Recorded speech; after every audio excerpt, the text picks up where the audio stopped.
Thank you, colleagues. We did recess for 15 minutes to allow our legal counsel to prepare those amendments, and also we had a power outage 15 minutes ago, so it did take a while to reboot our system here. I believe we are back live as well, so we are back online. Colleagues, at this time, like to do a roll call to exit out of recess.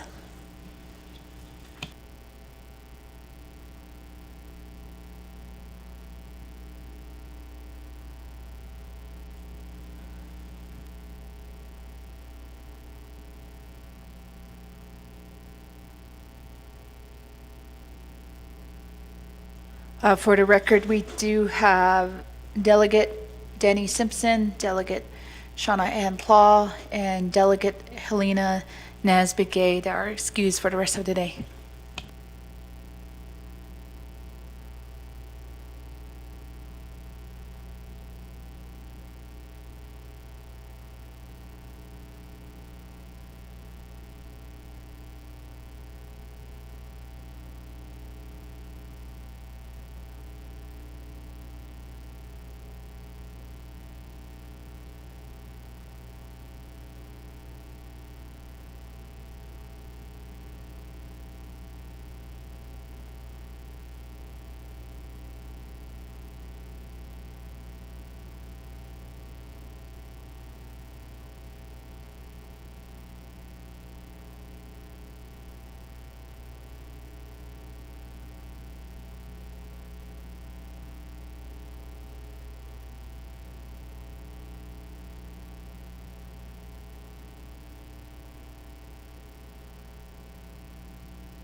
Do we have, in the chambers, we have Delegate Crotty, Chair Vince James, Vice Chair Carl Slater. If you're not in the chambers, then we can proceed with exiting out of recess. We do still have quorum. Colleagues, we do have 17 members present, and we'll exit out of recess at 12:50 p.m. At this time, I'm going to return the floor back to our sponsor, Speaker Damon.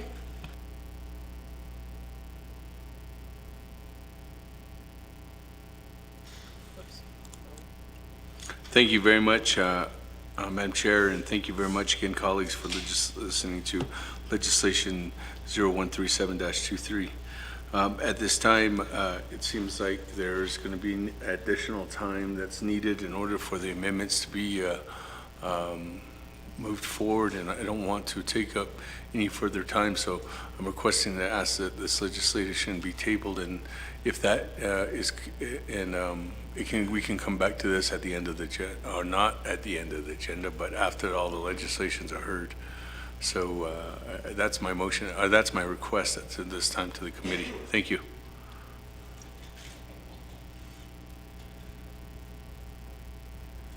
Colleagues, there's a recommendation from the sponsor that there are additional language that needs to be added to the amendment, and asking for more time for legal counsel and just to support our staff to prepare that. So there's that request on the floor to table the legislation towards the end of the day of our agenda. Point of order by Chair Eugenia Charles Newton. Thank you, Speaker, and thank you, Speaker Damon, for making that recommendation. Speaker, I think the issue here is you already have a motion on the floor, which is the motion to amend, and that is what Dana is working on now, are the amendments. So you're going to add another motion on top of that motion to amend. So you have speaker discretion to just probably move the legislation to the end of the agenda and then just call the next agenda. Of course, you'd have to get legal recommendation or opinion on that. But because you have the motion to amend already on the table, and that's what Dana's working on, and that's the reason why we can't move forward with the legislation. there's that possibility that you could, again, just use speaker's discretion and just move that, move this item, or just call the next legislation. Thank you, Speaker.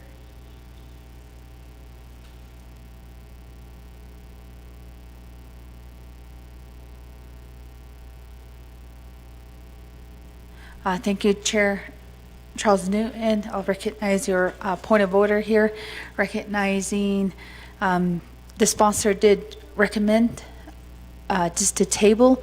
So your motion is the only motion that's still on the floor right now for amendment number 1. And we do have a second. But Rule 18 within our standing committee rules of order on letter A, it does state any committee member may motion to table a legislation or issue that is before the committee. A tabling motion shall take precedence over all other motions. So if there's another colleague that does make another motion to table, then the tabling motion will take precedence over the amendment number 1 motion. If that's for the clarification, colleagues. However, there's that recommendation. If not, we can still move forward with the amendment number 1. We do have several requests to speak. We do, on amendment number 1, we have Delegate Nota, we have Vice Chair Simonson, Chair Jesus, and also Delegate So, who are in queue to amendment number 1. We'll go first with Delegate Nota. Speaker, all the information that I wanted to do as far as amendments and stuff, I did pass it on to Dana Barbara, so I can remove myself from the queue.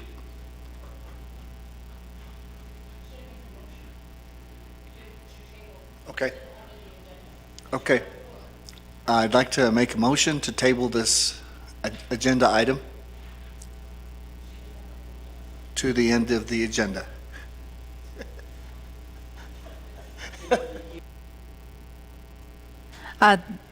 Delegate Nota, thank you. We do have a motion, and just for clarification, would that be a tabling motion and then putting the legislation towards at the end of the legislations for today's agenda?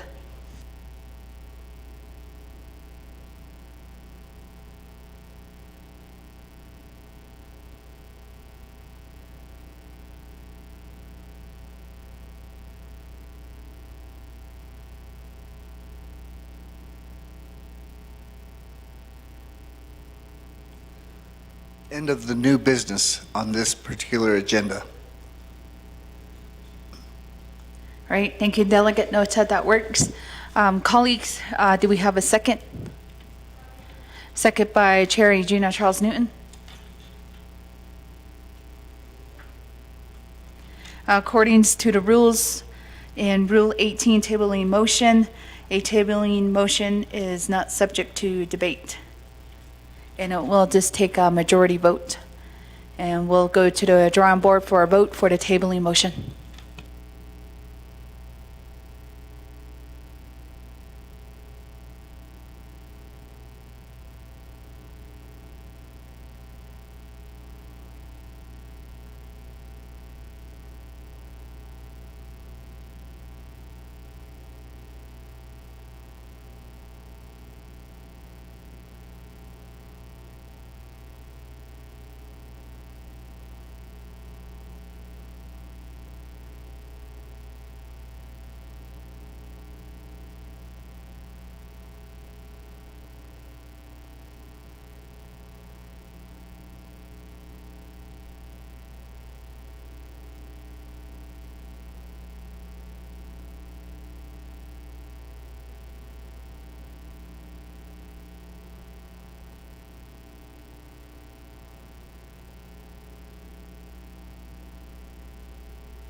We have 50 seconds on the board.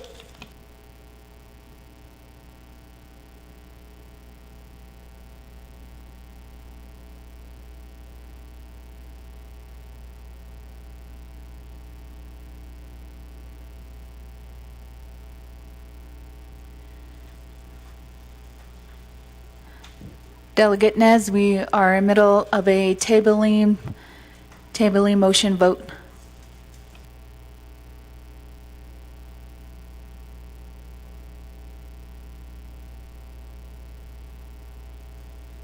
Thank you, colleagues. I believe we got all the votes of all the delegates here in the chambers. With that, we have a vote of 13 in favor, 3 opposed, and chair not voting on the tabling motion. So the tabling motion does carry, and it will move towards the end of new business.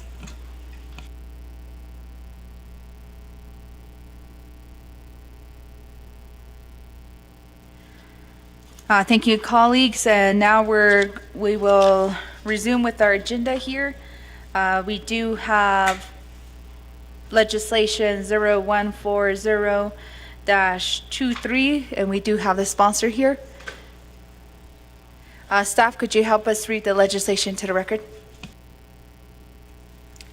Legislation 0140-23, an action relating to the NAA'BIK'IYATI Committee and Navajo Nation Council, amending CMY-41-23, the Navajo Nation Fiscal Recovery Fund Delegate Region Project Plan for Honorable Lamardo Asaret's Delegate Region. Chapters include Klagetoh, Wide Ruins, Hauk, Lupton, Nahat Adzil, to include additional projects for this delegate region. The sponsor is Honorable Lamardo Asaret. This legislation moves forward to Navajo Nation Council as final authority. At that time, this legislation will be read into the record by electronic voice recording per Navajo Nation Council Rules of Order number 9. Madam Speaker.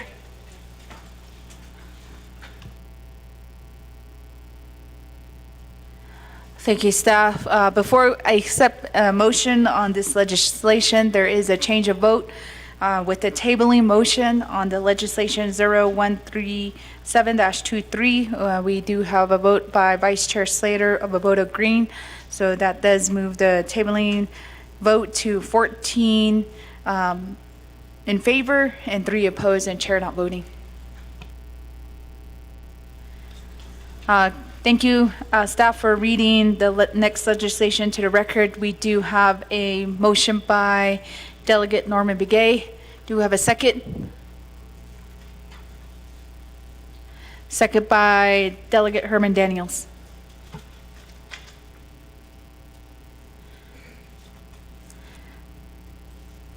Thank you, colleagues.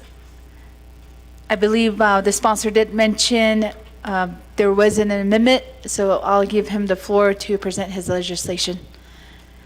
Delegate Azaret. Yate, ado yate so hen get schnida wat ist geno asata itle hobanekre ado ya nat sosin kite idistra tenekecho she ya Lamardo Azaret inch na nast as trachin in slona kreden Filipino desna e bashin ado e glaschi das it shade all the cheat as ado nasha binieva nasha e ya sasa an say tro nahat atzel kintiel toma itro kudae kwa bispas an kanchla. Good afternoon. Thank you for giving me the time to go over my legislation today. My name is Lamardo Azaret. Hopefully you all know what I said in Navajo. Thank you. I'm here to present to you the legislation 14023. The legislation is meant to include 3 separate projects to CMY 4123. I had 3 extra additions to the ARPA funds, but my amendment came to where Lupton chapter, the request to delete their project. So it ended up where I have two projects on this legislation. One from one from Klagito chapter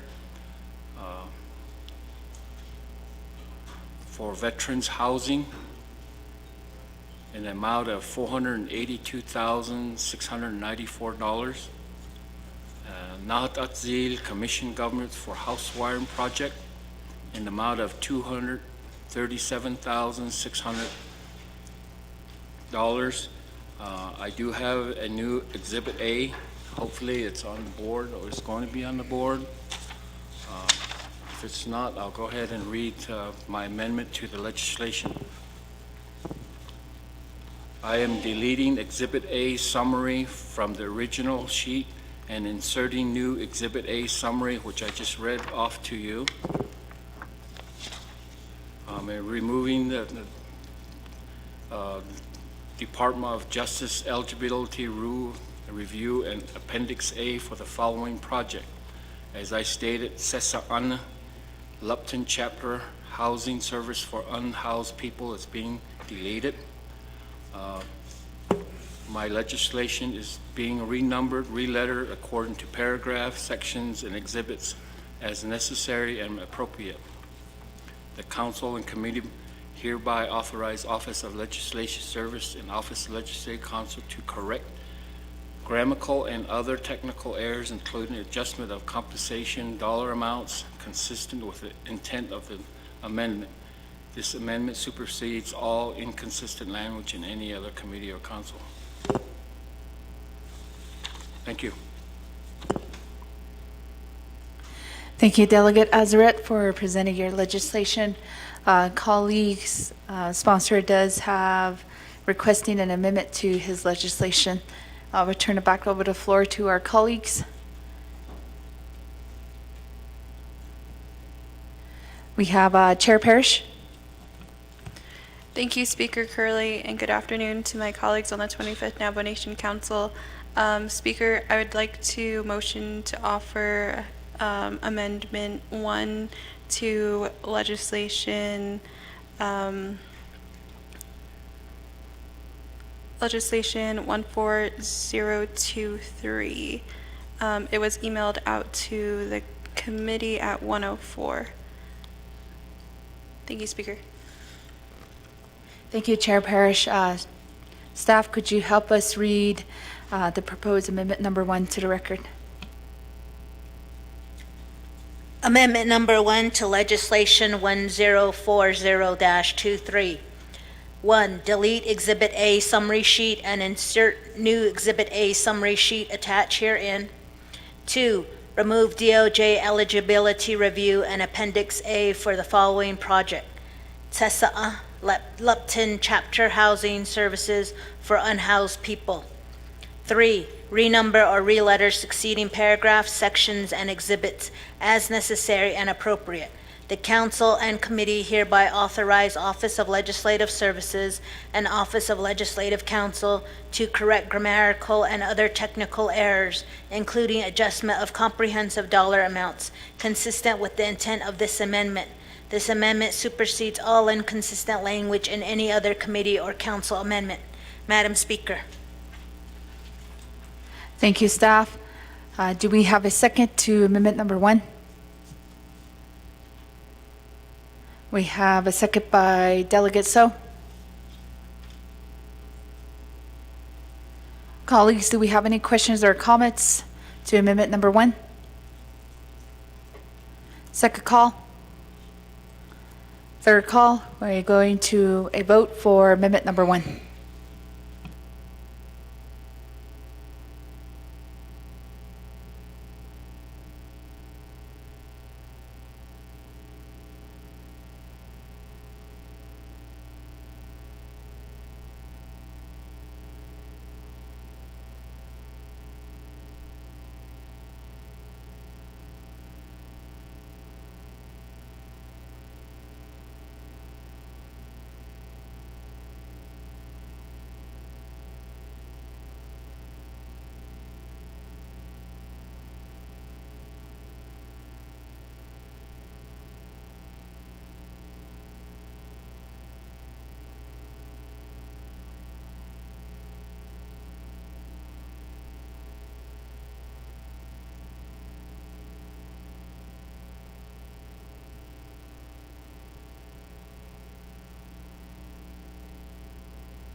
We have about 35 seconds on the board to vote for amendment number 1.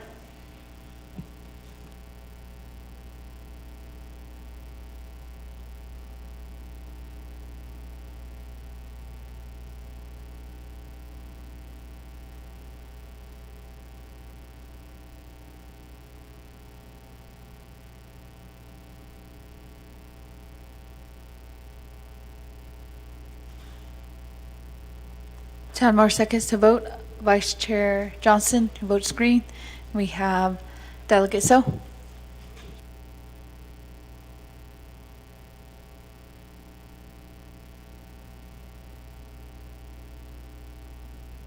Thank you, colleagues. I believe we did get all the votes within the chambers. We do have 17 in favor, 0 opposed, with chair not voting.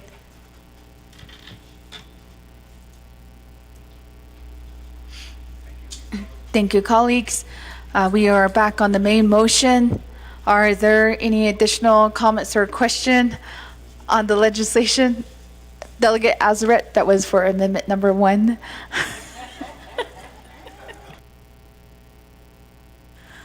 Colleagues, second call. Third call. Staff, could we have our second reading before we go into a vote? Amendment 1 to legislation number 0140-23. Delete Exhibit A summary sheet and insert new Exhibit A summary sheet attached herein. 2. Remove DOJ eligibility review and Appendix A for the following project: Tessa'a, Lupton, Chapter Housing Services for Unhoused People.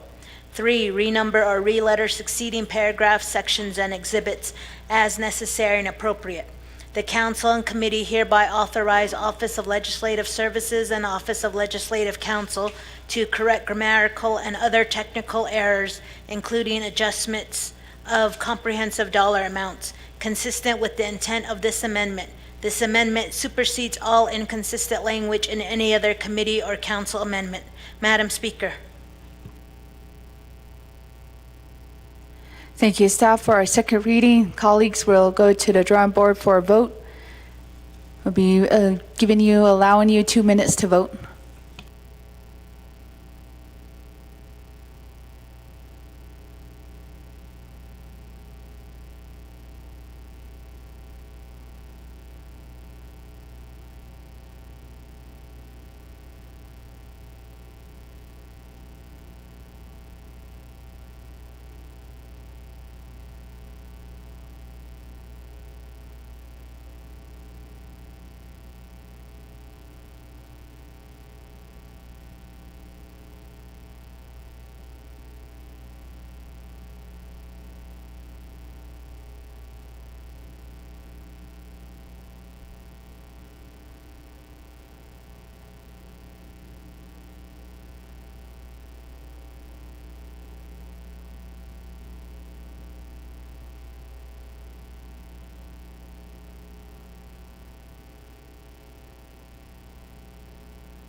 We have about 50 seconds more to vote.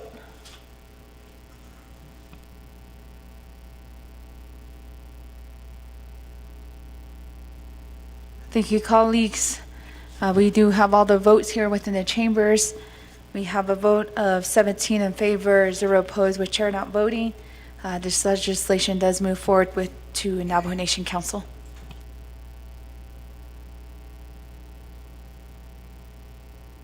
Thank you, Delegate Azeret.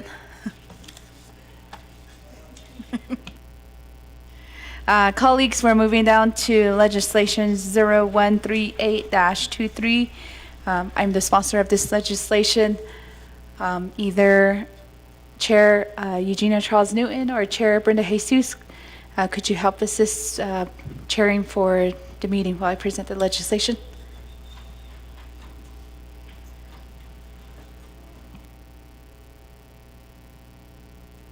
Thank you, Chair Charles Newton.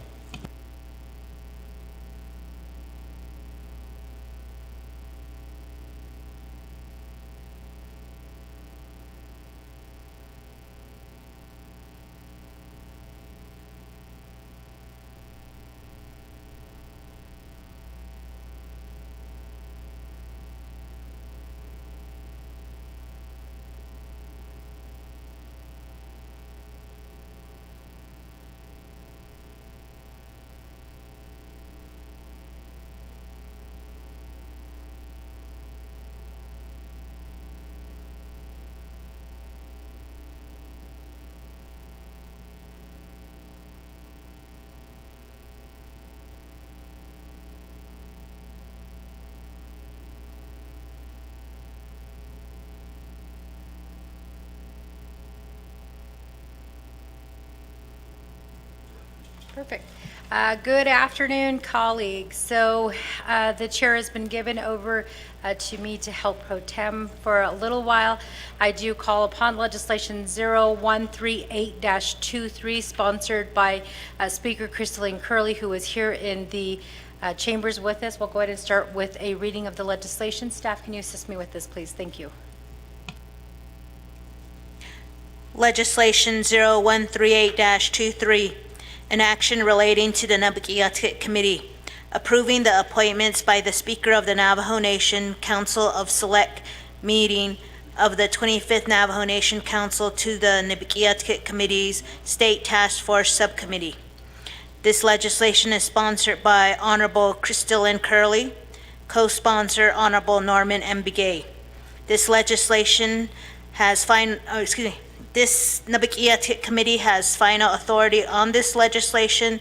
This legislation has been read into the record by electronic voice recording per Navajo Nation per Navajo Nation Standing Rules of Order Number 9. Pro Tem Speaker, Madam Charles Newton. Thank you, staff, for reading legislation number 0138-23 into the record. We'll go ahead and at this time call for a motion and a second for legislation. Motion made by Delegate Norman Begay. Can I get a second? Second made by Delegate Jermaine Simonson. So with that, committee members, we do have an amendment to this legislation, so I'm going to give 20 minutes to the speaker to present her legislation at this time. Speaker Curley, the floor is yours. Oh yeah, it's Nana Bish Batasani Kliniki. Thank you again, NAA'BIK'IYATI Committee of the 25th Navajo Nation Council. Do da is not aki di sabe nahdit ahi ki 01-3823 in hitan niltos DA nile State Task Force hol yehegi agent in the hastla agi agent banana shite do lihiki hot abaka hastango como besh batasani tani klinikin kijet tabaka. We do have recommendations from the state caucuses, from the Arizona caucus and Arizona delegates, and also from the New Mexico delegates and also the Utah delegates. What aniya da aslatasod ni to bento je he de la en khagal to le the state task force jen hinanish nen khate do lilta no siniki en da so lato bento je ko o hot I did do a concurrence on your selection within your caucus meetings during that time. So we do have in the legislation on page 2 of 2, section 3 appointment, there will be 2 representatives from the state of Arizona, 2 representatives from the state of New Mexico, and 2 representatives from the state of Utah. For Arizona delegates, we have Honorable Carl Slater, we have Honorable Shauna Ann Tlaw, and then for New Mexico representation from the 25th Navajo Nation Council will be Honorable Speaker Seth Damon, Honorable Nathan Nota. For Utah, the state of Utah, we do have Honorable Herman Daniels Jr. and also Honorable Curtis Yanito. And this will just be an appointment from the NAA'BIK'IYATI Committee, and this is just to begin working on each of our state legislative and our state priorities. And this is, we'll move forth and you'll be beginning to meet and being able to start working on state priorities and making those connections with the state and also with any other priorities that we are trying to push from the 25th Navajo Nation Council. So I really do seek your support, colleagues. And there is an amendment just with concurrence from the Utah delegations. So they did come together and they will be presenting an amendment to this legislation. Thank you, colleagues, for taking part in this process and being allowed to give me your recommendation on who will be serving on the state task force. Thank you, Pro Temp Chair, for giving me the time to present this legislation. Thank you.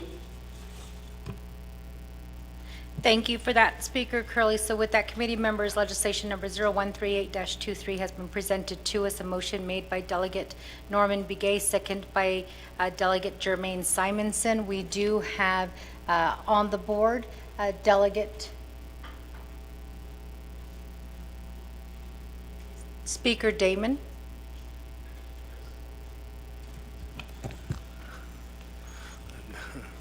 Deer in the headlights, look, I was wondering, never mind. Thank you very much. Good afternoon, colleagues. And first of all, thank you very much, Madam Chair,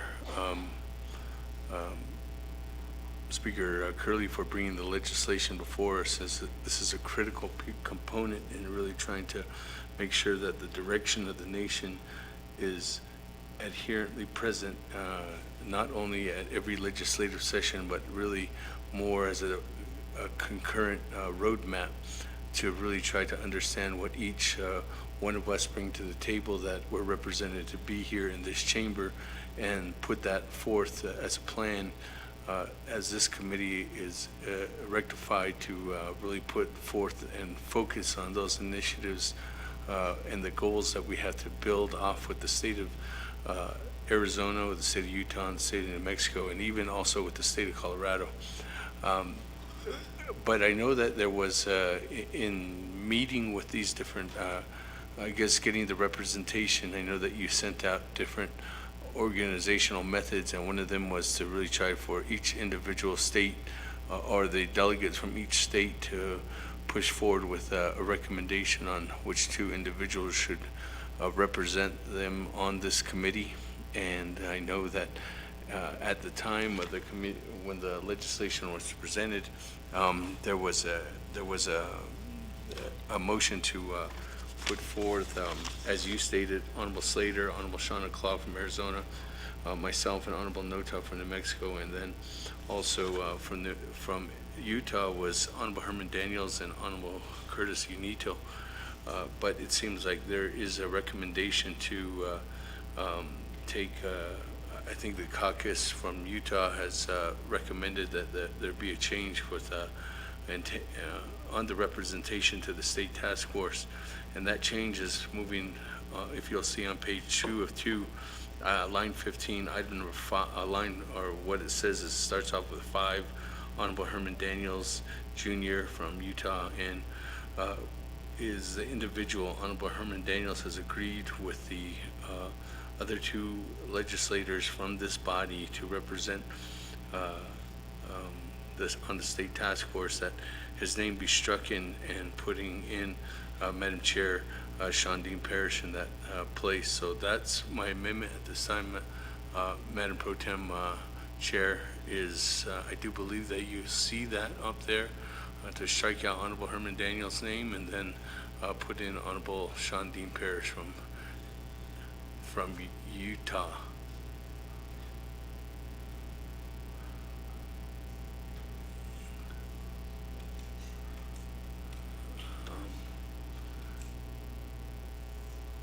But that's a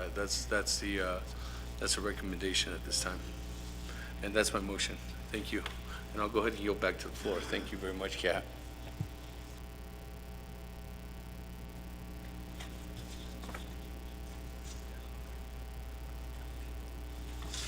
Thank you for that, Speaker Damon. Colleagues, amendment number 1, there's a motion made by Speaker Damon on legislation page 2 of 2 to strike out Delegate Daniels and insert Shondine Parrish as the representative for the state of Utah in the State Task Force Subcommittee. Can I get a second?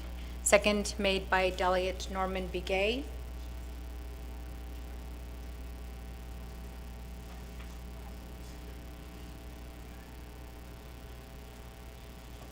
Are we good with, is it showing on the board? Is it on the board? Okay. So with that, committee members, we do have a motion for amendment number 1, second, motion made by Delegate, or Speaker Damon, second by Delegate Norman Begay. Are there any questions, any comments, or any further amendments that need to be made at this time? I believe that we do have somebody on the board. We have George Tolth on the board. Delegate Tolth, this is to amendment number 1. The floor is yours. Thank you, Pro Tem Chair Corona Dishkil. I thought only, I don't know if I have mischairs the chairperson from Budget and Finance, Ms. Parrish, is from Utah. I thought this is only for Utah people or, Utah delegates to be on that. What make, if I have, what make, who made the selection, who made the changes? That's what I'd like to know. So we have to stay within the, with their state, so I have questioned that. If they can answer that, why, I thought she's chairperson from Budget and Finance is within Arizona, so why is she appointed to Utah? Thank you. Thank you for that question, Delegate Tolf. I'm going to go ahead and turn the floor over to Dana to answer that question. Dana? Thank you. So this is an interesting question. When the state task force was originally established, and this is an Exhibit B, if you go to, and resolution NAABIM dash 42-17, and if you look at page 2, and I'm looking at section 2, it does state, I'm looking at section 2B, it does state that state task force member subcommittee shall consist of 6 members, 2 from each state. The Navajo Nation Council speaker shall appoint the delegate to serve on the subcommittee. So as far as the appointment of Delegate Parrish, Chairwoman Parrish, I don't know enough to know if she resides in Utah or represents any chapters that are in Utah, but by the original establishment of the state task force, it does require the delegates to be from Utah. Now we do have a option here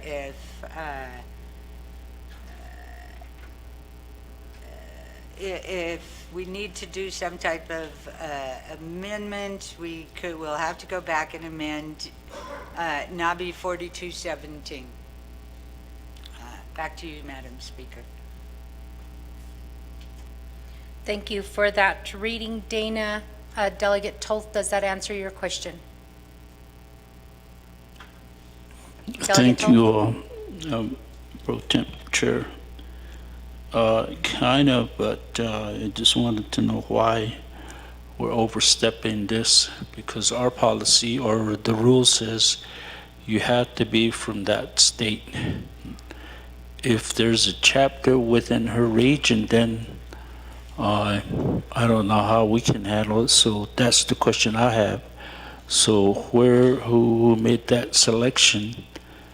Because there's a question on it, so I have nothing against. It's just that we have to stay within our policy, and that's the way we're supposed to. So thank you. Thank you.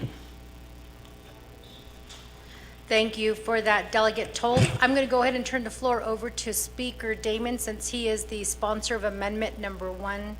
Speaker Damon, the floor is yours. Thank you very much for the comments and questions. If you're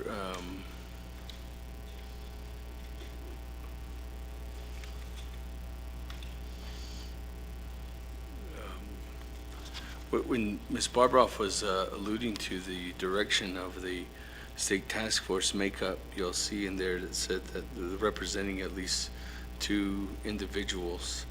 And in there, the question is, does Ms. Parrish Well, I would ask, go to her directly, but Ms. Parrish from Utah, historically, there's been 3 delegates who represent Utah. And I know Honorable Parrish right now represents a territory and chapter that goes into Utah. So I don't know why that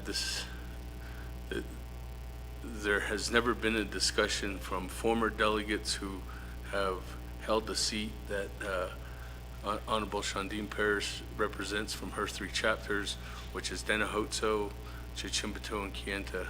Denahotso is a chapter that goes into the state of Utah on both sides, so it's kind of cut, and that's similar to an area similar like how Dr. Andy Nez represents on 2 sides of the mountain, on the New Mexico side and Arizona side. So does Madam Chair Amber Crotty, who represents on both the New Mexico side and the Arizona side. So coming into light or question, yes, I do believe that we are in good standing, and I'm still moving forward with my amendment to state that Honorable Shandine Parrish does meet the requirements, as she does represent constituents who live in the chapter boundaries of Denahotso, which is on both sides, not only the Arizona side, but the Utah side. Thank you. Thank you for that, Delegate Damon. I'm going to go ahead and turn the floor back over to Dana. Thank you. Thank you, Delegate Damon, for that further information. With that information, it is absolutely appropriate for Chairwoman Parrish to be appointed as the Utah representative. Back to you, Madam Chair. Yeah. Thank you for that, Dana. So with that, committee members, just for clarification, we are in order with the legislation because Chair Parrish, her community does go into Utah. She can serve as a subcommittee member on the State Task Force Subcommittee. We do have next in the queue Delegate Herman Daniels. Thank you. Kudo Shama Pro Temp Chair. Yeah. Arwenta kudo Shanat Anushaniki NAA'BIK'IYATI Committee. Arwenta kudo Legislative Council. Get staff kudo. Yeah. Ado kudo legislation so zigi kudo Shama Speaker. Yeah. Arwenta kudo amendment bene itzagi shita yaja. Success camp. Yeah. Kudo na gaita amendment ki kudo Delegate Honorable Parrish Biliki Ajdida. She died this shortly in a day not with the snow, so this is we came to a consensus here, came to an agreement. So the 8 kudo Adonana kudo na gaita Delegate Parrish, Honorable Parrish is on Navajo Utah Commission myself, Honorable Parrish, and Honorable Yanito. There's 7 chapters on the Utah side, and 2 of my chapters are in Utah. Nazas Andonan Oljeto, a big portion of the Kayahagi Utah Bihi, Adonan Honorable Parrish, Denahotso, Altsiso Bihi, Alot.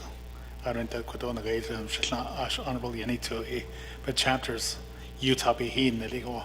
Of course, Arushalet Eda did this amendment kudo Shinta had this shot at Nakudo, the Honorable Parrish. Ahon Igahagi Arushalet Eda kudo, but I can be at the Nagaida Utah Native American Caucus, Utah Tribal Leaders Meeting, Arushiket had the shot or let go. According to what's that, we went up to Salt Lake City, no, Orem, Utah. Madam Chair, Honorable Charles Newton, she also represents Utah, Honorable Chairwoman Charles Newton, because being on the Law and Order Committee, she represents Utah, because some of those Utah chapters are on the northern part of the reservation. So I represent Honorable Parish added Utah Native American Summit as led ada day kaiho. So she hilka yedi date equity hilka need jato leleko do. So a date equado aronana New Mexico ada Arizona that she added day kaito leleko. So a day yato she hilka need jato leleko. Thank you very much. Shiaj, Delegate Daniels, for that statement. I don't believe there were any questions, just statement for support. We do have next in the queue, Delegate George Toll. The floor is yours. Again, thank you, Madam Pro Temp. I'm not against her appointment. I just want a clarification. So I do support, but it's just that question that I have. Should that you baha shaba na but the snake or that's in that chip with a G land so should that ba a baha and siniban na at the snitch on day I be explain ila so jota is ka na ja what are this sniko. I'm not against it, I just want a clarification so I have a better understanding. So thank you, Madam Chair.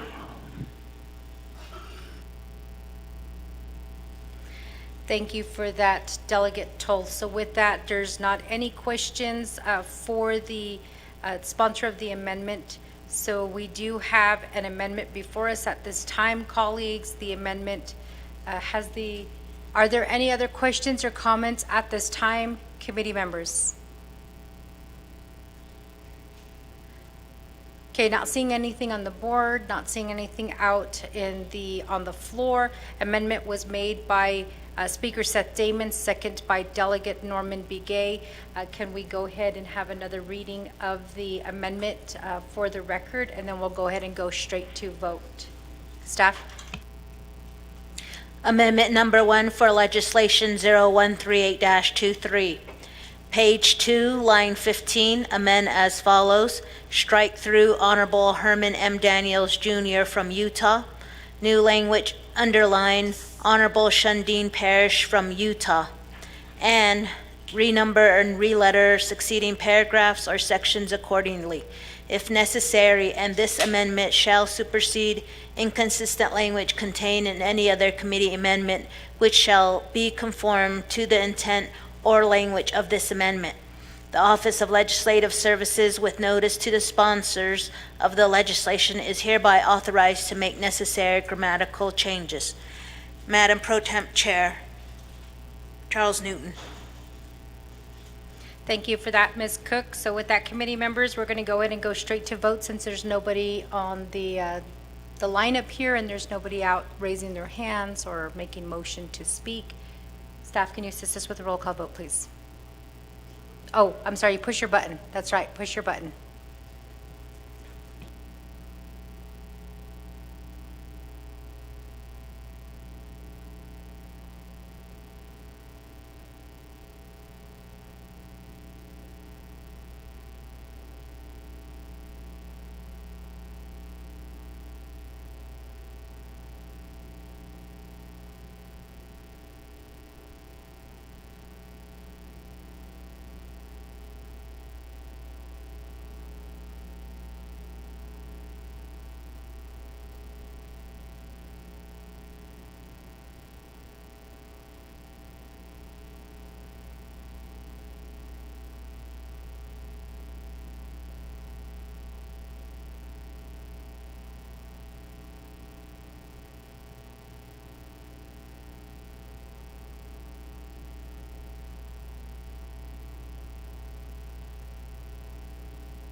With that, colleagues, we do have 16 in favor, 0 opposed.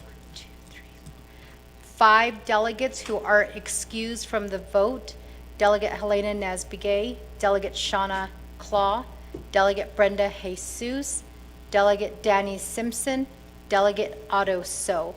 And it appears we have 2 delegates who are absent from the vote, Delegate Stephen Arvizo and Delegate Vince James. Amendment number 1 does pass.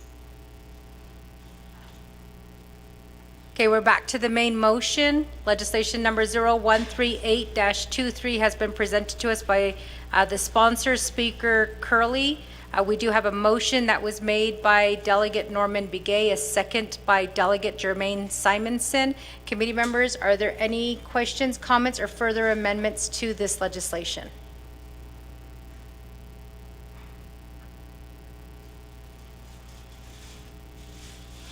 Okay, I don't see anybody on the lineup. Appears that we are ready to vote. Can you, we're going to go ahead and vote at this time, colleagues. I believe you have 2 minutes to vote. Do we need a second reading? We don't need a second reading.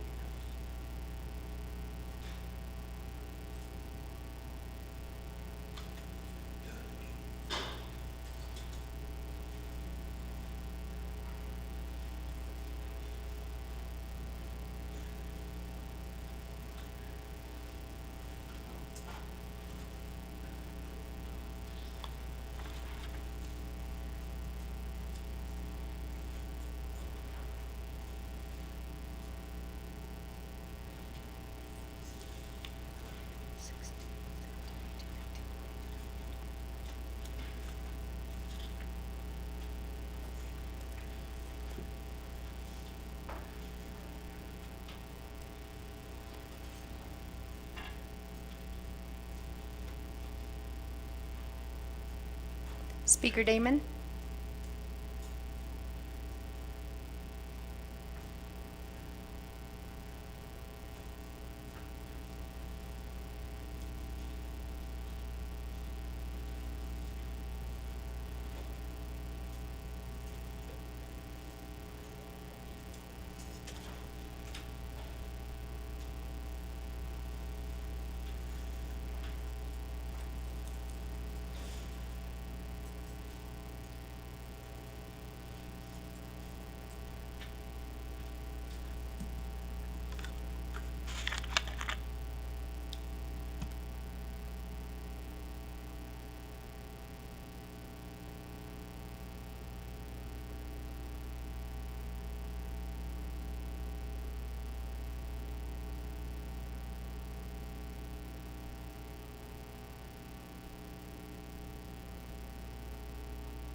Voting is closed.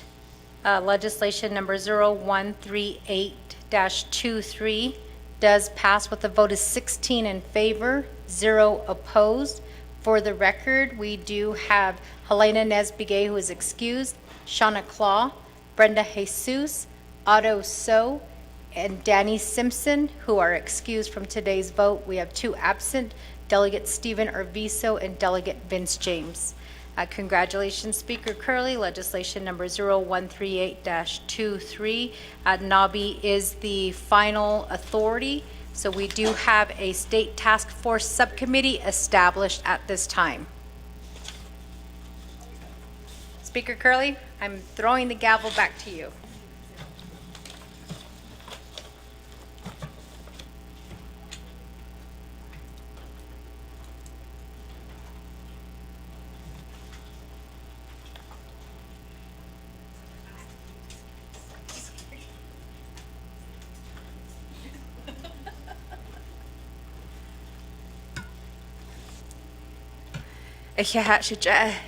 Chair Eugenia Charles Newton for taking the gavel while I presented my legislation. Thank you, colleagues. With that, we'll continue to move on with our agenda. We have next legislation 0147-23. We do have the prime sponsor here with us when in the gallery. Staff, could you help us read the legislation to the record?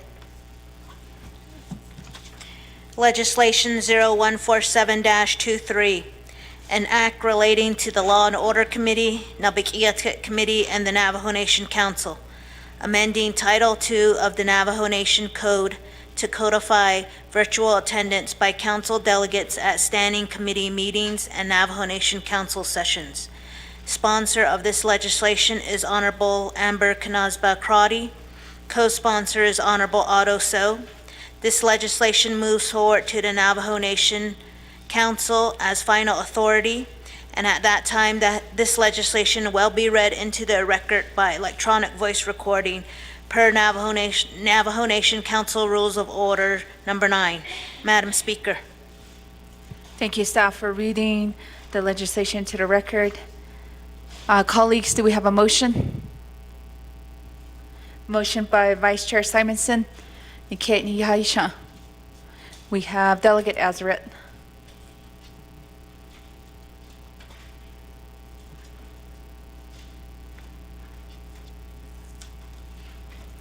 Colleagues, are there any questions, comments to this legislation?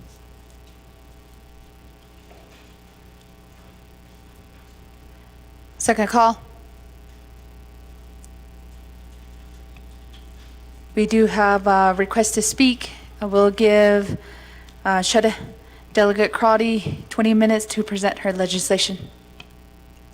Colleagues, appreciate the time and adding the legislation to the agenda. So thank you, Chair James. I want to just, I'll be referring to the document as you've probably read and had staff follow up if you had any additional questions. I think it's also great if there are questions on legislations that are being sponsored. I'm always open to meet with any one of you individually or collectively to discuss legislations. So on page 2 of 8, just to give some history and background, that in 2020, we were meeting here at the council chambers. And if you were a delegate here at the time, you can recall that delegates were just returning from Washington, D.C. when the declaration, the national declaration was announced regarding, at that time was called coronavirus. And so we were trying to gather and wear whatever masks that we could secure, and then trying to make sure that we were keeping each other safe and looking out for the best interest of our community members, because what requires council action is a gathering of the council, and if it wasn't in a safe location, we couldn't take official action to pass like $3 million for the funding to begin the efforts to combat what we now know as COVID-19. And so at that time, the emergency measures were in March 11th, 2020, and we had to have discussions on how we were going to move forward with the public health state of emergency for the Navajo Nation. And so looking at how would employees work from home, we had to make some tough decisions on what government offices would be shut down, who was considered essential, and also just mitigating the issue on the ground. That's when Operation Redberry was enacted, and that was when we had our first case down at Chilchimbito, and just knowing from the community members on how they were nervous, and it was the first time that in recent history that a Navajo Nation community was completely locked down. So no one could leave the community and no one could enter the community. And the council needed to respond by providing funding, allocating resources, and just making sure that we were responding to the needs of the nation. So to ensure that the Navajo Nation governing body could continue to operate, at that time we had the stay-at-home orders. There was a limit of public gatherings, and we passed in March 2020, attached as Exhibit A. It allowed the council to temporarily conduct and attend council sessions standing committee meetings, and subcommittee meetings using telecommunication methods such as teleconference calls and video conferencing. So within a short time frame, we had to have staff transition with the help of the Speaker's office to build up a system that really was non-existent in that time. And so as we know, in 2021, 2022, we began to slowly reopen government offices and to conduct business. And so in that mind, the council did move to more of a hybrid style meeting, which we have either had the option to call in if we either needed to isolate, we're not feeling well or sick, and be able to participate in the meetings. We also allowed the virtual attendance, not only by delegates, but presenters, government officials, and the public. And so this increased participation exponentially for our public. They were able to engage in what was being discussed and hear the presentations firsthand. And it also gave the council delegates a unique opportunity to use virtual meetings to continue the necessary and important work of the nation. And so these virtual meetings were not only effective, but provided more opportunities for delegates to advocate for their communities at council and standing committees, as well as to provide enhanced transparency to the public. And so on June 15, 2023, Dr. Boo Nygren and the commission issued CEM 23-06-15. It's attached as Exhibit B in your packet. And this deactivated the Navajo Nation public health state of emergency. And so now we find that it's the best interest of the Navajo Nation and the Deneb people to amend Title II of the Navajo Nation Code to allow council delegates to continue virtual attendance at council sessions, standing committee meetings, and subcommittee meetings. And if you move on, as with any legislation, you could clearly see what language legislative council had to insert to provide this opportunity. One of the questions I've received from delegates is this action making us go back all into virtual? The intent of this legislation is to give you the option at the circumstance that you as a delegate in attending meetings, if you're able, and it's encouraged for in-person meetings, but if there's an issue, whether it's your own health, your family's health, weather conditions, that you have the opportunity to participate as a delegate, either in person or virtually. Navajo Nation Council, we do not have a proxy system, and so it is up to delegates to attend meetings for quorum for official action. And so you'll see how that is inserted on page 3 of 8, line 27. So that's the number one question I received. It's a choice, and it's a choice that you need to make the option to have that's in your best interest. So it's either in person or virtually. That's the intent of this legislation.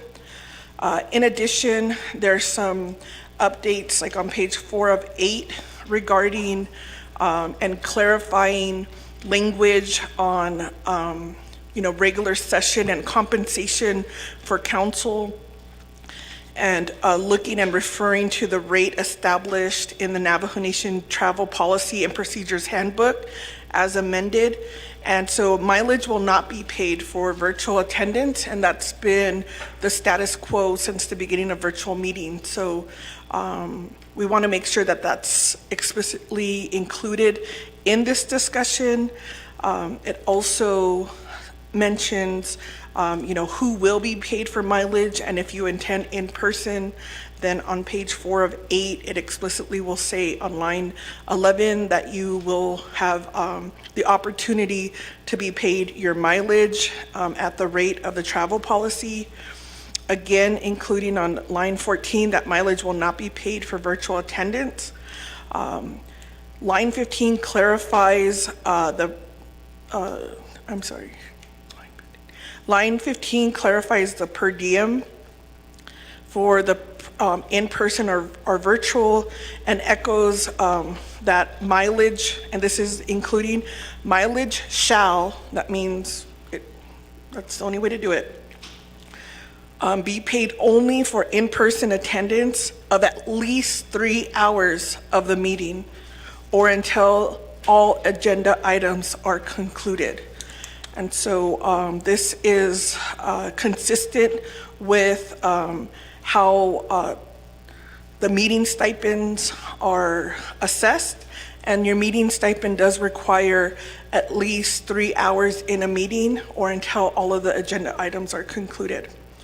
So on page 4 of 8, line 24, we had to add the definitions of virtual attendance. So I want to thank the Office of Legislative Counsel. That virtual attendance means that a person is not physically present at the meeting, but is still able to participate in the meeting in a manner similar to those physically present by all means of an audio and or video conferencing platform. Virtual means remote access through an audio or video conferencing platform. Page 5 of 8 just cleans up some language regarding the location of regular and special sessions of the Navajo Nation Council. It just adds in additional language regarding if an alternative site other than Window Rock, and so that you could see that language on line 6. And this is very important, and it's important to some delegates, including myself. So I'll read out the section on failure to attend, because as I mentioned, we do not have proxies, and the work of the committee, work groups, standing committees, and council are based off of quorum. And so starting at line 15, each sitting delegate of the Navajo Nation Council shall attend either in person or virtually all regular and special meetings of the Navajo Nation Council or committees, unless the delegate's participation is excused by the speaker or committee chairperson, respectively. If any delegate is absent from 60% or more of the council sessions or standing committee meetings within a 1-year period, the Navajo Nation Council may consider a motion to censor said delegate.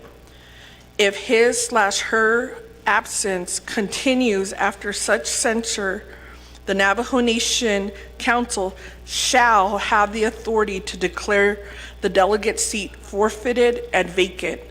And so, colleagues, you can see what language was included to clarify and existing language. So this is a section that is currently bound in our code, and at times we will have staff providing updates of attendance on who attended committee meetings and then who asked for to be excused, and what does that definition to be excused mean.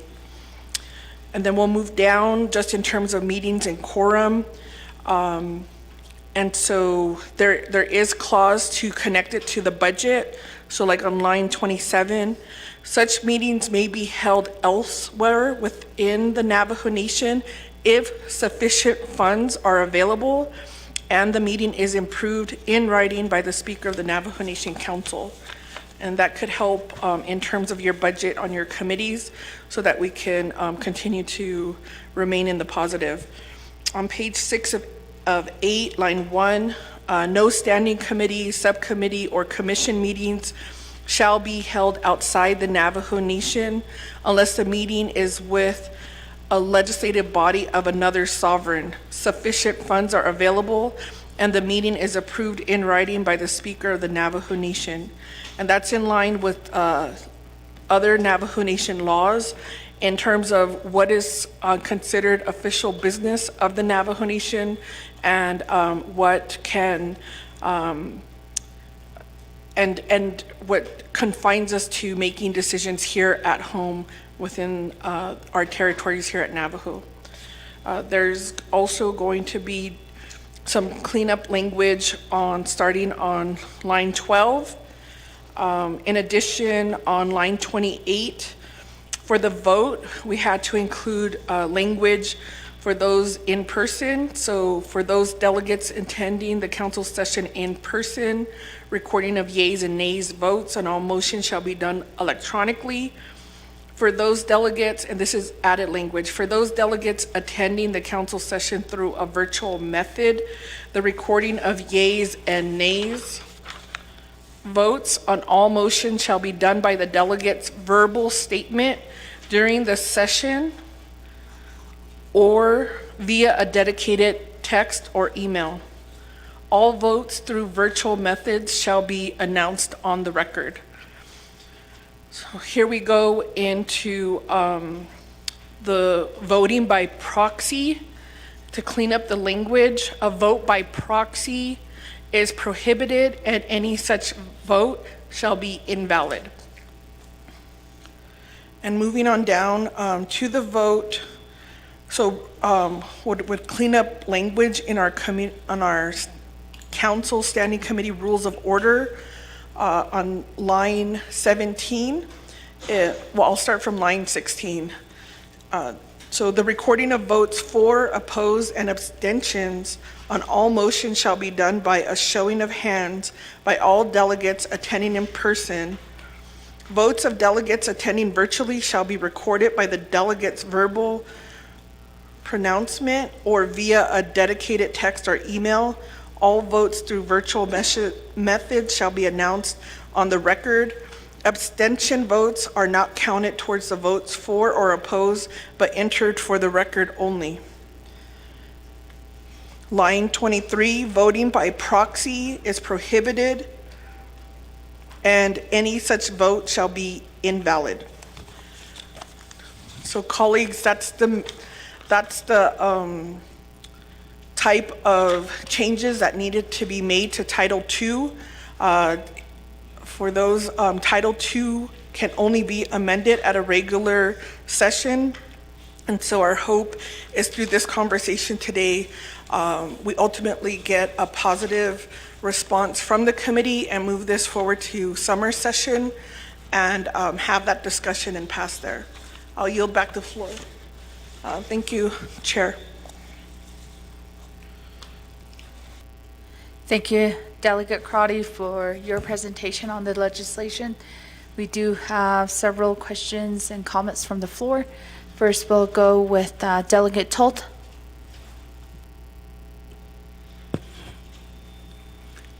Thank you, Madam Chair, Ms. Curley, Speaker, Aro Natani Tlenikuro, also presenter.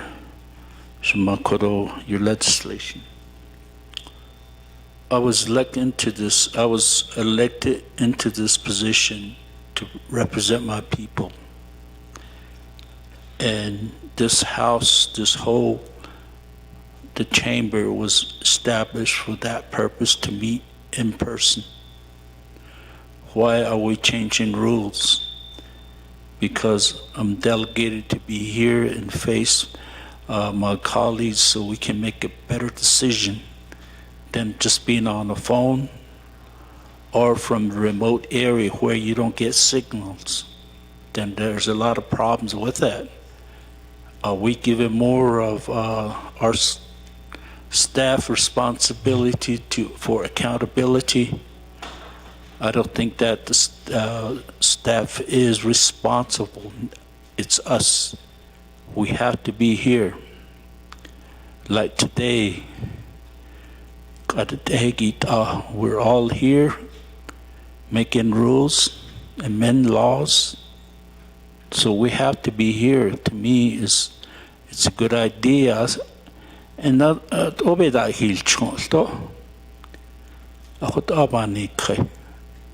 so to me, I'd rather be here and do legislation and advocate for my people.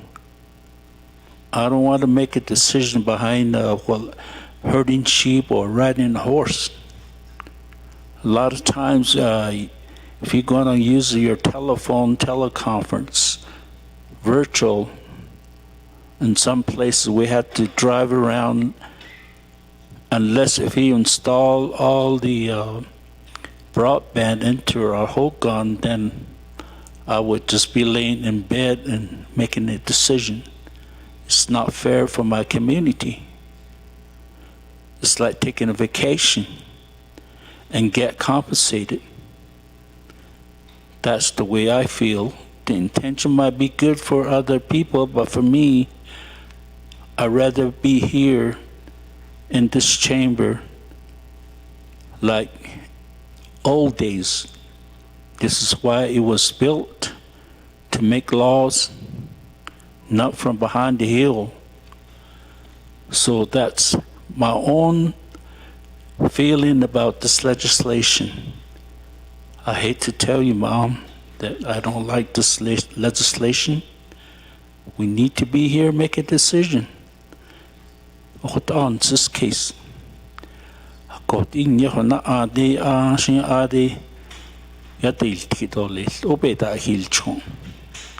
It's not fair for me, and somebody's laying in bed making a decision, voting. Here I am, all the way from Casimiro Lake to represent my people in this house. Shikahotaban, this case. People, if we're going to do this, might as well do to all the chapters too, commissions. So that's my position, that I will not support, even goes to the council. I'm going to still oppose it because we're supposed to be here in person making decision among ourselves as a group. That's legal. Probably later time I can say my comment again. So, Speaker, that is my position. If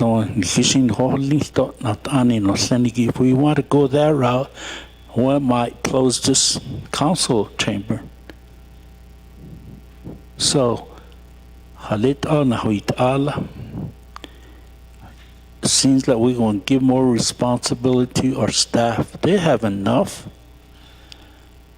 In my understanding, some of us councilmen, we've been being bullied at the legislative office and getting after our staff for doing our P card and mileage, and we demand so much.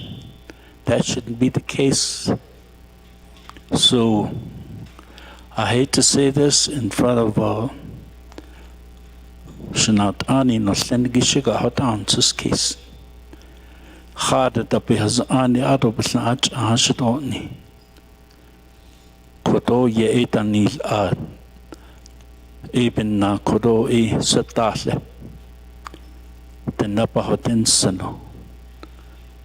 That is advocating and on your behalf of your people. And I go out there to the chapter and be with my people also. Kodibani Kaido bez ani adil any other basashna I usually give my report to all my 8 chapters. Tomorrow I'll be at Ohunsino. So ebe etahosh on this case, that's how I serve my country, and I will protect my people, no matter what. So thank you, Madam Speaker.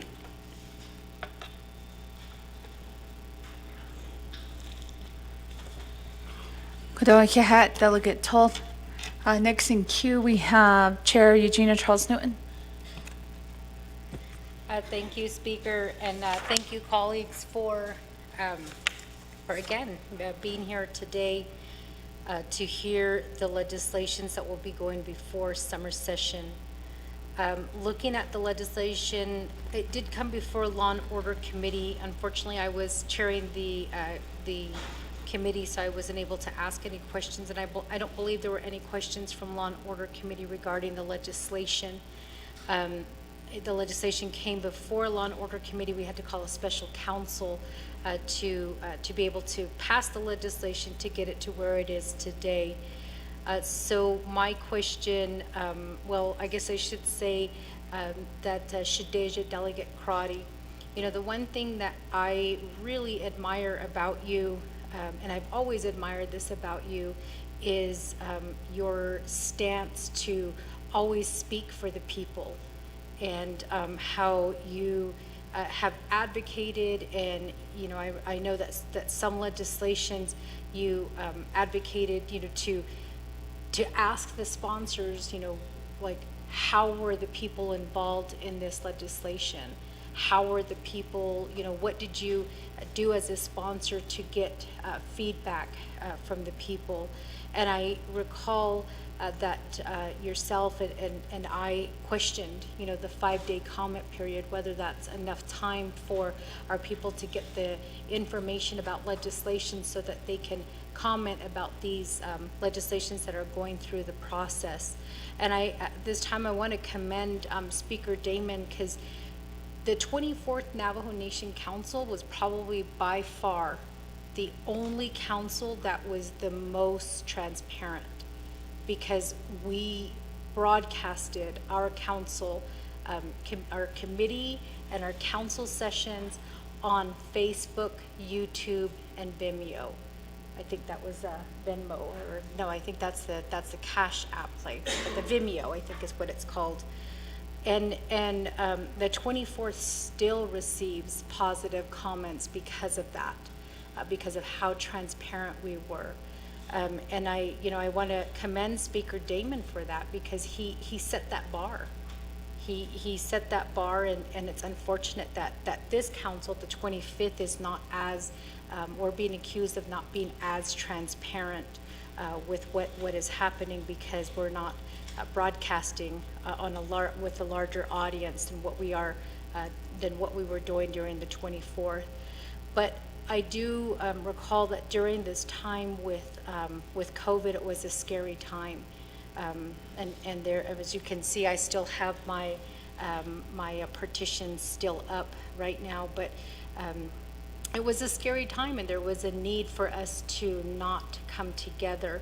However, as Speaker Damon stated earlier, even though we couldn't really convene with many people, I remember Delegate Eugene So used to park outside in his Jeep for every council and committee meeting. He sat in his Jeep from start to end. And he wouldn't come in here, but he sat outside in the parking lot. Delegate Otto So was always here. I was always here. And I made a commitment at that time to tell staff that, you know, I'm gonna be here with you guys, because, you know, I feel bad, you guys have to be here. It's the staff that are running the committee meetings. So we were speaking way into the night with some legislation, sometimes close to midnight, and our staff were sitting here, but none of us were as a council. And we were going on, and we were talking, and we were saying, well, we have until midnight. On the one hand, we were saying, you know, this is our job, we should be doing this. On the other hand, we were putting our staff through this, and COVID was going on. So we were making the excuse that as delegates, we need to be safe, we need to limit our gathering, our meetings, and yet we were forcing the staff to be here. And I remember that. And so the need was there, obviously, at that time. And I know that as delegates, we always say that. We always say our staff. We want to be, you know, we want to make sure that our staff are safe when they're traveling home, especially during winter. I know that we have some staff members that lived in Shiprock, and they would drive home to Shiprock, and we would follow each other back to Shiprock. Or there were staff who lived out in the rural areas. When it was winter, it was difficult for them to get home. They don't have the same amenities that we have, which is a P card. They can't just go to Quality Inn to go and get a room. Some of them don't have homes here in Winter Rock to be able to just go to their home just over the hill. So with that being said, I feel like this legislation, although it may be, maybe it has, good intentions, maybe it's gonna cost, it's gonna save us some money. Maybe, it's gonna allow us to be able to be, more, out in the communities to do a lot more. Maybe, maybe those are some of the positive things that you were thinking of, Shadeja, when you sponsored this legislation. But I think that because this is such a, there was a need when COVID was happening, but we're past that, and that was declared with emergency management, pulling that I guess the emergency, and which required us to meet in person. So I think that, this 25th Navajo Nation Council, I think that we owe it to the Navajo people to ask them where they stand on this.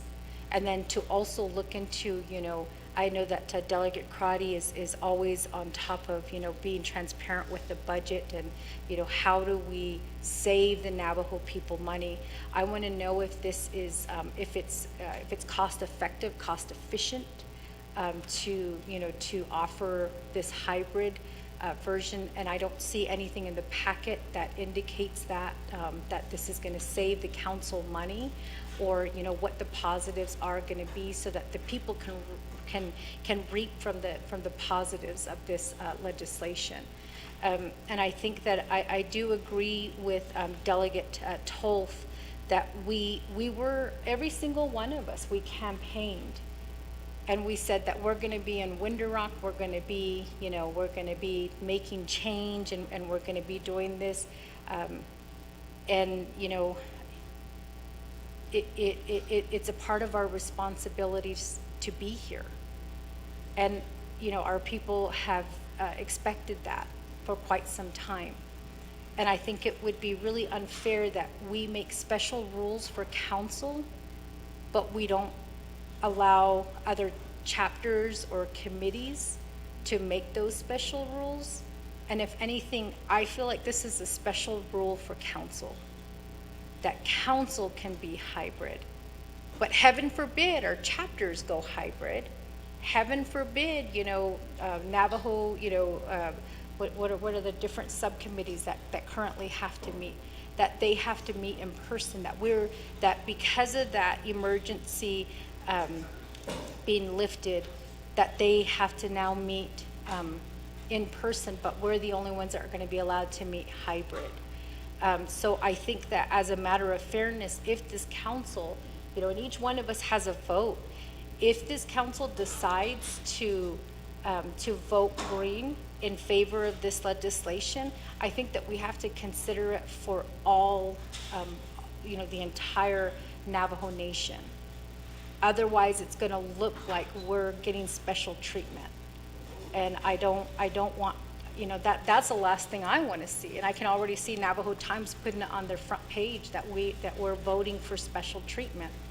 And again, maybe there's good intentions, but what I want to see are, what are those good intentions? Is it going to save the Navajo people money?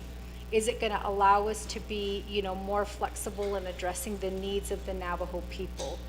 How do we relay that message to the Navajo people that this is not special treatment? And I know that Delegate Crotty, I know that that's the last thing that you probably thought about, because I know that you're such a great advocate for the Navajo people, and also, making sure that we do save money. And I do appreciate with the hybrid that, yeah, if you are, reporting from home, that you not get paid the per diem, which makes sense to me. But when we were going through this with COVID, what I remember were all of the times that calls were dropped, when people were speaking and then they would go in and out, and we were sitting here trying to figure out, like, what did they say, or what's going on, what are they trying to advocate. I remember I'm just going to say I fell off the call right at a moment where I wanted to ask a question about legislation, but by the time I got back on, it went straight to vote. And I remember all of the, issues with broadband that was happening, not only here at the chambers, but with our own homes as well. So I just feel like, I think that if this is, if this was meant to be something positive for the people, then I want to know what those positive things are. I want to know, especially, if it's going to save the Navajo people money. I just want to see how much it's going to save the Navajo people.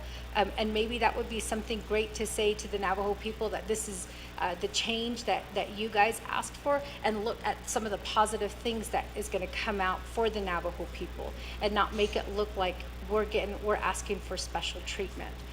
So Delegate Crotty, I would like to ask at this time if we could possibly maybe hold a work session or public hearing, Speaker, to ask the Navajo people, what they think about this, because we represent the Navajo people and they voted for us, to represent them, and part of that representation is to be here at Window Rock. We don't have offices in our individual chapters. Our offices are here. So to me, that when people ask me, where's your office? I say my office, technically, I share a desk with other delegates in Window Rock. I don't have an official office, but I share a desk. And this is where people kind of expect us to be, especially during council and especially during NAA'BI. They know that we're here and they can come here to seek guidance or to seek help from us. And we also have a gallery here. So our people come to watch us legislate. And it's kind of almost like a tradition. It's, they come here, they watch us, they just to just be a part of something. And so, Delegate Crotty, again, I know that your intentions, you had good intentions for this legislation, and I appreciate that. And I appreciate everything that you've done for the Navajo people and the way that you stand up for them, which is why I'd like to ask, can we take a pause on this legislation and maybe go out and get support by public hearings, or maybe even ask our chapters what they think about this, by maybe chapter resolutions or even agency council resolutions, to see, how, where they stand on this issue. So with that, Speaker, that is my my recommendation at this time, is to let's take it back to the people. Let's see what they want. And if they, if it's a change they want, then let's give them that change and let's pass this legislation. If it's not, then maybe we can garner some information from the people about when, do they want this type of change to happen with their council. Thank you, Speaker.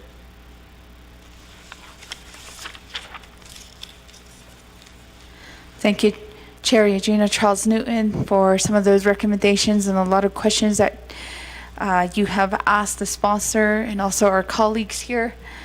I don't see Delegate Damon here. He was next in queue. Maybe he'll return back into the chambers, but in the meantime, I'll return the floor back over to our sponsor for some of those questions that were raised. Thank you, colleagues. I appreciate it. Appreciate the questions.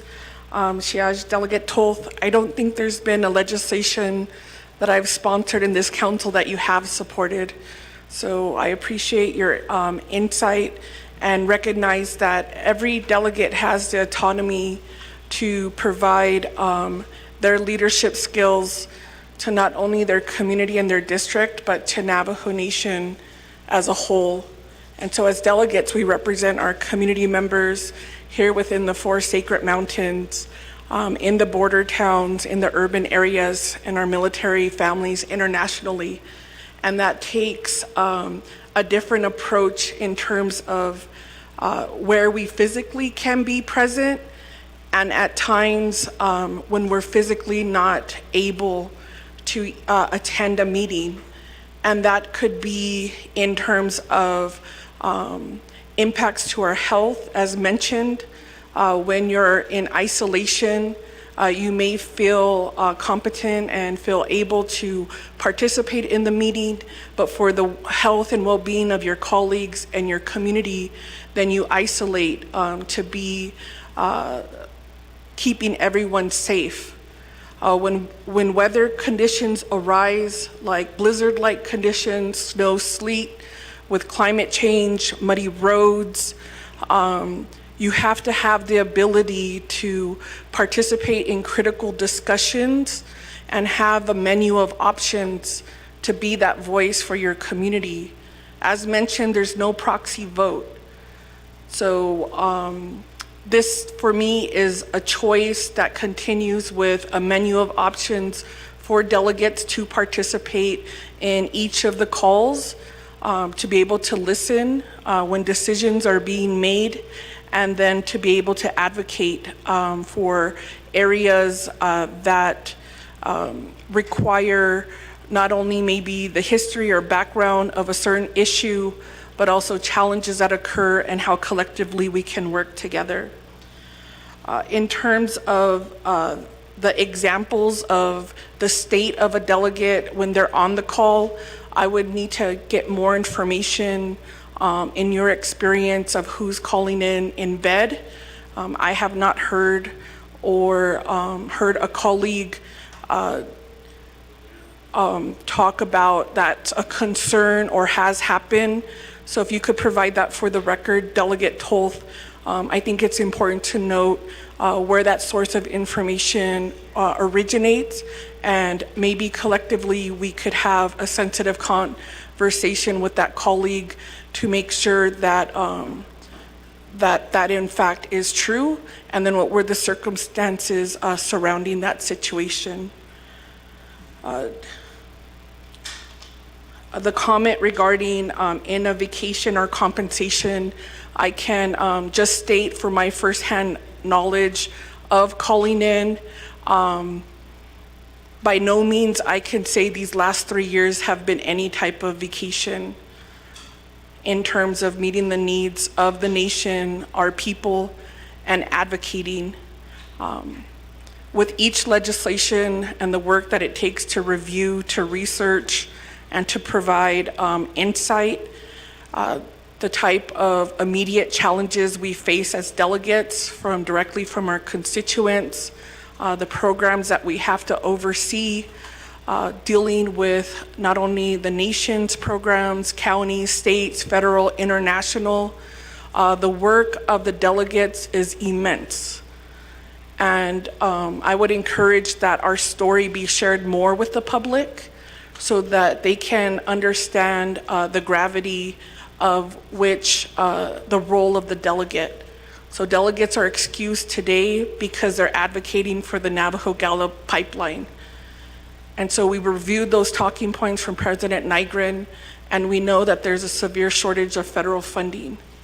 So that takes time and energy to get that in order. It takes time and energy to talk about these systemic challenges, and it takes time and energy to be able to support our community at all different levels. So I don't come into this conversation with a black and white thinking. I believe each delegate stands in their own position with their own leadership styles and skills. And then as delegates, we just gravitate to where we could find compromise in working together, where we could find commonalities in some of our priorities like water, violence in our communities, access to affordable homes, and for justice.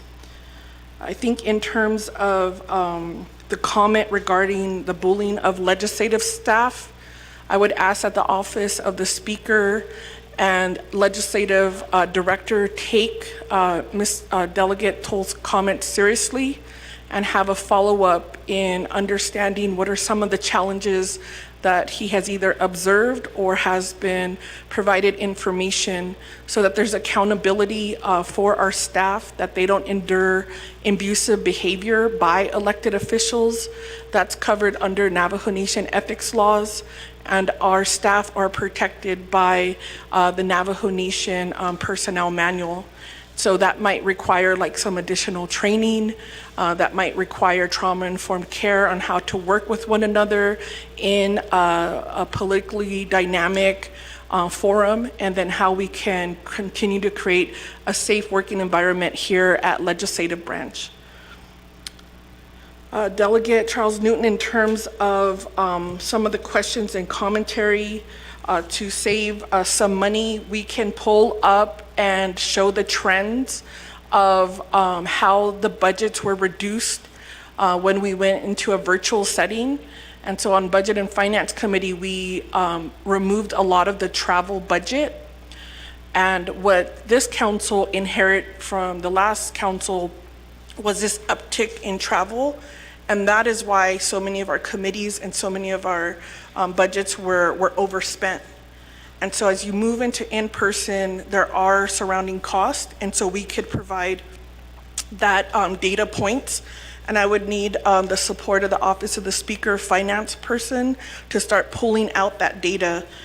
We could look at whether, because this is individual decision per delegate, we'll pull out those individual cost. So what delegates have asked for reimbursement, what delegates in terms of if they're claiming meetings, are they meeting the threshold of the 3-hour or all of the agenda?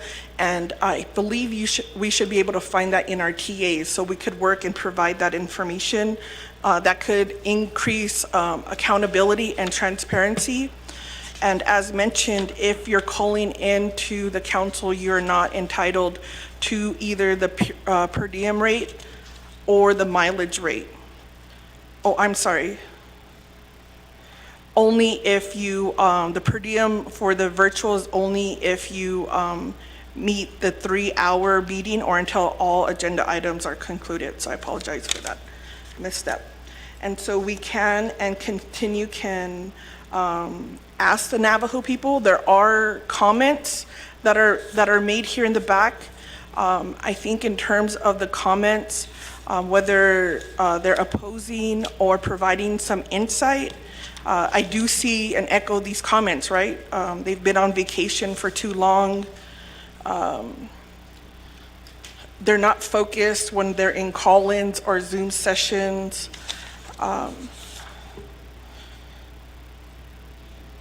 All members are paid to show up in person.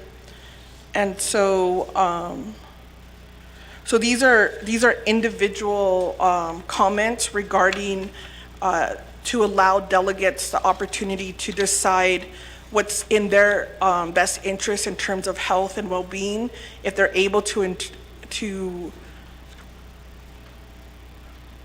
attend in person, or if they need that virtual option. And so I don't think any of those comments address that, except for how they may personally feel about the council in its entirety. And I do have to state, as an individual delegate, we reflect one another. And so I cannot think of an example for this 25th council where either a colleague has intentionally not focused on the discussion or has seen this position as a vacation. And so I think the work that we're doing collectively is strong, and that we are making strides in implementing those regional projects and the advocacy work that we're doing at all of the different federal levels. I just want to make a comment in terms of the chapters. So I have asked my chapters in my district if they're interested in having an option. In looking at what that would be, we would have to amend Title 26. And in that conversation to amend Title 26 is not something simply we can do here at committee or council. It does have to go back to the chapters to reaffirm. So we could work with Navajo Government Development and give the option and the process for the chapters who are interested. I've received a few resolutions requesting that request. And so it would be based chapter by chapter and what works best for them and their people, their officials. But what I do know is there's an increase in wanting to know what's being said at the chapter level, and so wanting that virtual option. So that could be part of the conversation. And I want to state too, in terms of where I see my role and responsibility, my PAF says Sheep Springs. It doesn't say Window Rock. And so I think that could be just a difference of opinion, and I'm fine with that because we're all different leaders on different ways of thinking. And my approach here is to decentralize Window Rock. For far too long, and as we think of 100 years, Window Rock has really centralized and stagnated a lot of what we could find in our communities. And I think that could be also in terms of how we meet. And so there are committees that are going out and hosting standing committees in the community. And that's where you find this richness of information.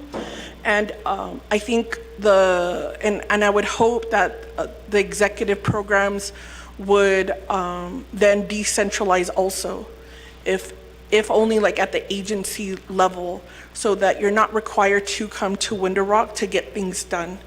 I think that creates a nuance that can be fixed with either technology or recognizing that our chapters should have the authority to conduct business out in their agency level, because what we see at Eastern is different from Western, that's different from Chinle, and in Window Rock they're just trying to sell us a one-size-fit-all, and it doesn't work in my opinion. We could continue to ask and have our chapters provide resolutions.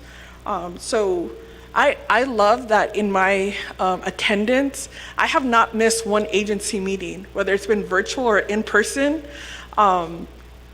because I think the agency meetings, that's a way to really set the tone or feel all of the officials in their different capacity on what they're thinking and getting collective information.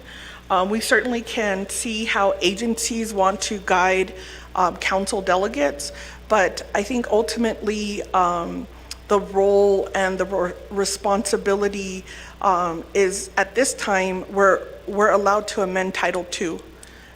We can fix it, we can make it better, we can remove amendments and language, and I think we could have that conversation with our agencies and with our chapters on what that looks like. In terms of the funding, I mentioned we can pull travel expenses, stipend expenses, and per diem, because as we get into the budget season, and I don't believe I was there during orientation when stipends were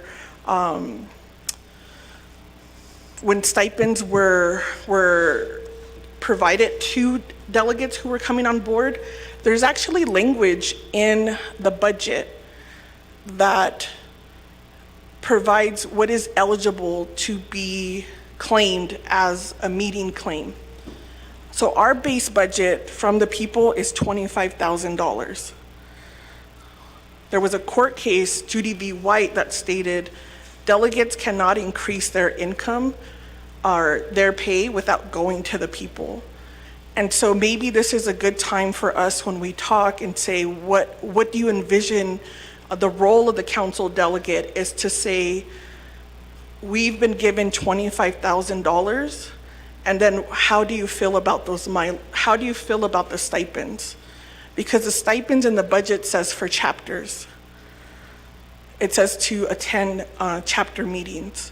And there is language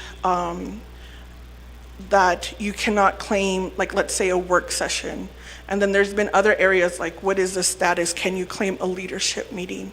So I think these are areas that we can ask individually as delegates and see then, should we go to the point where we just stay with our base pay and then stipends, meetings, and all of that can just be put to the side and we just go with what we're currently authorized by the law. So I think I would be in favor of that discussion because seeing how stipends and getting some memos and understanding the own challenges on what can be claimed and not claimed, especially when our staff is doing it, that could relieve that situation. And that could also relieve the per diem. If you don't know, in the 24th Council, Budget and Finance passed an amended travel policy, but there was a specific resolution that was passed later on that exempted council delegates from being able to claim mileage. And so there is that provision, and I voted against it because I don't think that we should be exempt from some of these policies when it comes to travel. But we also then need to take a step back and say, should delegates be compensated for travel if you're traveling for work? Because Navajo Nation employees do not receive mileage reimbursement if they're driving from their home to work. And that was an interesting discussion that we came up with. So I think this is a good opportunity to really re-examine how we're being compensated, what does that look like, and reviewing something that we could bring in is there used to be every 5 years a study on the Navajo Nation Council work. How much of it is administrative and then how much of it is policy focused. And the administrative part was suffocating the council. So you really didn't see like laws being amended. You saw more of like administrative, that's like when you approve like a right-of-way or you approve some kind of document. And so we could have that conversation with our people on what they want from delegates and what they feel would be the best effective use of our time. So I appreciate the questions. I was jotting them down, and I'm not sure if the Navajo Government Development Office is looking at any amendments when it comes to Title II. I do know that the subcommittee is reconvening, and these could be areas, if this committee so wishes, for them to address and to research. And I think that would be a great way to include, to increase the transparency, accountability, to make sure that the people are involved in the decision-making process. And so that's my response to the questions, the inquiries, and possible suggestions that we can do as a committee or as a council. Thank you, colleagues.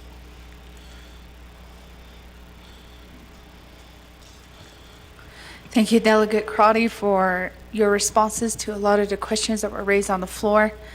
And you did have numerous recommendations, and colleagues, we heard some of those recommendations and the need for analysis. And if you do wish to take that forward, we can help prevent those information. Colleagues, next in queue for questions regarding the legislation, we have Chair Vice James.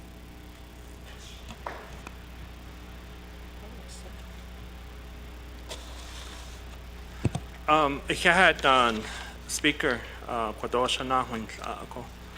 Ado nana Kododa Shimasan Honorable Amber Kinazbak Kradi Kodod a legislation not suspect okay not suspect na hodit Kodon hitato nanin so sali ko.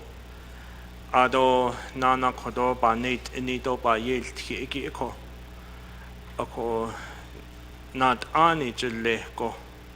So that all tone be hwa wind inle.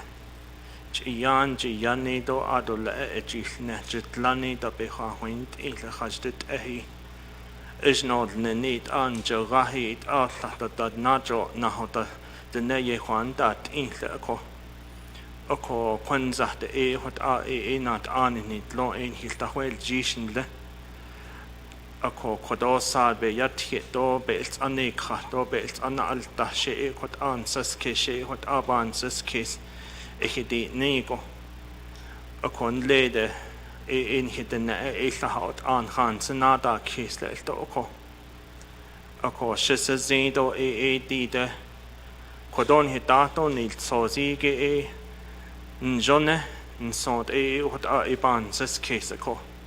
Don hapo honet zako. Had egida edi nilet a nilsho. Sha that de yo nel.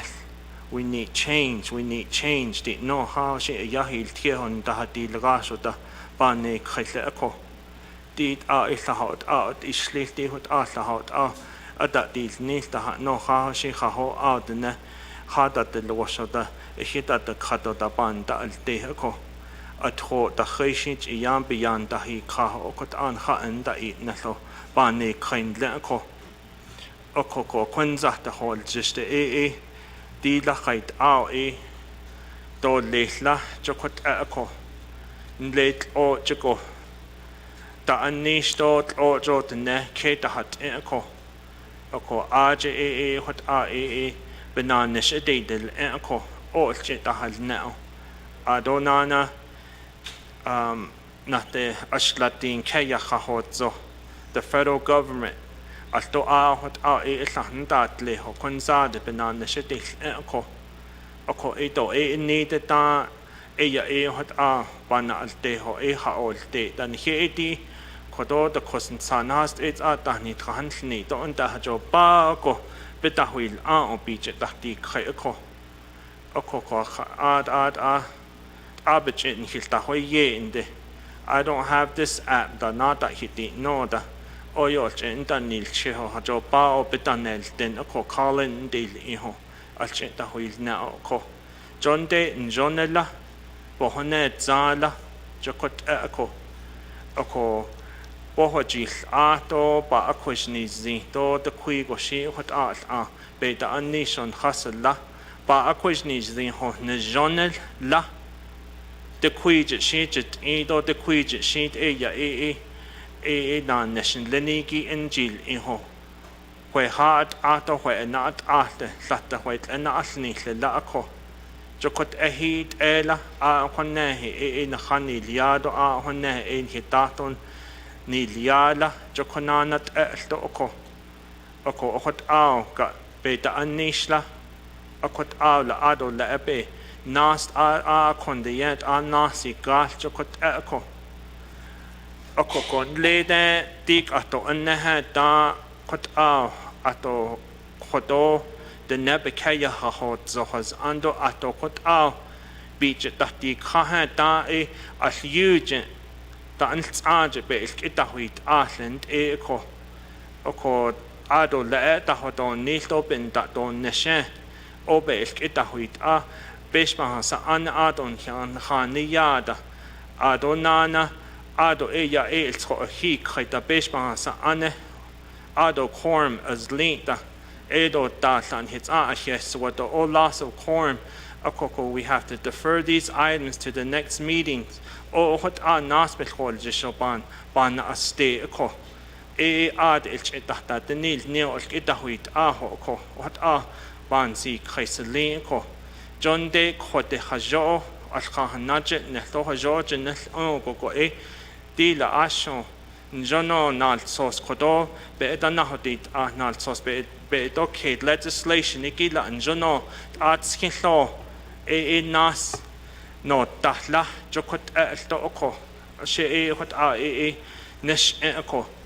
Do hat egita ben hanasht on in hit the schnee that debits argent noch lenido hot abecha ziigi oko od o shikodo onish ego go in jonella ashonal sosiki nast atskin lo danete jo shiv ajo بدين شكالدو بنحج انجون تشنقكو آدو نانا نليدا أسلحندا أو تليش التو كورم هات نودا خيدا هات نهو شتخاهونيز قيد أويو خاتس كوس نيغو دا ياد لات نيدو آدين خان نات آن ندي يا نانت زي كورم دو ليش نو آدين خاشين بستان نهاسي تخاني دا آدين بتخاهونيز قيد دان هيت أتخاهنا نستاث هجو باو كورم اللي هو أكو أكو دات أهيدا ناس نيتو بتخاتهونيز قيقودا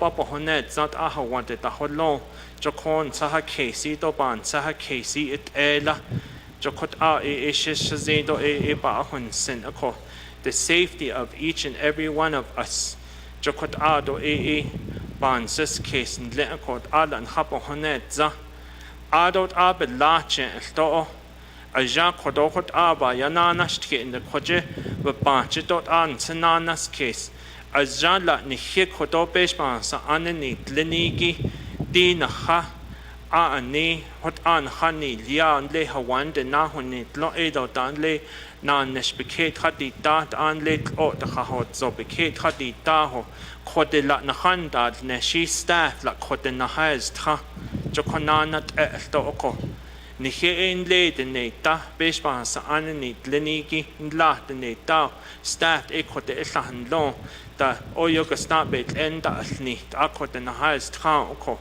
أكو دات أهو دا أين أبان سس كيسو أكو آدات إخيت أهو دا دات Jashid di kodobe hazani. Maybe we need to put in a policy for a virtual meeting. Jokot ado ban sis case in leko. Kait aho da shibenel nesto nahi gizo shit arch edon nil jokotat ehigi in hitaton it's a leko. Ado nana di kunna echahoshi mileage do per diem hat neko.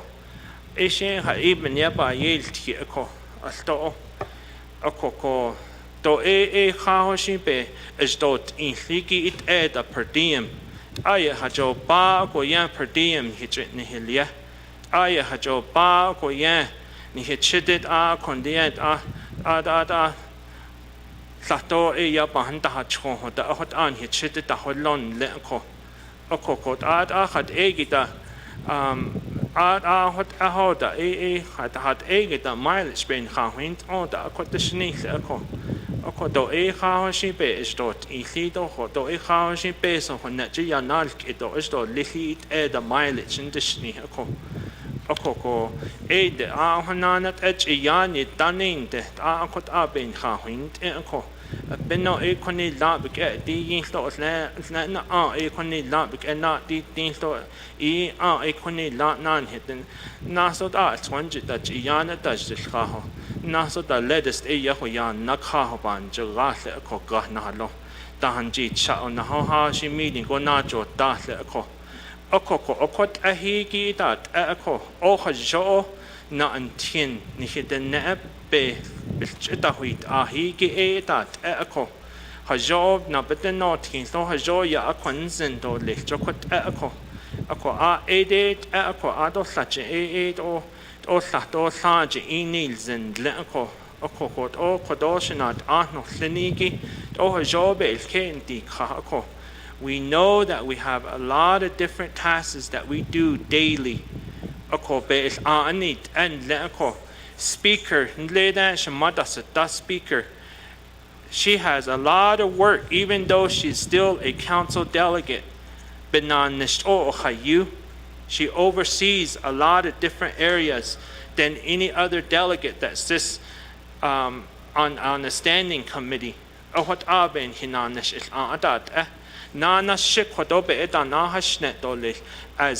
chairing HESI, I think we all agree as council delegates that Health, Education, Human Service Committee has the most departments that we oversee. So, but I still get the same salary. I still get the same per diem. But then, should that go Handa Neshiki staff da Nihit Delegate James, Chair James, can you come meet with us at our department? No, if you know as delegate, all of us, we know that if we don't attend or go there, we get criticized.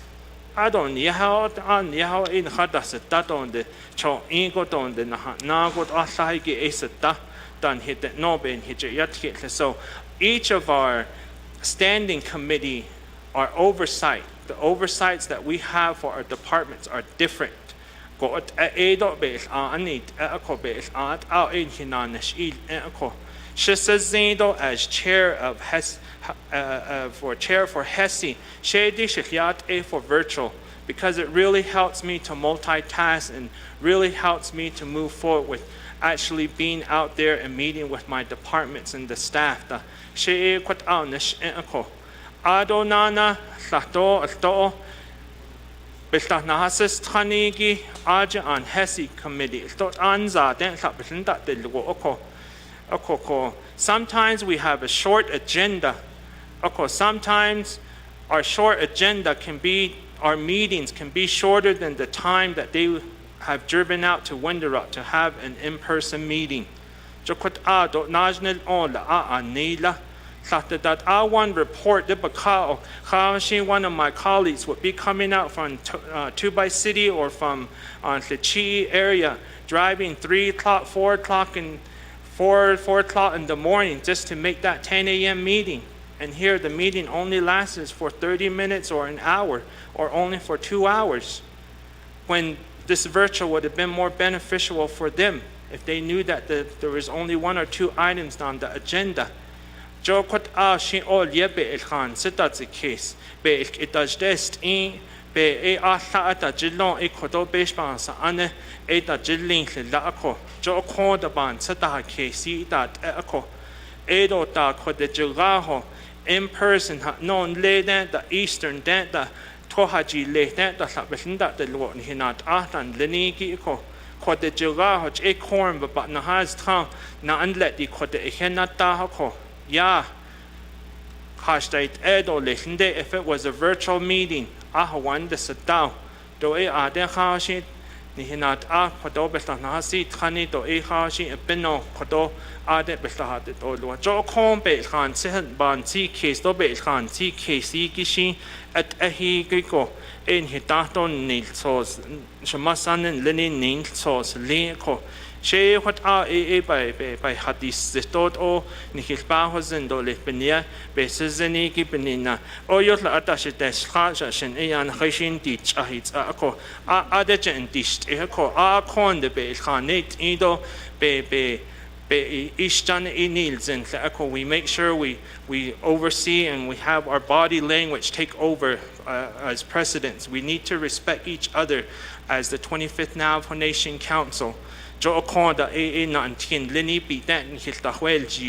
We've all held positions, jobs throughout the Navajo nations or for the state or at the federal level. We've taken many trainings.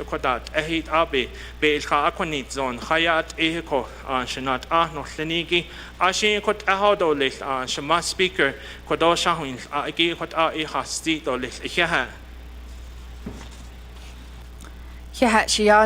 Chair James, Kodo ni o hayu Sadiq baby hinsi iki hot echo. Do clash not olkido lel. Are there any other comments, questions? We have Vice Chair Simonson. Yeah, Nans Eto Speaker Curley. Ado Kodo Shinanda Kodo. Elkin Hisil Tahunzago do hot egon hinat alla about the Huinit. Ado Kodosh Masana, Amber Crady, Kodo Hashing Sogo Sad Be, the Nohidit Ahi, Ain Hitch Huila, Hashing Sogo Edi, Beshbe Haneto, the patients cases, Chinil, Indole, Ado Hotel Tahnetle, don't know, She Ya o Bikets Azido. Lanan sendo Otensen, Hotel Ebihadesti, Hala at Jodishjide, at Quenzada, e kato tone hot cho inahalin yile kodo patient sa case beat na anish ein de kode benina do hajo dat il nista kon legon hitene ha ishi ka do link do skin ko ka do wala kodena nal sosen jata bedi no ko adishti de lede ya in hilkhaz de koto beta inish patient sa case ya allah beta inish ko naha she yat hobansas case ado kodo ashna inanit HES committee jo aja datni tra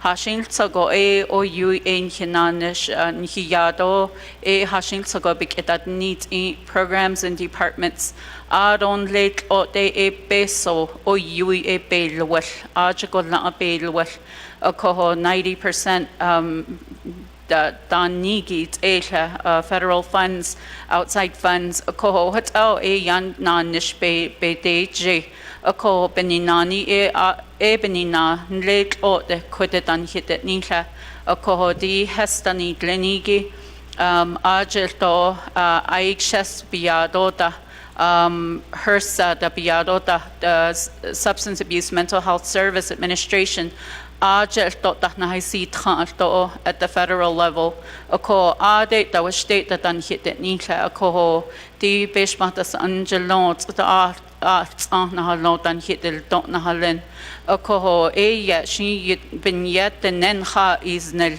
kwa na khana nado le hit no ko jo ben yen kha isnel ado hat ye na khata hos an hit na ko ashi be has ani be jo ben na ek at hajo be has ani dol ni be ho hotel virtual need nishto le no jo kwa hitatos sozne ko o she shamasan ko do obeke niya doli ado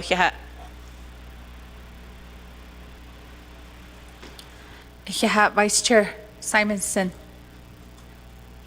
ado ko do nana shiaj Chair James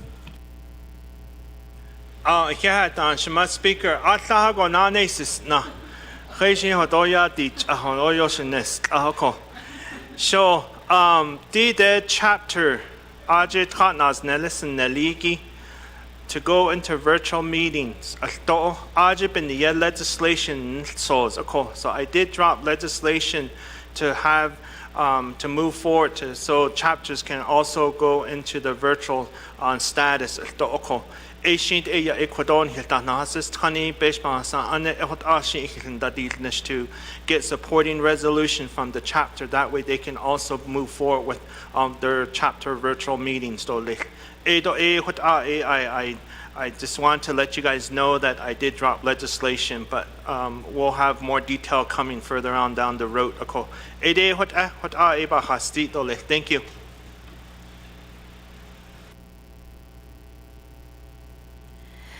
Thank you, Chair James, for that proposed legislation that will be coming forth. This only in regards to the Council Title II, Chapter Government, Title 26,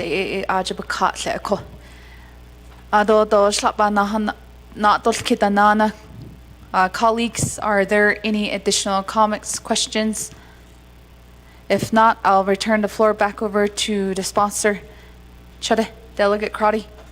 Oh, yeah, thank you, Shadija, Chair Curley, colleagues, committee members, those who are in the gallery and listening online. We appreciate your commitment to hearing this discussion. So I appreciate Chair James and certainly as being a member of the 23rd Council on the HES Education Human Service. I believe that oversight is the heart and anchor of our nation. I know internally the council somehow ranks different committees as more powerful or more influential, but the type of oversight that committee and the experience that I have has really shed light in how, in my delegate career. So I appreciate you chairing that committee and my colleagues there. And my hope is from that experience, we advocate like at Budget and Finance here at NAA'BIK'IYATI and at Council. We do have good news with the 3-branch chief agreement that of the 4 priorities, the first priority is our elders. The third priority is our youth. And so collectively, we need to see from your oversight and your programs and then these partnerships with nonprofits on what we can do to really support, enhance that prevention work, and not just having a reaction.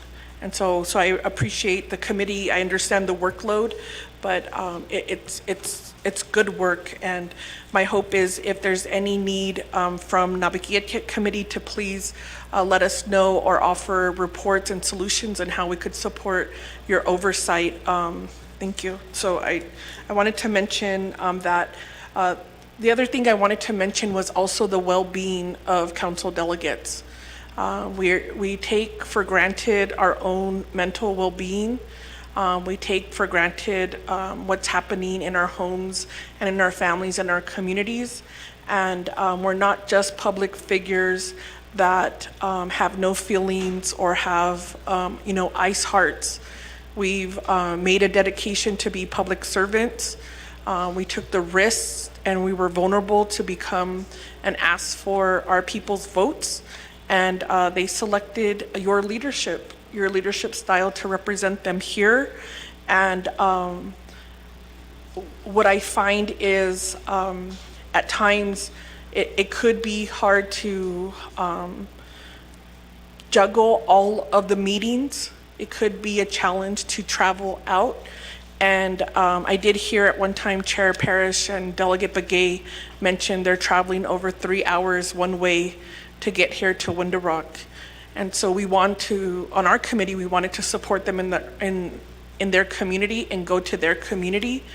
And it's quite an experience to be able to go to different Navajo Nation communities. And so I always really liked how Resource and Development Committee would go out and meet with the community and with the public, because Window Rock, we're detached from that here. We're probably the most privileged individuals during our time here on council.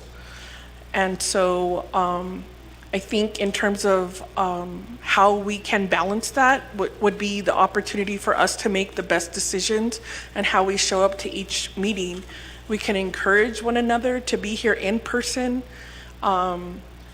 We can encourage one another to make sure that we're doing well and having wellness checks on one another, making sure our mental health is in order, making sure we haven't suffered some trauma or loss in our families. And I think also then supporting one another when we need to bounce back. And so I appreciate this committee and this council excusing me from the spring session.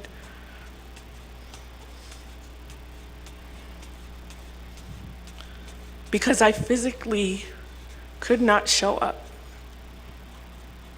I tried my best that Monday, and I just couldn't return. And so I think having that opportunity and making those decisions, it is not a unique challenge, because we have other colleagues who have lost loved ones, children, spouses, mothers, fathers. And so I just want to retain that humanity here in the council to give one another that opportunity to make a decision what works best for you. It's amazing to see you. I'm excited when we come into the council chamber and we're able to shake each other's hand and acknowledge one another and share Delegate Norman Begay's quack ringtone. It's something that unites us, but it's also understanding that we may not always be able to show up in the way that we need to, and that call-in option is there for us. And so the last thing I wanted to mention was I appreciate Chair James with the Title 26 amendment. That's going to take a commitment, and I'll do my part to try to get chapter resolutions or agencies if they choose to for their community. But if we're talking about the workforce, we'll need the oversight HES. I'm not sure if you've had that conversation of Navajo Nation workforce, if there's a hybrid option. In speaking with Department of Justice, I know they've lost a few attorneys. I'm not sure if it was because of them not being able to have that hybrid option. And of course, there's going to be challenges with infrastructure, but if you have children, if you have elderly parents that you have to take care of, I think not only delegates, but anyone who works for Navajo Nation should have that flexibility.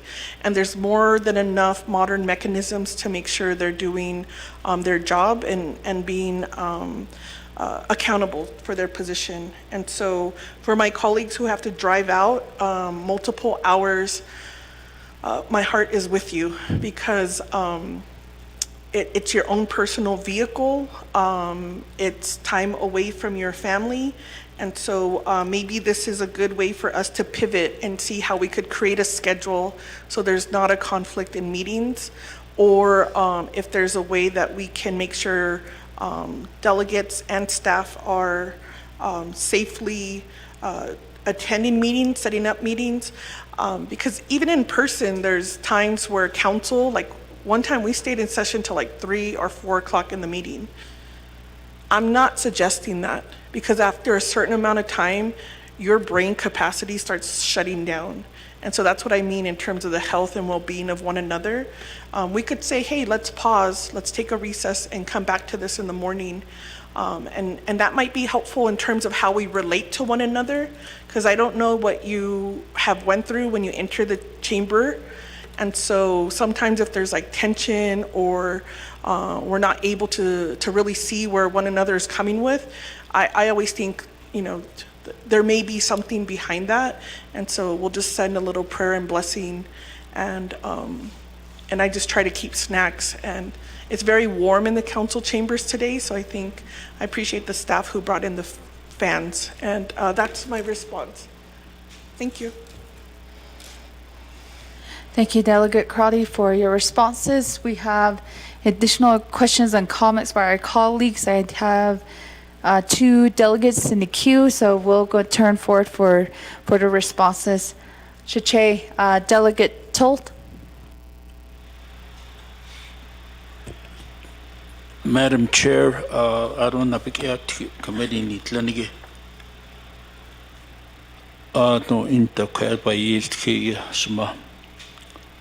I know where you're coming from, but I spent 8 years as a council delegate, traveled back and forth. At those time, we didn't have a P card. At those time, our stipend wasn't that great. The only around trip we had used to be if there's a session for 1 day, and then you get your full per diem. Also, if it's a council session, on Monday is the only time you get a full compensation. The rest of the time, you only get $60 a day. Compared to right now, when I came back here, you have everything available to you, such as P card, such as per diem.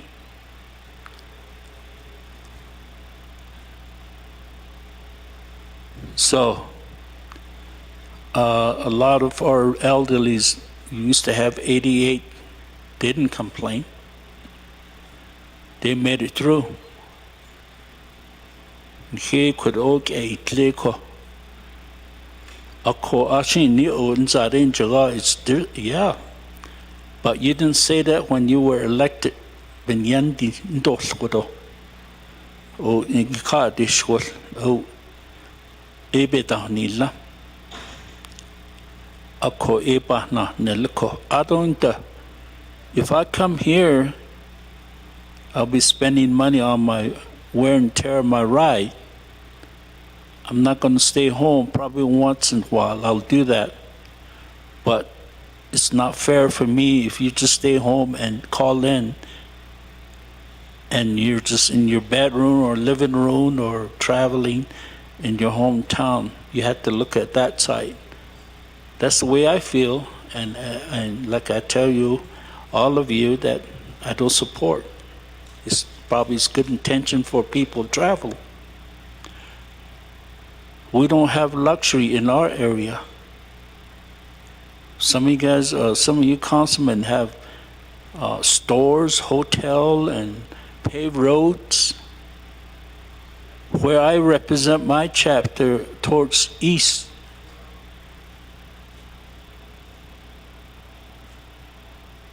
can I just talk, please?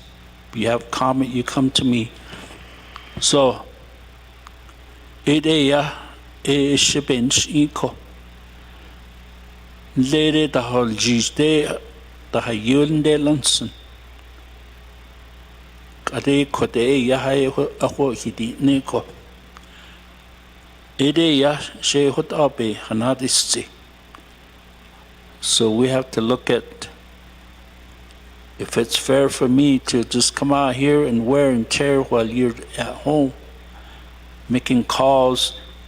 Like I said, I mentioned, internet's not that great out there. The phone I have too is AT&T. Where I live in my house, I don't get signal. So I had to go outside, and then I had to pay for my internet from Frontier. So there's a problem with that.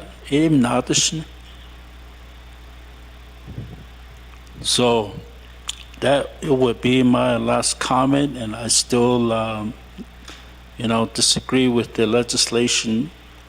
It's your vote, and it's your holding. So ideya ado hot jo be had this sinsen. Thank you.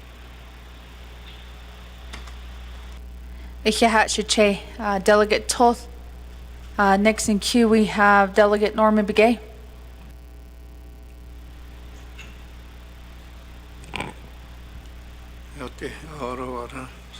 Madam Speaker, Bayati is kind of getting interesting here. Dira Bayati, Anidi George Toya Yashtigi. So that puts me out of the box where I'm illegally voting from off the reservation on these legislation Akobez ani no you have to be on the reservation to vote Ako Dijudi or Chibana Tito Bigaya Nalteo Aro Bigito use the Ako Direbez ani Jota Nil Ion Geron Kinat Ani Gadat Tagi Dana Joan Kitchani Lago Di Pepes Ani Hotero Hotengit no Gichona An En Jondo Koti Kronil Onkat Shinshingi Dawaya, we passed a lot of laws within 4 months which are probably illegal if somebody challenges us. And you probably can go back and see where these people have voted from, where they're at, off the reservation, whenever we have a NAA'BIK'IYATI or council, you have to be on the reservation on site to vote. No, Ako Dirigi Bez Ani, I think Delegate Crowdy, I wish you kind of pull this legislation back a little bit. Let's look at the law and what it really says. Ashini, yeah, the chapters are up in arms too. They want this virtual. Jonashinte, a lot of people, like I said, I would have to go to Real Perkle 66, sit there, which I'm not comfortable sitting there. So I thought about how it's Zikuidia. The Neye Chanta Totin, no. These are the words I want to get. when I'm sitting at 66 casino, ta kaya naga. So we have to look at this whole situation. Jo dat nil ito halit out all nili. Actually, there's chapters have good internet service. Kung at broadband bahinte. I don't have a good service in Tuachili, Elmo or Rema with this AT&T. Ako kuroa shonda. Ostas wadankin shkatware 25th na si thanigi. Halet atil nishashe need na. Even like now, yes, people can still get on internet and listen to us. Okay? There's no problem with that. I could end the chapter. They have to be voting for a resolution. They have to be in person to vote. 25 vote quorum. No, 17 does. That's how the biggest chapters only have 17 vote quorum. You know, some of them, the smaller chapters have 25. Esto reverse it. So we need to look at all these laws and say, hashita was nishto di hote ningi apasi tio ayate. On so esto sa bahastiro lish. Thank you, Speaker.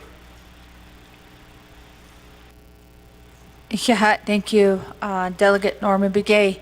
No kwaki so na itin regarding clarification on voting on Navajo Nation, voting off the Navajo Nation, especially if it's virtually with the telephone or through Zoom. You did ask for guidance from legal counsel.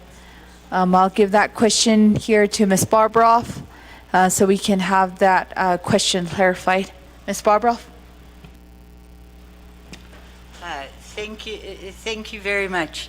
And I think that is a great question, and particularly if Navajo determines, if the council determines to adopt technology, the new ability to do this, there will be lots of questions coming up. During the COVID emergency, when the virtual attendance was adopted, we interpreted, like other jurisdictions have done, that the person who is calling into the meeting, they are presumed, their base is presumed to be where the meeting is being hosted. That's why when you would request information from Office of Legislative Counsel, the answer would be the meeting has to be hosted from within the Navajo Nation. If it's hosted from the Navajo Nation, then when you're calling in, you're joining that meeting. So that is the interpretation. Now, what I am thinking, because that's such a good question, that I want to speak with the Office of Legislative Counsel attorneys and see if we cannot develop some language to be inserted in here to clarify that, to make that very clear, because that's a great question. This is not part of the question that you asked, but I think it's really important to clarify, since so many community members, chapter members are listening in. If you are going for chapters to host their meetings virtually, meaning to establish a virtual system where people can vote virtually and their virtual attendance can go through the quorum, as was brought up, Title 26 will have to be amended. This is the part I want to clarify. In what the actual language in Title 26 is, oh shoot, I just had it on my page and I lost it. Okay. Is that, dang it, wanted to read it to you specifically. Okay, 26 NNC Section 1E, it states that Title 26 may be amended by the Navajo Nation Council subject to approval of a majority of all chapters of the Navajo Nation. Or this act may be amended by referendum vote of a majority of all chapters. So I just want to make clear that if council goes through, and we do have Office of Legislative Counsel does have a legislation request to amend Title 26 to allow virtual meetings. If that legislation gets passed by council, before it becomes effective for any chapter, it has to be approved by a majority of the chapters. So I just wanted to clarify that, so it's not an individual chapter action. It is going to require the majority of chapters to approve it. So that's what I have to add. Thank you, and back to you, Madam Chair. Thank you, Dana, for clarifying that question. Colleagues, we do still have several questions, and I'll go next to Delegate Ricky Ness. Thank you, Madam Speaker. Honorable members of the 25th Navajo Nation Council, staff, Honorable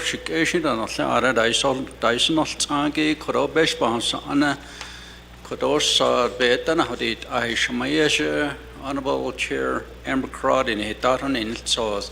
Based on Anna Jackie Koretsaga Hot Zand, one of Mother's big on a satnate. A cote quid the costant side, hit hunt snake, in a yakodo, did a base the chin, sick case, but a cargo on the area of dirty peasant job, but the nenegin de jagib and a cargo a satnate leko en hapaho, a coe did the costant sagi, do he that is net a penniga, John de be hake. Go hot a hanal chosiki deal chos. Arok are codenhat hati hate out en hajo anas ahot ero late nenikin hosel chos go NAA'BIK'IYATI halate out il nails benega. Nedo nationant are not senegi kodo dide beshbahas angel nego under the hate out shint hot national chilnego go the necha in netko. Yaha Belkadet Ehegiba Honatson Ahwint Zeda ne hot yon honet lenal sauce bed zeda yego based on his aro dish Nahahan go Jashida hot egon hahan and de hot esella a cup business zildo yego baby hatch old nego hatchodas and eats are in our stroke castle. So far, I went through one vehicle, 500,000 miles, trying to go over the mountain one time, and I realized I need to retire my vehicle or just leave it at home and give it a rest. And I really enjoyed my sister here racing back and forth towards Shiprock every once in a while, but we put in a whole lot of mileage, and I know Senegi. You know, sometimes before COVID, we used to sit here at midnight, ran out of time, and then we go home. I hit a deer at one time, which cost me a pretty penny, even though I had insurance. I hit a dog early in the morning, going to Page, Arizona to Antelope Point. But that's called being 4 or 5 in the morning.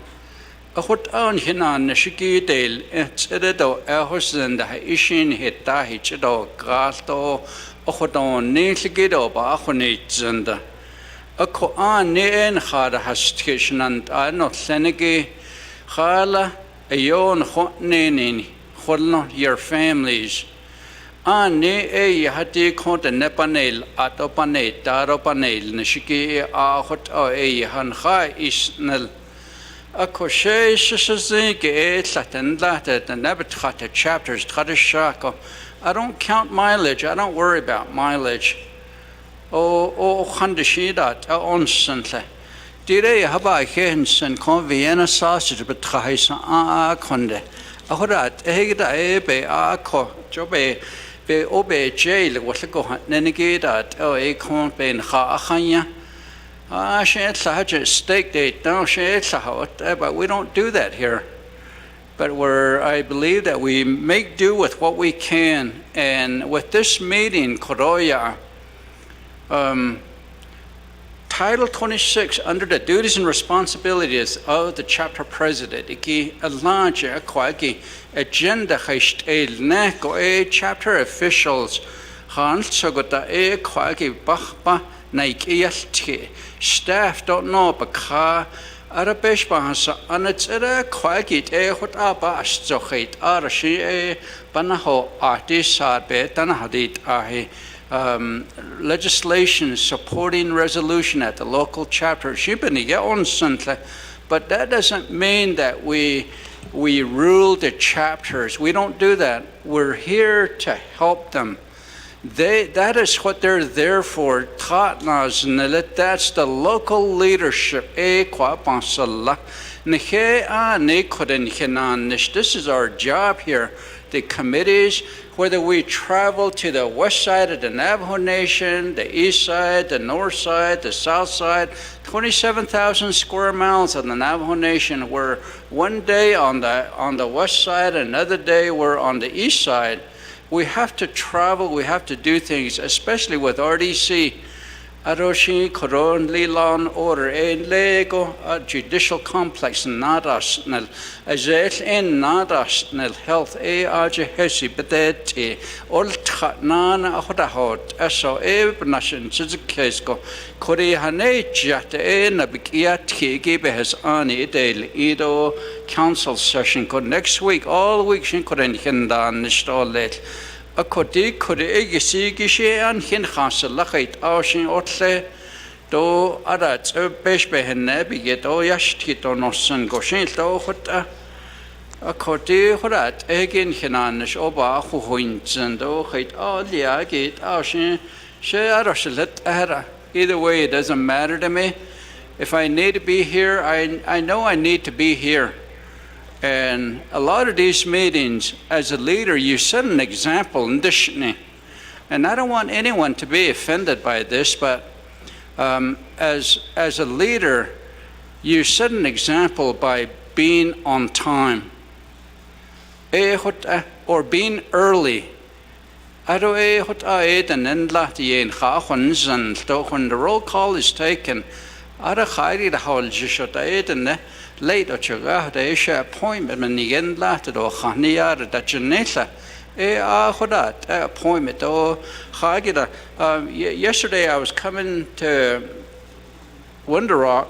I was driving over the mountain and I had to quit the Benol Kasia, and I waited in line 15 minutes to make sure that I don't disrupt what dequit and then that again. So I wasn't late. I was glad that I left on time, so I was on time for the meeting. And when I got done, the belts wasn't on the both sides of the roads. Chidel Ketes, I don't quit and then or Kasigi, San Handis, Ato Kodo, a sugar, but the snow ocean netla. So Shanant, I know, Lenigidin Hinan, Shiki, Anne.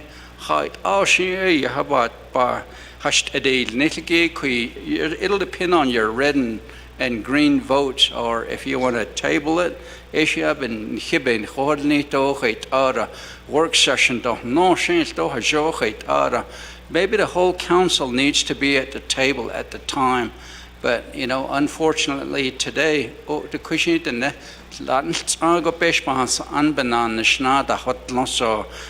in DC and other places. So, as long as we have a quorum of 13 sometimes and the question from each of the committees, we're good. Thank you. Back to you, Speaker.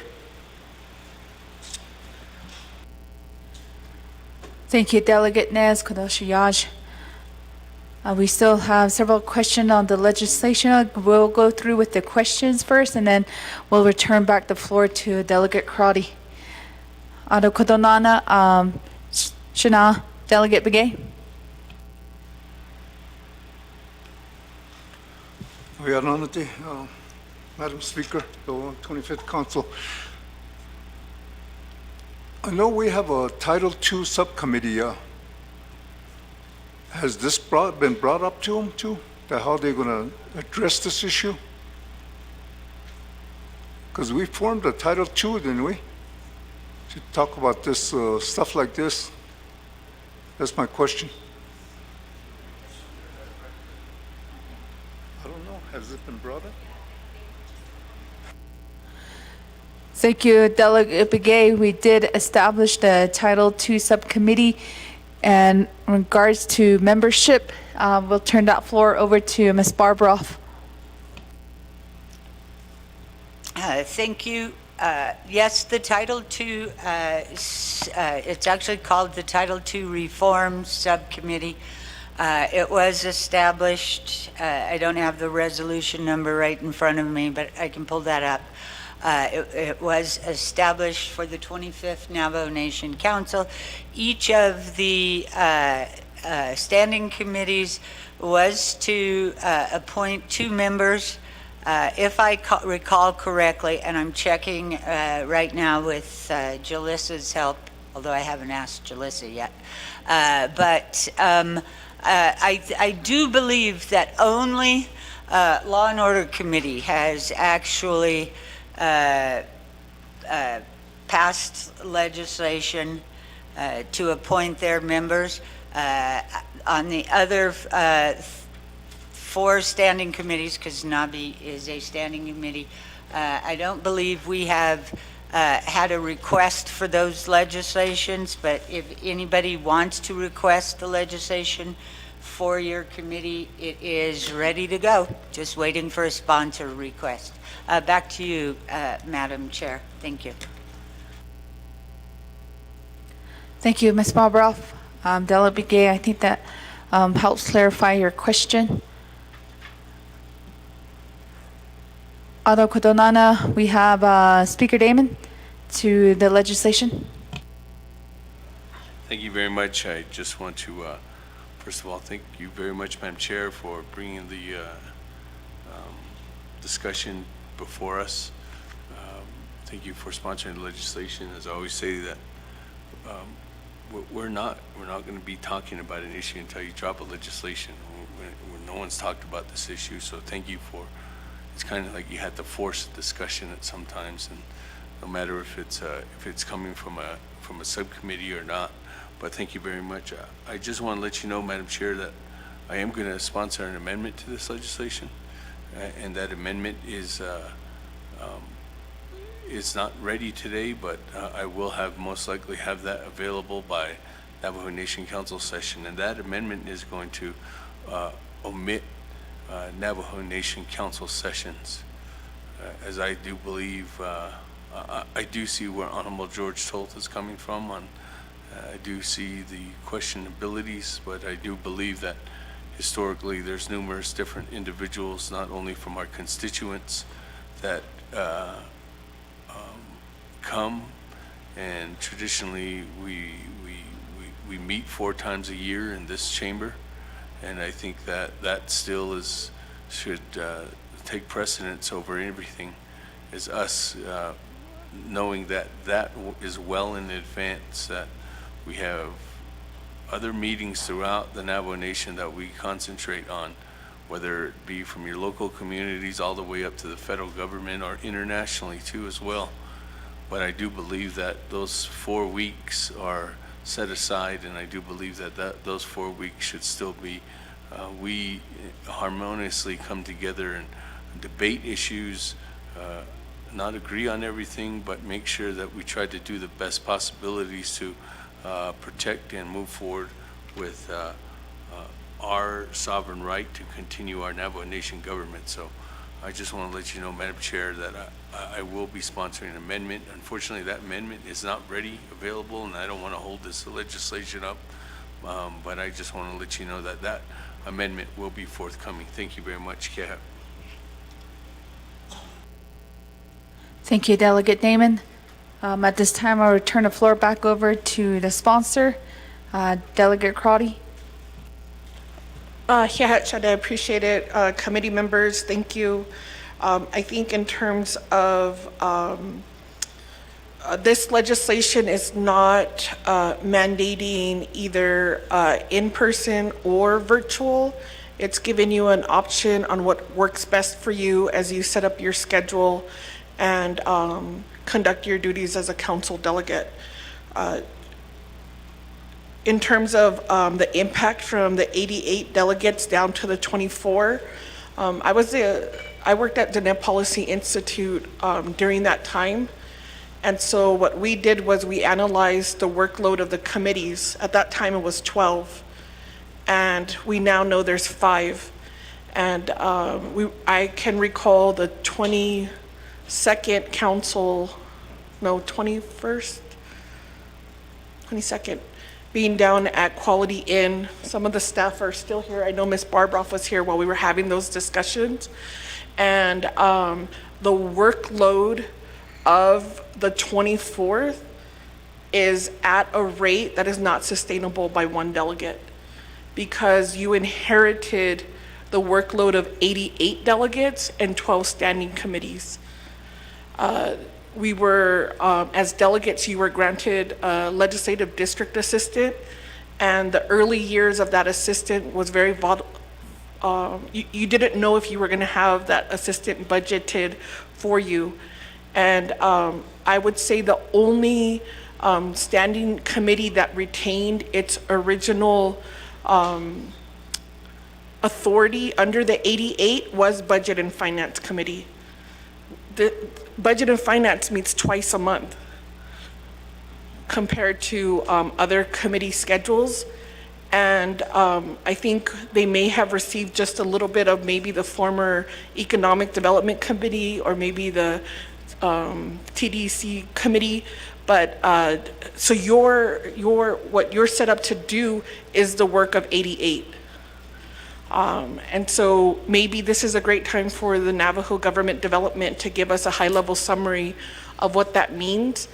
And the 88, there would be larger communities that would have multiple delegates, and the smaller communities then had delegates, either an individual delegate for one chapter, or it was rare to combine smaller population chapters. And so the amount of time and distance that you had to go to your home chapters, and I think some of the largest disparities is in Eastern, where let's say Delegate Danny Simpson, where there's areas that there's not roads that conveniently connect his chapters. And so each of us have a story of maybe traveling long distance to the district chapters, and then also the chapters maybe booking or stacking their meetings with one another. So that could be a directive either from the Title II subcommittee to look at, or government development on the impact of the 88 delegates. Last council, there was a resolution to increase delegates to 44. Initially, the Government Development Commission supported that initiative, and then later rescinded that support. And so that's still a conversation, relies on the people's initiative, if and how many council delegates will represent their communities. But there was very little research in terms of the impact for each council delegate to carry that load. So not only were you compounded on your oversight committee, then your representation for those communities also increased. But what doesn't increase is the amount of time of each day and the amount of days of each month and each year. And so meeting that criteria does have impact in our effectiveness. In terms of the comment fairness, I don't think there's anything in this legislation that creates a a sort of unbalance or a type of prejudice to any type of delegate. This is simply providing you the opportunity to make the decision that's what's in your best interest. In terms of the comment regarding the luxury of paved roads and economic development, I would just say I'm not exactly sure how that correlates to the language in the legislation, but I just wanted to make sure that the delegate know that I heard the comments and trying my best to synthesize how that correlates to the legislation at hand. In terms of internet ability, there are multiple broadband initiatives that need to continue to have the support of the community members. We've heard how it impacts at the individual level, but then this is also impacting telehealth, economic development, and other opportunities that an internet would and broadband would provide to your community. So this, thank you for bringing up that concern in terms of your access and the amount of money that's paid out of pocket for those services. We could look at, in terms of if it's for a business expense, how to support delegates in either what is that internet cost and what does that look like in terms of reliability. I know that Starlink has multiple conversations here on Navajo Nation, and they do have areas that we have seen great improvement to access to the internet, but it does come at a premium cost. So I hear you, delegate, and my hope is collectively working together, we provide internet access to not only to yourself, but the communities and districts that you represent. For law enforcement, that's the greatest challenge, is to be in a community where there's no communication or access to internet. It puts our officers' lives and first responders in danger, and we actually lost Officer Houston when he tried to relay a call for backup, and unfortunately was a victim and succumbed to his injuries. So let's see, the question regarding off-reservation vote was answered by Legislative Council, and that has been the consistent advice and guidance given to delegates. So in terms of the illegal challenges, that would be then in the realm of whatever court action, if, and every legislation does state, including this legislation, there's a savings clause. Any provision of this legislation is determined invalid by the Navajo Nation Supreme Court or by the Navajo Nation District Court without appeal to the Navajo Nation Supreme Court. Those provisions of this legislation do not determine invalid shall remain the law of the Navajo Nation. So there is a recourse if there's some concern or challenges to prior votes. Let's see. I did make a note of Title 26 and the quorum. We also could have a conversation and the need to increase the executive program meetings. That might be helpful for the council or the committee who want to listen into, let's say, division director meetings or meetings with staff regarding issues. That might help understand what are the dynamics that are going on rather than having to pull in programs to give reports here at the committee level. So I don't think that's been discussed, but that could be something that we look at, and I'm not exactly sure where that would be in the law, maybe Title 22, maybe Title 2, and the subcommittee who has agreed to be on that committee can look at it. Let's see, that's the language. And not being able to like follow each delegate's calendar. You yourself would know what location you're at when you've called in. And so I think that would be part of the decision-making of the delegate in their schedule and calendar to show up to the meeting if they can meet physically, or if they would need to use the virtual option, that they are abiding by all of Navajo Nation laws and policies. Let's see. I appreciate Chair Nez, your suggestion and comments on your mileage and your vehicle. I do want to remind this council that in the 23rd, after a very late night of discussion, we did have one of our colleagues hit, and ultimately that relative passed away. And it was very traumatic for the council and for that delegate and his family who were in the car. And so let's talk about wellness and say then maybe at a certain time, we can adjourn or recess and then restart the conversation on some of these issues so that we're safe, the community's safe, and we're showing up in the best way to the council. There's multiple research studies about sleep deprivity. There's multiple studies about the impact of COVID and work and long-term COVID effects and the mental health of one another. So any suggestions on how to improve that, I definitely think we should have that conversation. I appreciate that the value of being on time and early was stated. I think each of us come to what we value and how we want to show up in the world. And so I appreciate that that was shared, and that's a value that you hold dearly. I think in terms of the suggestion here on amending Title II, so the consent agenda was used today, but the consent agenda is relatively new. The consent agenda just came up 4 years ago, and it was at first only reserved for council action. And then we saw the benefit of what the consent agenda and thinking, okay, how does this work? How does it need to be part of the agenda? Does the sponsor need to let the speaker or chair know? And then we were able to see its success and then move forward and allow that at the committee level. So at the committee level, you have that option now, like consent agenda. And so that's just an example of how the council modifies what works in your best interest for effectiveness and efficiency.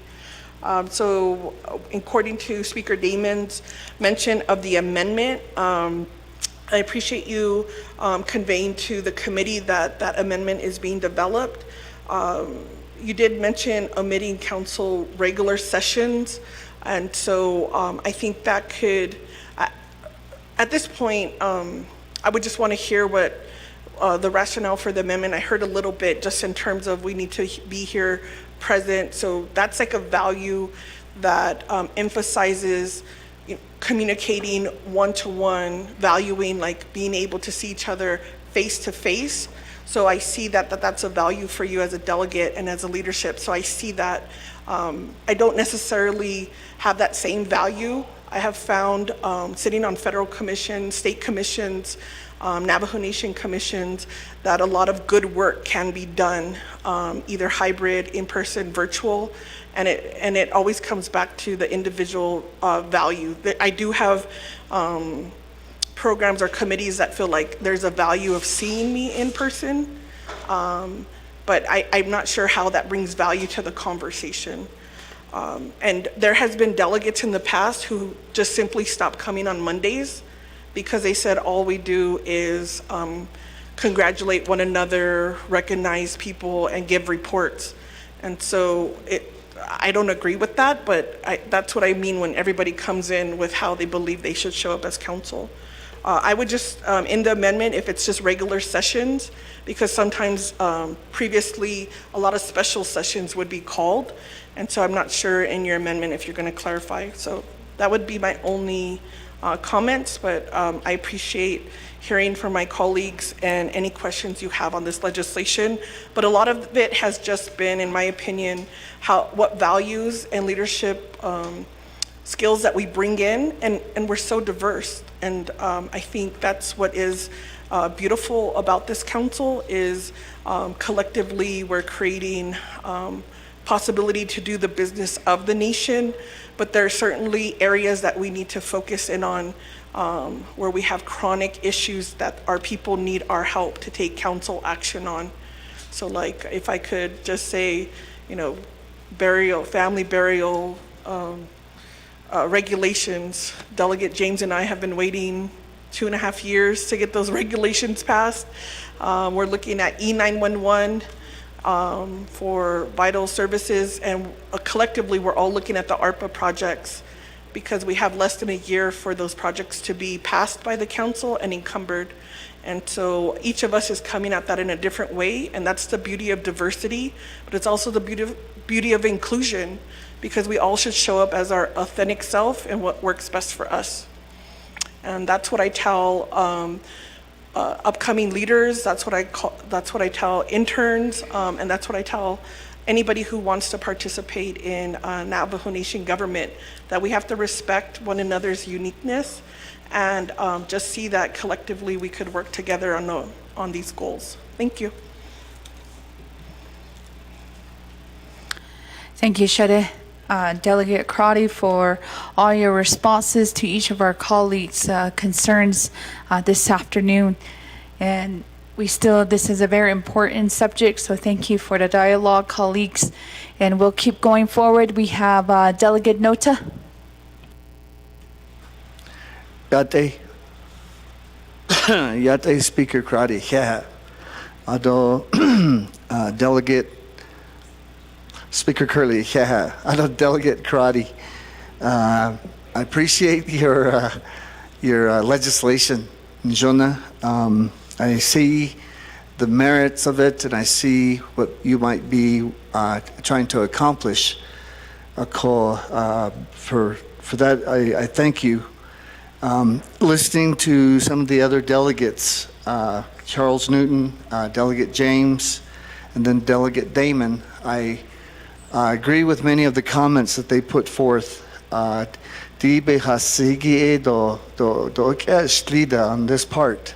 But the chapters that I serve 5, the Twin Lakes, Tallahatchie, Noshchity, Mexican Springs, Coyote Canyon, Tallahatchie, and I attend as many planning and chapter meetings as I can with them. The Club C meetings, their grazing meetings, their veterans meetings. My chapters are pretty demanding, and so I try to accommodate and get to as many meetings as I can. So my comment to this is I do come to all the council meetings, the subcommittee meetings. When I came on council, I did not realize that I had the potential of getting on 7 subcommittees. So I was naive from that perspective. Also, I meet with county, state officials on a semi-regular basis. And in order to be an effective council delegate, in order to be an effective leader, you have to have information. You have to know what's going on with all of the surroundings and just information that comes out to be able to make those effective decisions. So I have the ability to coordinate and use technology effectively. And I have gone to not only these planning chapter meetings, Club C, grazing officials, veterans, and all the others that I mentioned. I've been to quite a few meetings within the last 6 months. And these are like 2 or 3 meetings at a time in natural resources, housing, youth development, education, health, mental health, tourism, community development, economic development, public safety, elder care, veterans, roads, sexual assault, broadband, alcohol, drug abuse, and I think in order for me to attend every one of these meetings, it's pretty difficult when it comes to your health. And I think there's merit, like I said, in these virtual meetings. I do have to agree with Delegate Damon, though, that the 4 sessions, this spring, fall, summer, winter sessions, I think those should be more mandatory. But I just want to say that I do understand, I think, what you're mentioning with this. And the other part to this, though, I know that we're going to get a tremendous amount of criticism from our individual colleagues from our different districts. And with that, I kind of agree with Delegate Charles Newton, that maybe we could maybe do have a work session on this issue before we go forward with this. So that's my comments. Yeah. Thank you, Delegate Nota, for your suggestions and recommendations. At this time, I'll turn the floor. There were some recommendation proposed to the sponsor, and I don't see anybody else in queue, colleagues, so I'll return the floor to the sponsor. Delegate Crotty? Yeah, thank you, Shadeja, and committee members. So there wasn't questions. I appreciate your insight in explaining the dynamics of the workload of the delegate. And so I think as we change out of full virtual to then the opportunity of hybrid and now in person, I'm not sure how that's going to impact your schedule, but if the current law, as the way it states, then it's in person, and you're here at either your committee level or your council meeting.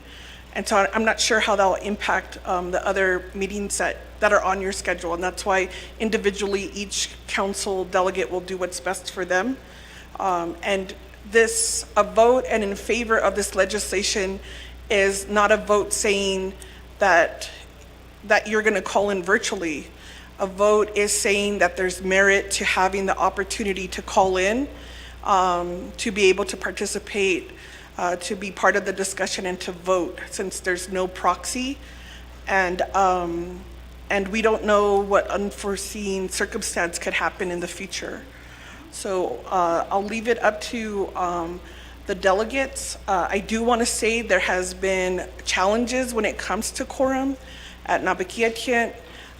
There's challenges when individuals are excused and left, and then there's only a small body of the delegates here, and there's multiple legislations that need to have action on. And there also could be a challenge if you're sponsoring a legislation and you're not on the committee, but your committee is meeting somewhere else. Currently, you would have to be there in person to present your legislation. And so that actually happened to me this last week. I wasn't notified of a special meeting.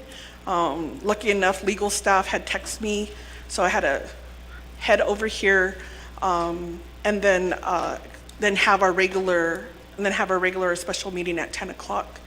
And so that does, there are just the way that our schedules work, that they'll have those unique challenges. And so this, again, just gives you an option. If you feel like you're a delegate who wants to show up and be here in person, this doesn't take away that right.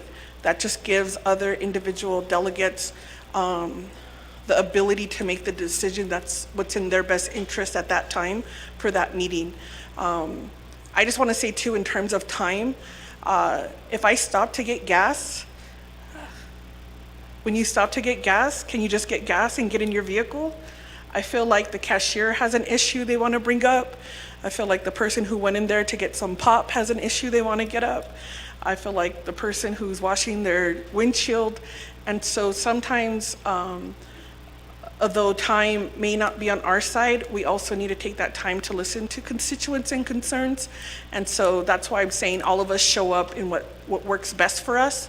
And we definitely do not want to be driving at high speed rates or driving in dangerous conditions. And that could be the challenges. So I'm just offering a solution as an option, and we could continue to encourage to show up here in the best way possible. But we don't know what each other's schedule is like, and we definitely do not know what's happening before or after the meeting. So there might be childcare, there might be elderly parents, there might be livestock, and so things happen, and this just gives us an opportunity to do our job, and that's what I'm seeing it, another tool. Previously, there wasn't internet, there wasn't email, there wasn't a lot of things, and this council has always been able to pivot and to incorporate modern ways of showing up and doing the work of the people. Thank you. Thank you, Delegate Crotty, for your responses. Colleagues, I don't see anybody else in queue for any additional comments or questions or recommendations. Second call.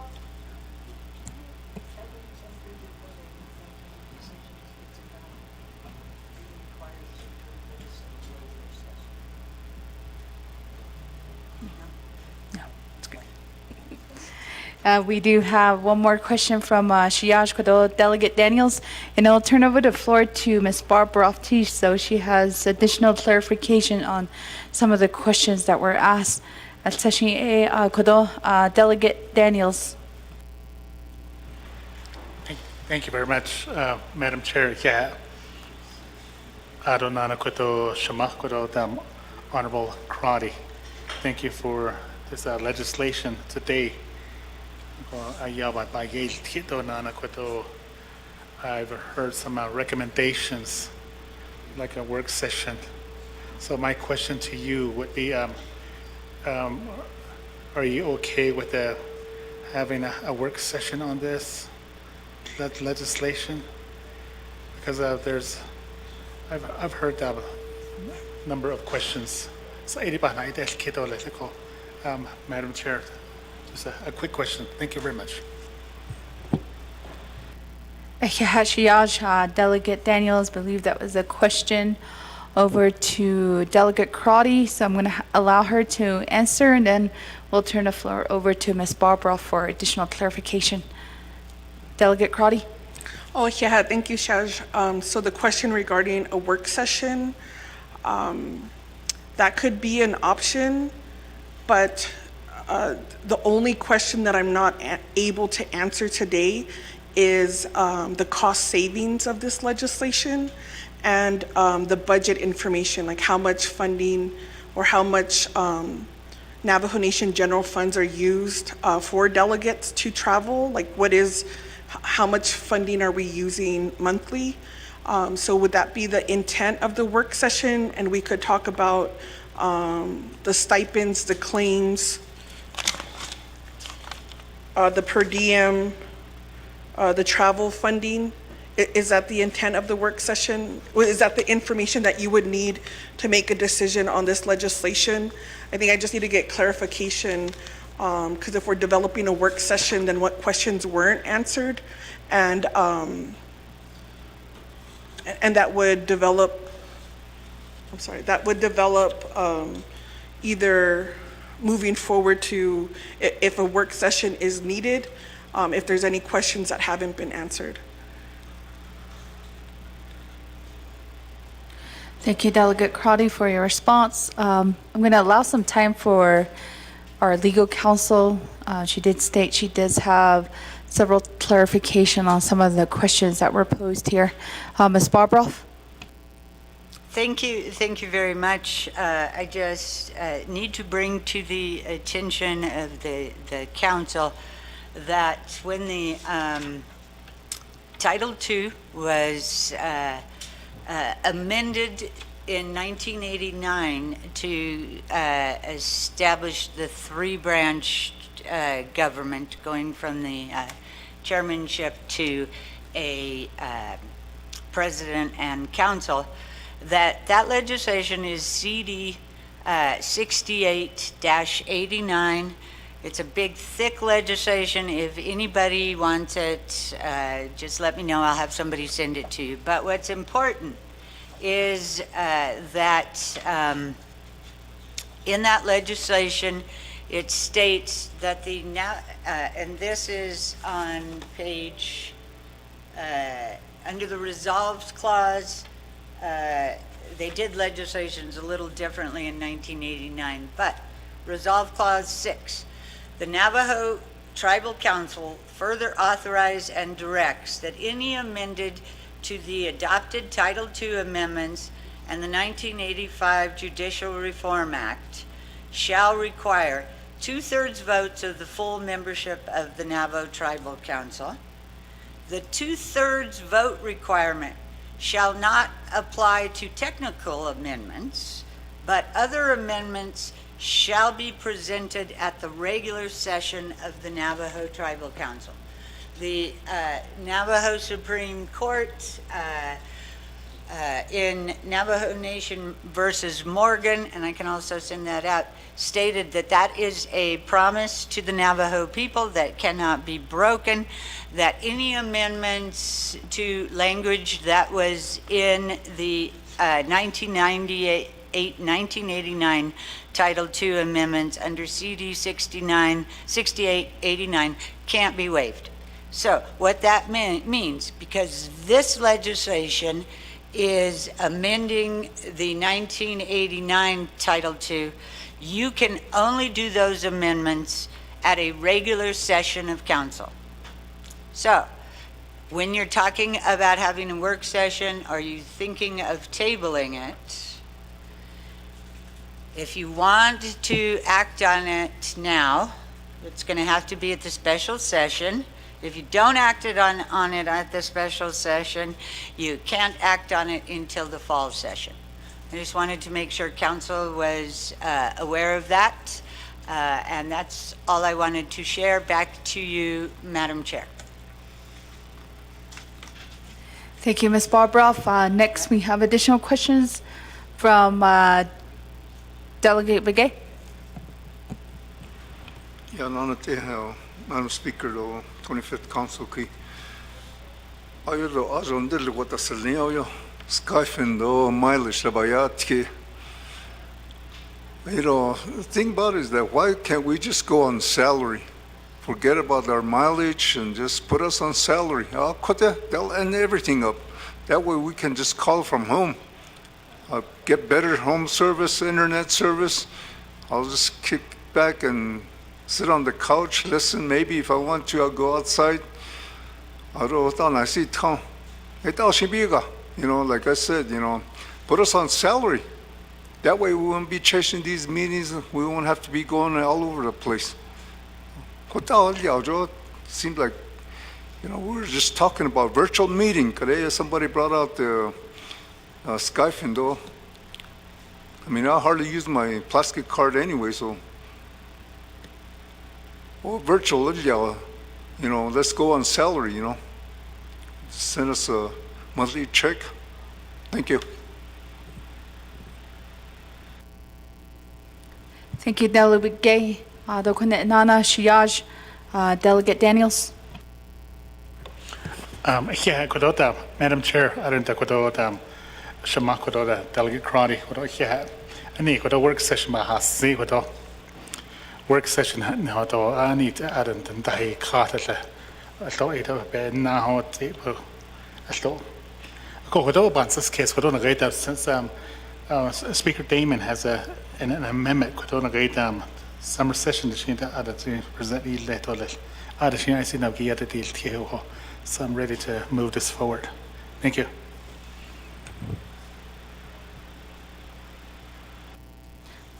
Thank you, Delegate Daniels. I didn't hear specific questions from any of our colleagues. So colleagues, are there any additional questions or comments to this legislation? Second call. Third call.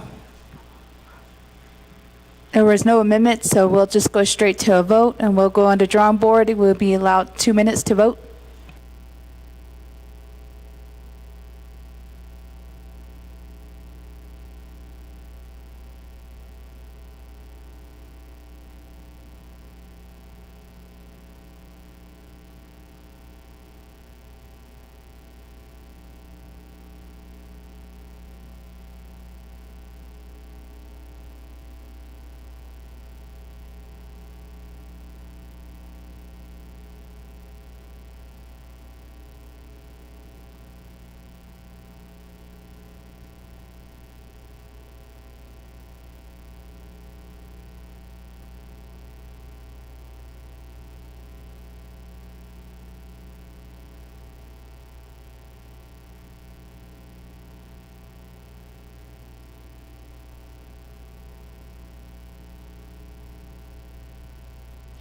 One minute left on the board to vote.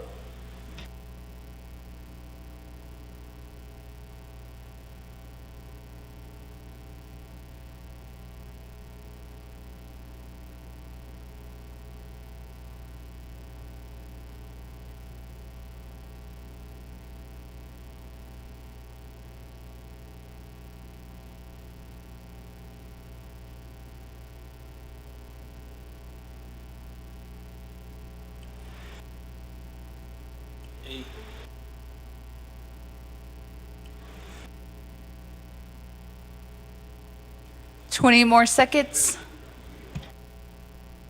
Delegate Azeret. Delegate Toll.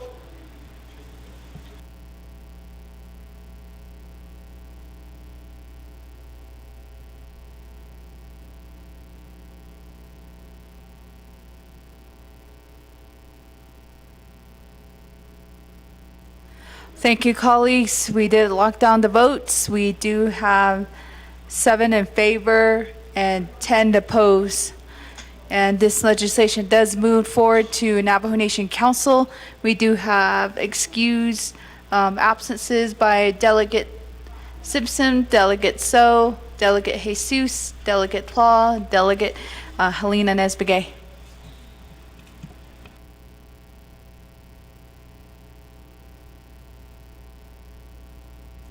Thank you, colleagues. We'll keep moving.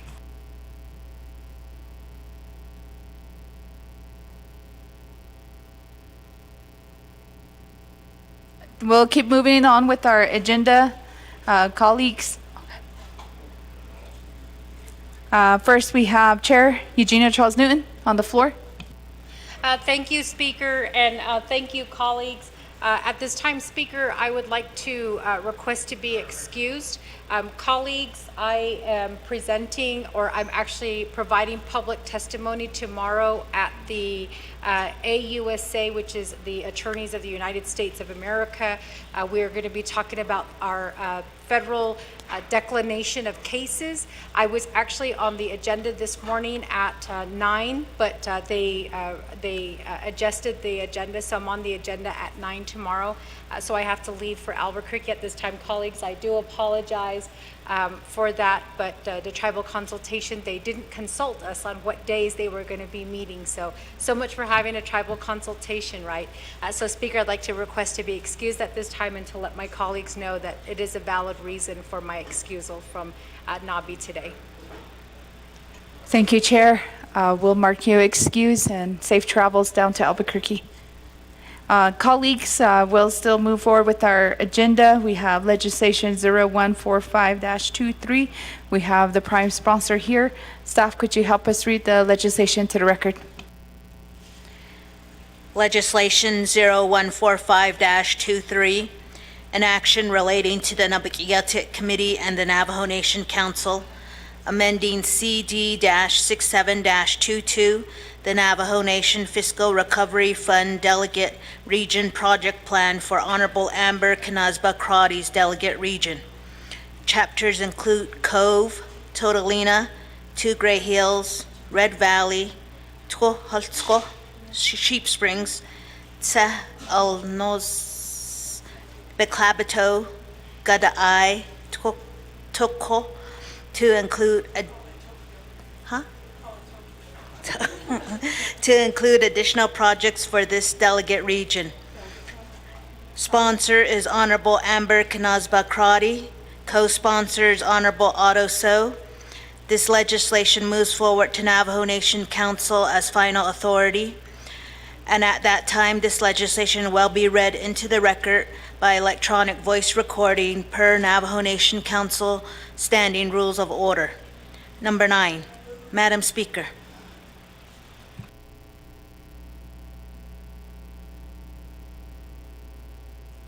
Thank you, staff, for reading the title into the record. Colleagues, do we have a motion? Motion by Chair Parrish, second by Chair James.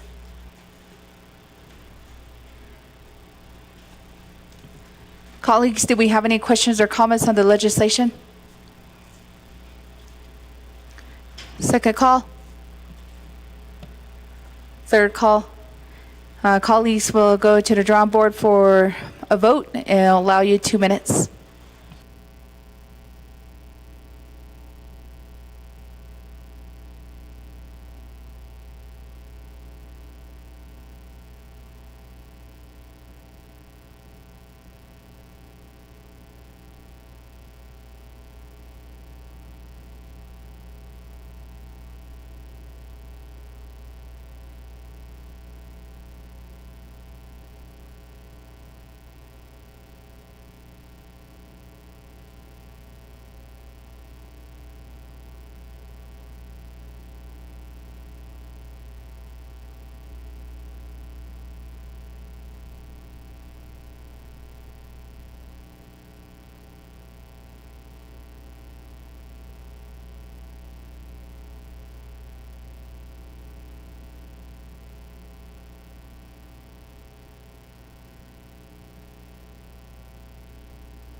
15 more seconds.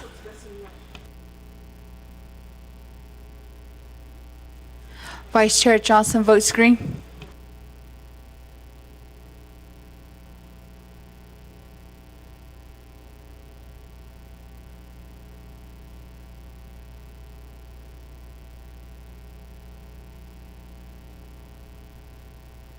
Colleagues, time did expire. We have a vote of 15 in favor and 0 opposed, with chair not voting.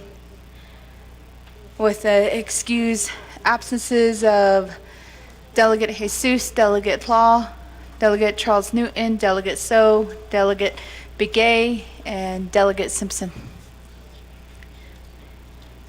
Colleagues, we're going down next to the next legislation. We have legislation 0130-23. We do have the prime sponsor here with us within the chambers. Staff, could you help us read this legislation to the record?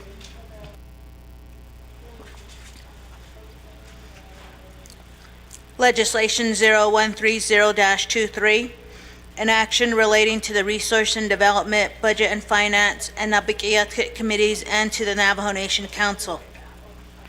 Approving $5 million from the Sihasin Fund to Navajo EPA for the assessment and remediation of environmental damage from former lumber processing operations at the Red Lake and Sawmill chapters. Approving the related expenditure plan. Sponsor is Honorable Andy Nez. This legislation moves forward to Navajo Nation Council as final authority. And at that time, this legislation will be read into the record by electronic voice recording per Navajo Nation Council Rules of Order Number 9. Madam Speaker.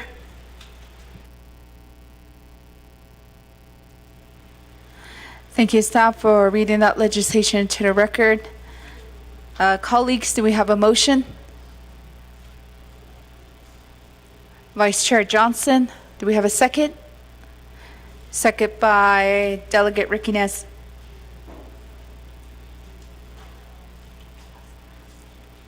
Colleagues, do we have any questions or comments on this legislation?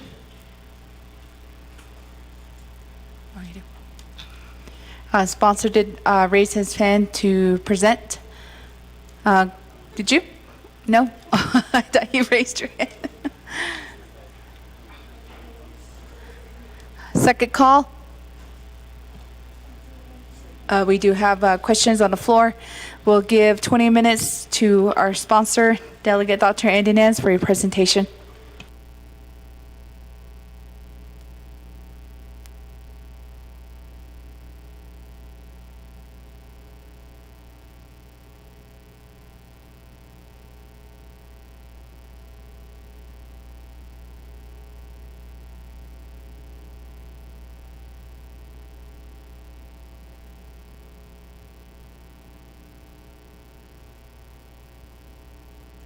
Just give us a few minutes, colleagues. We do have a PowerPoint presentation.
All right, thank you for your patience, colleagues. We can share that PowerPoint here on the board.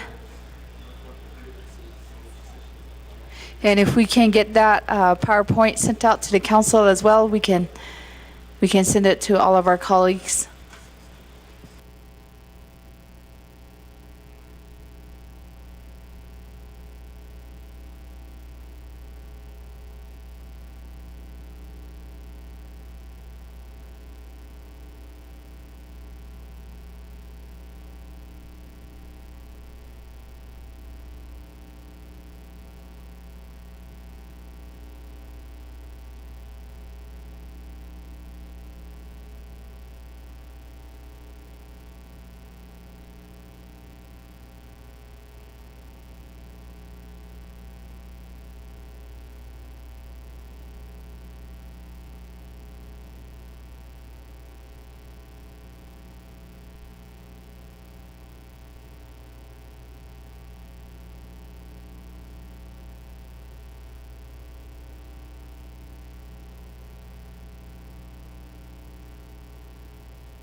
Thank you, colleagues, for your patience.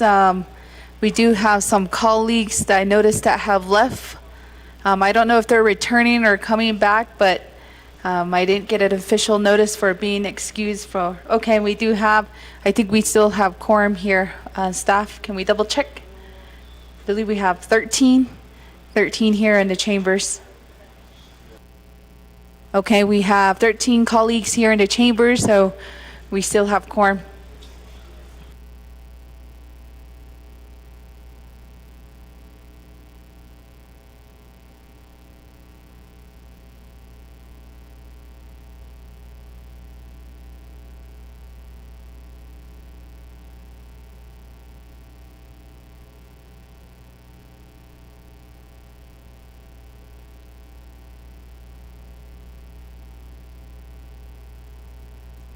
Okay, we do have the PowerPoint here up on the screen. Sponsored Delegate Nez, you can proceed with your presentation. Great, thank you, Shada Chair Curley, Otto, Audent, to my colleagues on the 25th Navajo Nation Council. Thank you, good afternoon, good evening. Andy Nez, I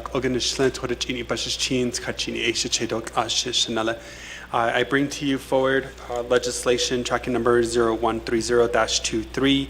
I first want to thank the RDC as well as the caretakers of our land for your recommendations as well as your questions, as well as the fiscal agents of our Navajo Nation, the Budget and Finance Committee as well, for your questions as well as your recommendations.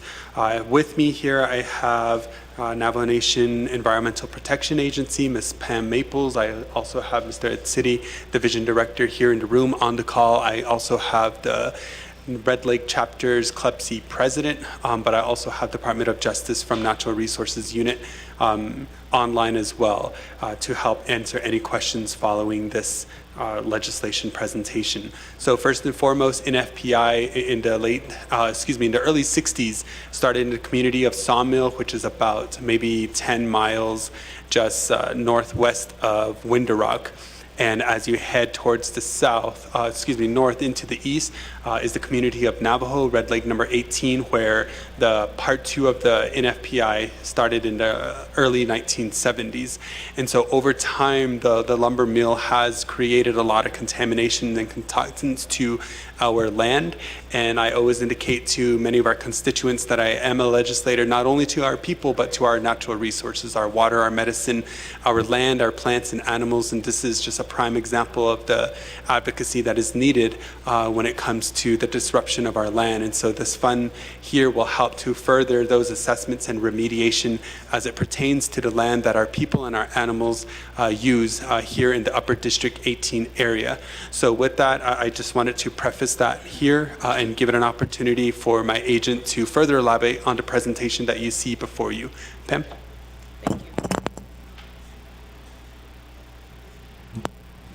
Thank you, Dr. Nez. Good afternoon, Madam Chair and committee members. My name is Pam Maples, and I'm with the Navajo EPA, like he said. I've been with the Brownfields program for 4 years, and before that I was with the leaking storage tank program for 11 years.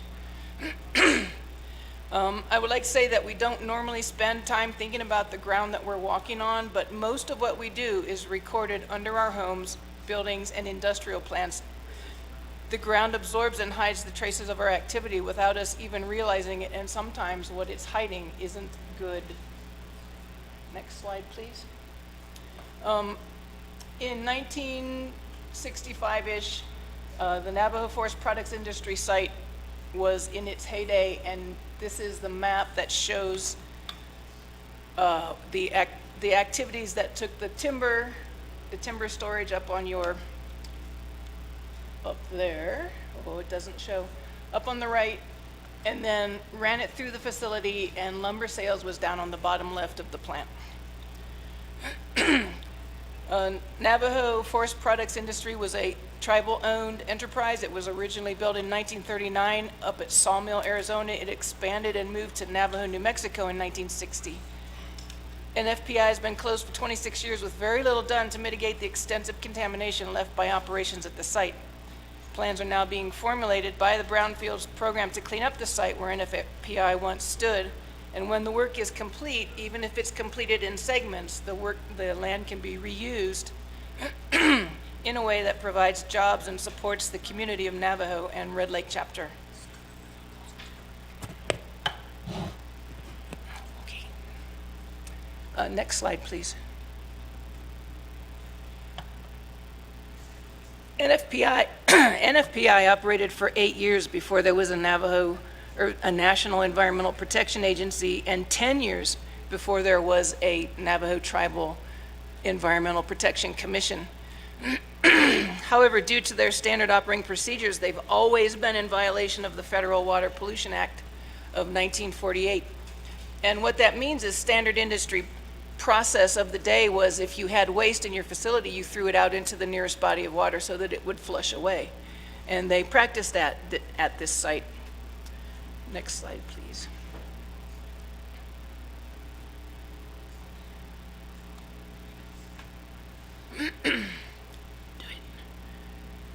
The contaminant of concern that is worrisome about this site is emanated from the power plant. When they built this site, there was no electricity, so they built a power plant and the attending cooling towers that go with it and the piping. And if you've ever know anything about boilers, it's important that you don't clog the pipes up with particulates or you don't let them rust through, because in either case, your whole plant blows up. So you put chemicals into the water to prevent things scaling onto the pipes and things from rusting the pipes. And hexavalent chromium-based compounds are among the most efficient and cheapest corrosion inhibitors for boiler systems available. They've been in use since 1929, and they certainly used them at NFPI. And on the diagram, you can see the two areas in brown, which were the evaporation ponds, where when they would clean out the boiler systems, they would pump the water out onto the ground and let it soak in and go away. And they did this 2 or 3 times a week sometimes, depending on how their boilers were functioning. The particle board plant right adjacent to Navajo 12 used the ditch beside the road as their evap pond. Next slide, please. Using a Brownfields assessment grant, one from the federal EPA, the Brownfields program was able to initiate some delineation. We found the hexavalent chromium using another government-funded vehicle, but we delineated it And this map shows that the chromium, every circle there that you see is a soil sample, and all the way down to groundwater at 20 feet, and a water sample. And the thing there is lead is in every sample, chromium is in every sample. Hexavalent chromium, we began to find it as we ran out of money down there on the left. And so a hexavalent chromium plume in the groundwater is going to be a pool of the chemical and then a down gradient plume of it. And so we need to find the rest of it, but we did at least begin to locate where it might be. Next slide, please.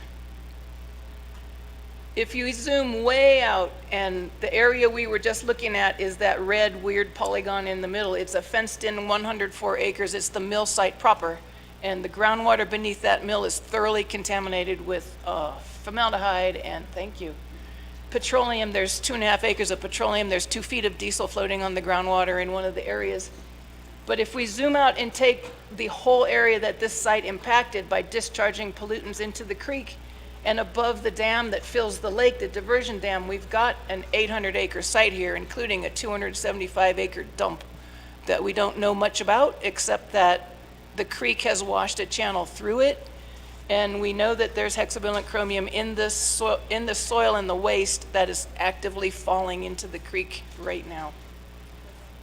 We have plans for the summer to delineate the whole creek bed from east of the site to down south of the high school to try and see what we're up against. Next slide, please.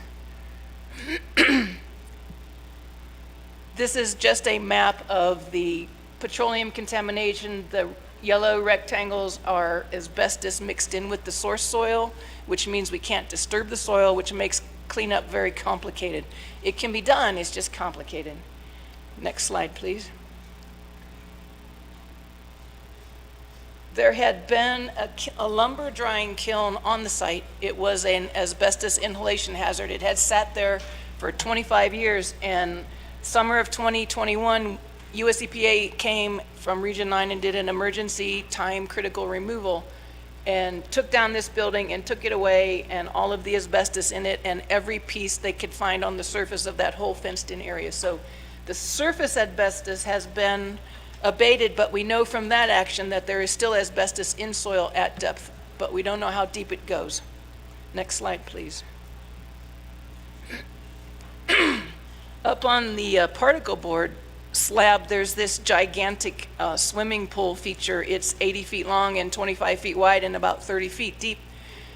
It has no egress. There's no ladders. There's no way in or there's no way out should you fall in. It's also got a slimy sheen on top of the water. And the picture to the right of it is the smaller sump for the sander and the melamine press. And that sump is full of black soil that smells heavily of oil and also has a rainbow sheen on the water when it's full. Next slide, please. And the next slide. Those two slides are the list of contaminants that the program has developed from lots and lots of investigations as to what contaminants are going to be in which areas of this site. Next slide, please.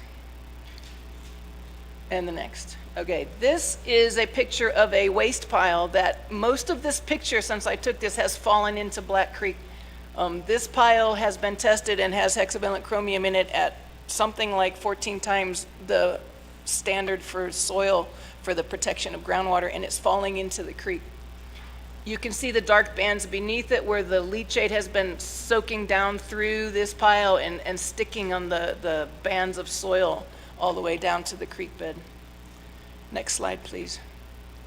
The most recently active part of the dump, it's 276 acres. This part of it looks like the toe of a rounded boot, and it's 250 wide across and about 50 feet tall. It's full of debris. We don't even know what's in there. We do know that every bit of waste from the facility went in there. Batteries, tires, asbestos, chemicals, everything went into this dump. You can see the saw blade sticking out where the creek has, a tributary has eroded a channel through this dump. Next slide, please. In an effort to try and get the federal government dollars that we've applied for to be approved to spend on this site, For example, cleanup grants, you can only get one per site, and they're only up to $1 million, and that's just not going to do anything on this site. So I worked with the project officer to split the site up into multiple operational units so that hopefully we can get some grant money to assess and to clean up this site. Next slide, please. But the problem with grant money is it comes with lots and lots of strings attached. The federal government likes to use the no direct pathway of exposure clause to get out of spending money on sites. And since the town of Navajo gets drinking water from a clean source, they've pretty much written this site off as not applicable. They can give me money to assess, but when I tell them I want to clean up groundwater, since I'm a brownfields program and brownfields are focused on redevelopment of land and what they call real property, they don't define groundwater as real property, so I'm having a hard time getting them to allow me to spend money on cleaning up the groundwater at the site. This is why tribal funding is so important. We know it's there, but we can't clean it up with the federal grant dollars. We have secured several, we have used the promise of tribal involvement to leverage grants from the federal government, and we have leveraged a community problem-solving grant for 120. That assessment grant was $350,000. We got $6 million for the removal action, but these actions all take place with lots of time in between, and contamination is allowed to reestablish itself in places that you cleaned it. Next slide, please. This is just a slide of what it's going to take to assess and clean up this site, including the dump. But we really initially want to focus on groundwater.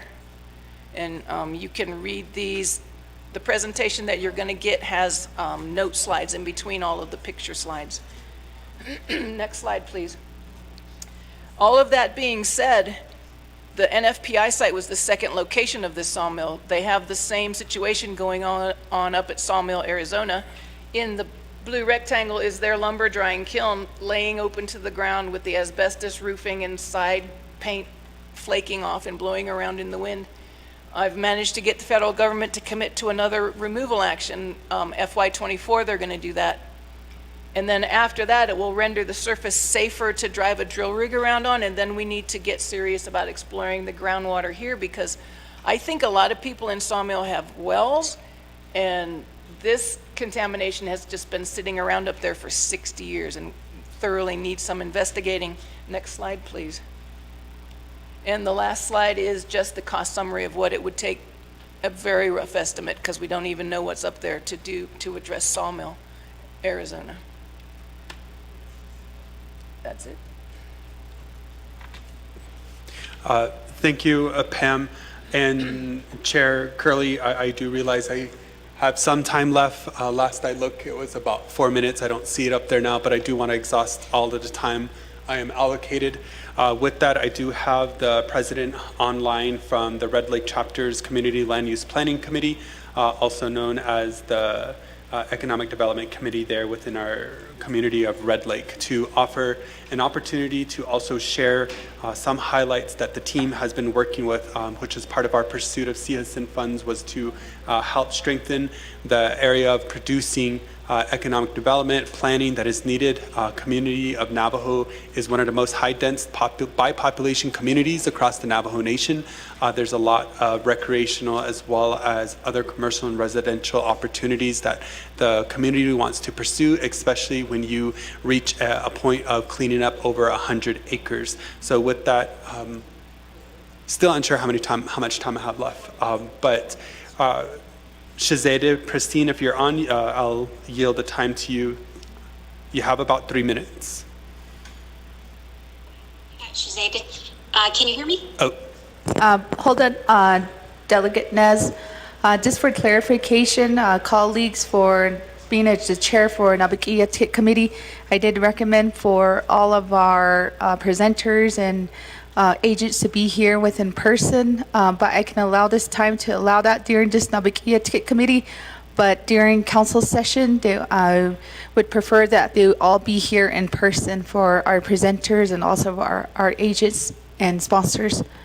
But Delegate Nez, you do still have 4 minutes and 14 seconds. and your Thank- agent can proceed. Thank you, Chair. Okay, yes. Good afternoon, honorable members of council. My name is Prestine Garninez, and I'm a community member here in Red Lake Chapter. I was raised here in the community. My family has lived here for many, many generations. I'm also the chair of the Red Lake Community and Economic Development Committee, which is actually like the chapter's CLPC. But we have a huge interest in working to clean up the former NFPI site.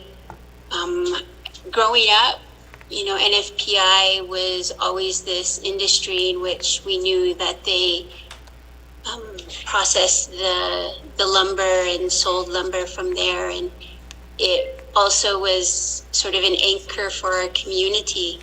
The NFPI board acted as a quasi-government. The NFPI also contributed to helping to maintain our streets, helping to maintain like the recreational areas of our community, as well as helping to build a lot of the homes in our community. And so we kind of really look toward NFPI as this entity that helped establish our community. And to some extent, I think, you know, we still have a lot of pride in the fact that NFPI was the Navajo Nation's first enterprise business when it was established in the late 1950s. But since it closed in the mid-1990s, very little has been done with the site.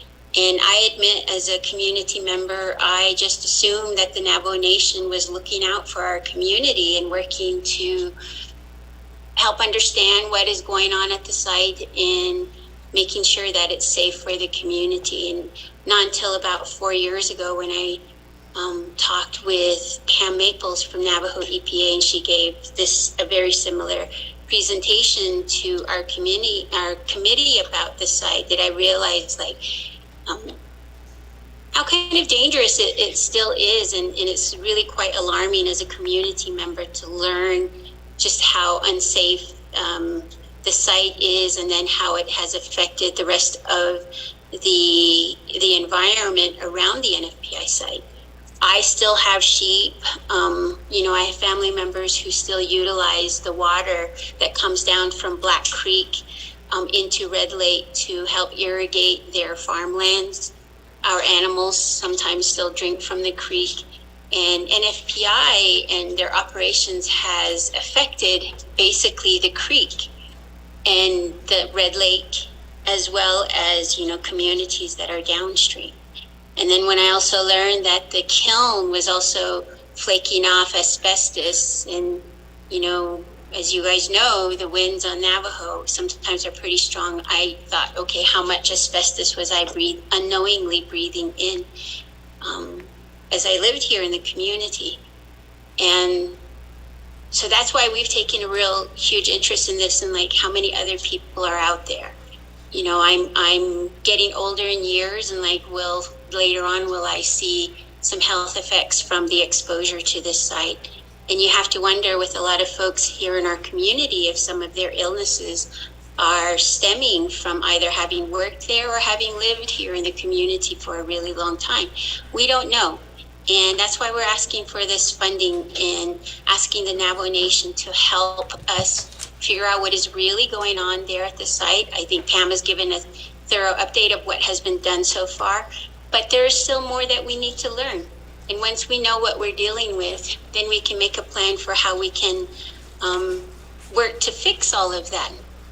But what I've also learned in this work is when we're asking for money, people want to know what's going to be done with the land once it is cleaned up. And so as a community member, we've been working with Navajo EPA and other entities to come up with a Thank you to your agents, Delegate Dr. Andinez. We did have time. Colleagues, we do have questions and comments coming from the floor. We'll go down the line. First, we have Vice Chair Slater. Thank you very much, Chair, and thank you very much, Delegate Nez and Ms. Maples. Really appreciate you putting time and effort into the legislation and thinking about the health and well-being of our people and the future development potential of the community of Navajo. At the Budget and Finance Committee, we had some questions related to the eligibility of this project for CSN funding. And I think generally there was not a consensus that it was an eligible project. And I just want to raise to the NAA'BIK'IYATI committee that if you see on your last page, it shows you what the votes were at at Budget and Finance. And we had a motion from Delegate Crotty and a second from Delegate Damon to table the legislation. And there were a series of questions that we wanted answers on, and we were also looking at working with the sponsor related to converting this legislation from a CSN request to a UUFB request. So I'll just read this. Vote 5-0 on the yeas. Tabled until committee meets with the Department of Justice on the US EPA's findings to determine who is responsible for remediation. That is another inaccurate statement. That was not what the tabling motion was. It wasn't about US EPA. It was about the Navajo Nation Department of Justice, but it seemed to be par for the course. The second concern that we had that I think is also reflected in the Resources Committee, I'm trying to pull up their report here. I believe that they had a directive. And so if you go to the third to last page, I got Casey here yelling in my ear. Don't want to steal his thunder. But while I'm speaking, it says, regarding this directive, the Department of Justice shall present a written report and a verbal report, if so requested, to the Resource and Development Committee no later than 180 calendar days after the effective date of this action. So they did have the legislation with a due pass, but they wanted a report from the Department of Justice. And I spoke with someone from the Department of Justice today who informed me that this directive had been made, and I appreciate Delegate Nez making that DOJ attorney available. But we at the committee and then also at the Resources and Development Committee were interested in getting some sort of position or determination from the Navajo Nation on who is the responsible party or parties for the contamination that exists, because that might open up the opportunity to have some sort of third party or other funding to either address what we want to address with the 5 million or go beyond that when we're actually able to invest into remediation activities that I think in the slideshow could total up to $700 million potentially. And, you know, that's, I think, a little under a quarter of the permanent trust fund. And so if we're going down that path, I think we really need to think about how are we realistically going to pay for these things, and if there's an opportunity to get money because someone else is liable, then we should do that. So I want to offer those comments, and I guess Delegate Nez, if you have the Department of Justice on the line, I hope they're still on, I hope that they could speak to that issue that I raised about responsible parties and who may be able to and kind of where they're at in responding to the RDC directive and some of the concerns that I raised yesterday. That said, you know, I'm uncomfortable voting on the legislation until we get more information on that. And then second, I can't presently support this as a CSN request because I believe that attached to the legislation as a part of the findings, as a part of the exhibits, there needs to be a concrete explanation of how this is going to be converted into economic development or community development. And right now, it's still speculative. And I know that there was an explanation yesterday at the Club C, and that there's a lot of good stuff happening in the community, and we've definitely heard that from reports that Ms. Garnanez has provided in the past, and the prior delegate when he brought this legislation forward and other legislations forward. There's no doubt that there's a strong community that's trying to advance things. But when it comes to CSN and when it comes to balancing the allocations from it, I had a colleague yesterday who raised the point, and has raised the point previously, that the community asked for, I think it was 4.1 million for, cleanup and developing apartment buildings there in the community. And then now it's coming back for 5 million to do this work. And we haven't established protocols for the equitable distribution of this funding or any sort of data-based distribution or performance-driven distribution of this funding. And it's been a big concern to delegates in the last council, and I'm sure as more time passes on within this council, it's going to be a pretty big issue as well. I would ask that every delegate here be very mindful of what their requests are from CSN, from the UFB, from the Permanent Trust Fund, from any funding source that we have. Because if this is the most important thing in this council, I think it was 147 million, or say we have 140 million left in CSN. It wasn't set up to be replenished with additional funding. And that's the way that I believe the 22nd and the 23rd council set that up. So, once it's gone unless we decide to leverage that funding.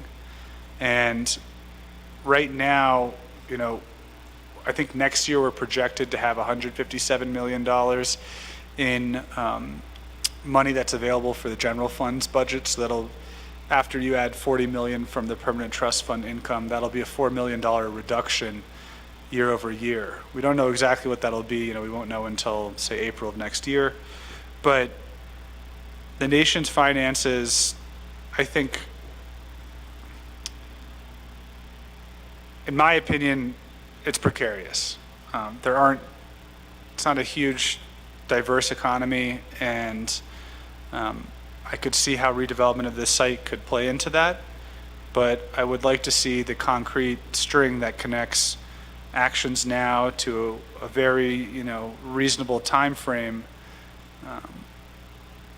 to redevelopment.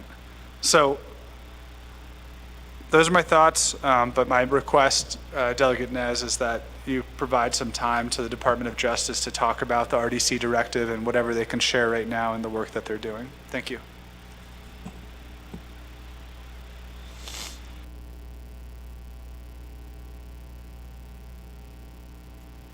Thank you, Vice Chair Slater. Next in queue, we have Chair Vince James.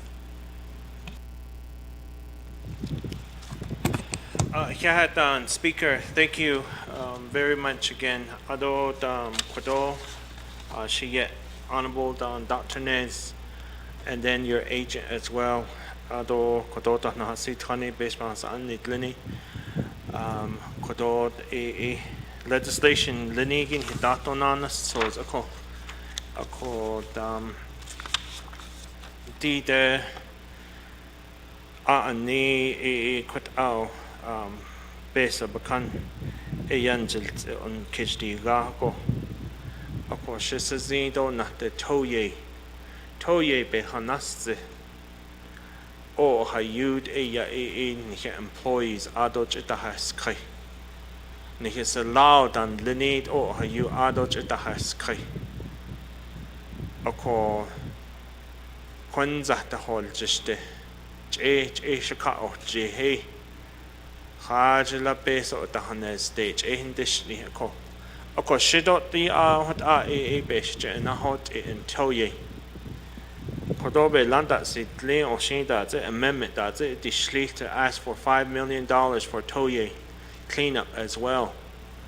Of course, all hot in has Ado, o hot in hil position le ako BI 8 ajet o we gave it back to the Navajo Nation no atoik it is ako Adonana, the Navajo Nation Police Department, and not that we gave it back to the chapter house, not that Neko. So for the cleanup part, nobody owns that land in Toye.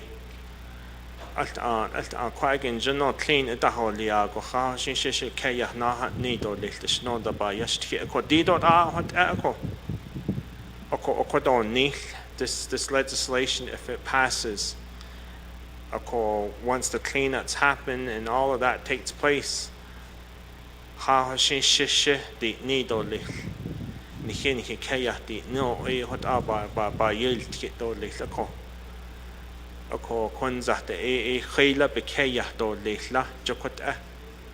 once the cleanup has happened, who does this land belong to?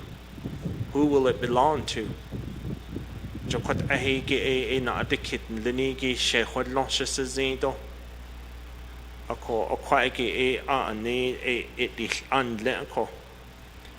Ado nana behanas zehel we allocate so many fundings to a lot of these departments throughout the Navajo Nation. And those fundings just sit there, and whatever the red tape is, whatever the hiccup is, whatever the reason is, that money just sits there. Oh, Hayusi Hassan funds, oh, nas nel. Ndishni oko kote be ilkanate intle oko anni be lana si hasen legislation to extend for our chapters tok at the years she is link si hasen all what our chapters the nas nelo do ba nate ida la do ba yel tita she khahot adil ni Jakot ao nahas akot ehi nahas anigi benina anadishne. Is this going to be a immediate project to take action right away? Altosh at nipe so be la as lento ado bis kane alto ada liao dinal sos bis kanish ita anishto lich ida zot onanas nelto lich beso iki Diba nahund a historical preservation, jiba nahund a equipment contract, OOC jiba nahund a OMB do business unit number do establish na net later di no that's hot a beso nanas nel do lich. How is this legislation so ready to where the project will eventually start once it's signed off? Or are we just going to sit on it and just say, hey, well, we got the money done and now we can sort of slow down with other projects?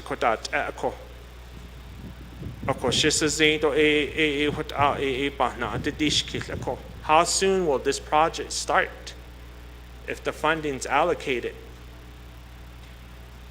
Yego na ilnanit abesadi ako.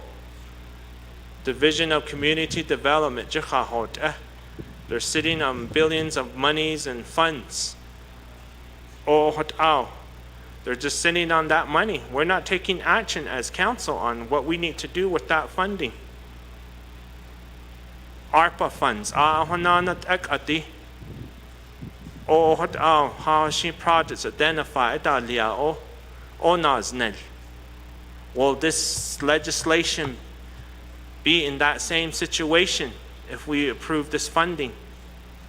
That's a big question, of course. So when I start thinking about all of that, I mean, what's the use of approving this legislation when other legislations and other fundings that have been allocated haven't even been started? Those projects haven't even been started yet.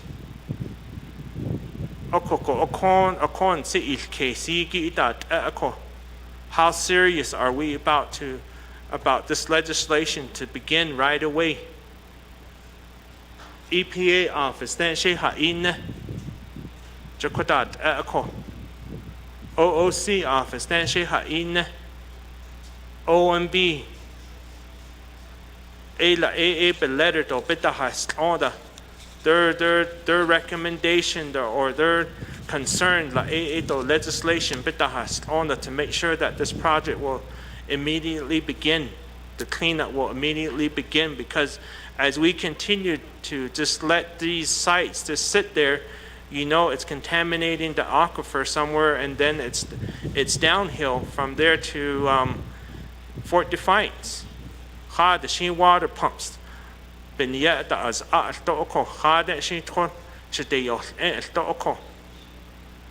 we know that Red Lake has that lake there. It should be addressed immediately. How serious are our departments on getting this project done? So if I don't get an answer, then there's no reason for me to vote in favor of this legislation, because I know that the project is going to sit there. Just like any other projects that are just now idling, sitting there. She says, this case, this is, if I don't get any of those answers on how important, how serious this project is going to take, and when it will start, then there's no use for me to vote on it, because it's just going to sit there again, just like how Toya is just sitting there for years, over 20 years now. Nobody wants to take ownership of it now, of that whole Toya site.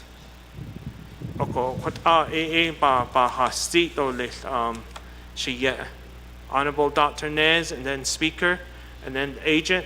So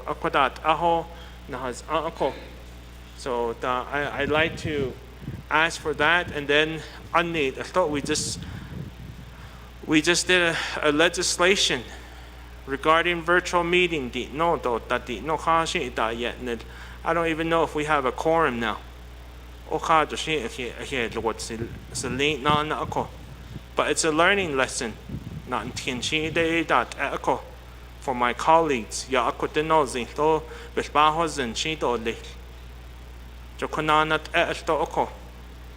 so Speaker, thank you.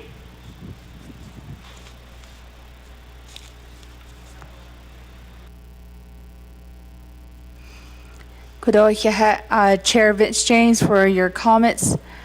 Colleagues, we do have, I think we are running by 2 committee rule right now. We have 2 representation from each committee.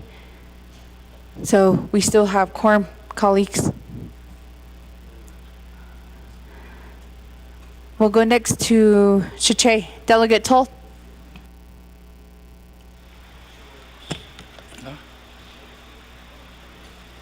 Me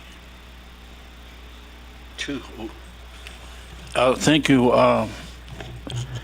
Madam Chair. I finally agree with Mashitla Ash. So, is this where we're going? It is true that we've been allocating money left to right. It's just sitting there at somewhere, collecting or making, I don't know what's going on. Anyway, I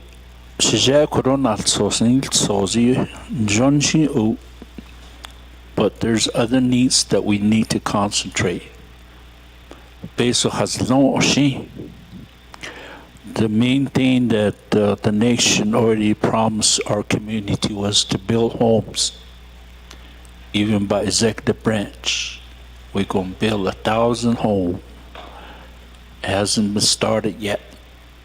So people, I guess the administration lied to our community, because every time I go out to my chapter, the elderlies comes to you and, hey, when is my house going to be built? I need it today, tomorrow, so I can move in. So those are some of the issues that we have with this government. We've been allocated, like I said, money. The project has not been started, and there's not enough project manager at community development. And how are we going to get this project going? You're going to run to some of these areas, such as going through 164 and also DOJ. So, opan keso hot I need there's only be lots of clean going to council virtual hot no. Kadi hanid na hona nasi tra. Ako na ako taas na hawit klaro li shesh ila. We should have been here, all of us, to discuss these legislation. That's what's going to happen after we approve this virtual. We'll be sitting at our own house, living room, going to gala, Flagstaff. We're just going to call in. So even what are those zindo shit ako ye go shit hot o peso osanel hahos beta de onnish koraita asla ashihati. Ako, what guarantee do we have when we, let's say if the council approved this? Ako kweki ado hashtaholia, what is the plan in future? Who is going to benefit? We have some other issue that we have. We need money for our elderly senior center. That money should go to our senior program. Did you know that right now the van for Division of Aging were grounded? There's no food for our elderlies. Is that what we want? And we have money here, we're not giving that to our elderlies. We say our elderlies are the precious thing to us. We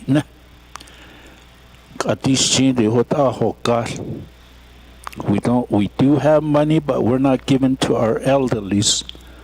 Our chapter, some chapter are out of money to run their government. Those are the things. Some of you guys, Shanatani, you live around here. That's good. You have everything. What about us way out in remote area? The roads are not paved. No convenience stores. No gas station. If you live in Bentara, Consular, at least they have gas station right next down the road. Torion, Eten, Bentara, Doten, Whitehorse. So those are some of the things that we should be giving money to them. What on ako? Kadi peso o bein kahointe peso nadno nihisha hane. Akot ekot kodon shido ashi ninjonende. It's only going to benefit 45's agency. Koche nikilkas an sawmill community ideya. So ere hoteshnat ani no lenigido kon do hitan hansis kista akot egi atshne. Nikilakot egi yegon hichi na hot ote. Ako peso o konvertatil no nothing hasn't been accomplished. So it's very sad that we work this way. Hotela, thank you, Madam Speaker. Yeah. Thank you, Chiche. Delegate Toll, for those questions. Before we move back to the sponsor, I'll have Shiaj Delegate Nez also asked a few questions before we go back to the sponsor. Thank you, Madam Speaker, honorable members of the 25th Council, our sponsor, Dr. Nez. Sihasan peso, it's really decreased. And I have a chapter that Chedak-on Hogbat chapter that doesn't have a chapter building anymore because it was condemned. And it's ready to be demolished here, hopefully within the next month or so. And I need some money for my people over there to meet in. There's a senior citizen center right next to it too. And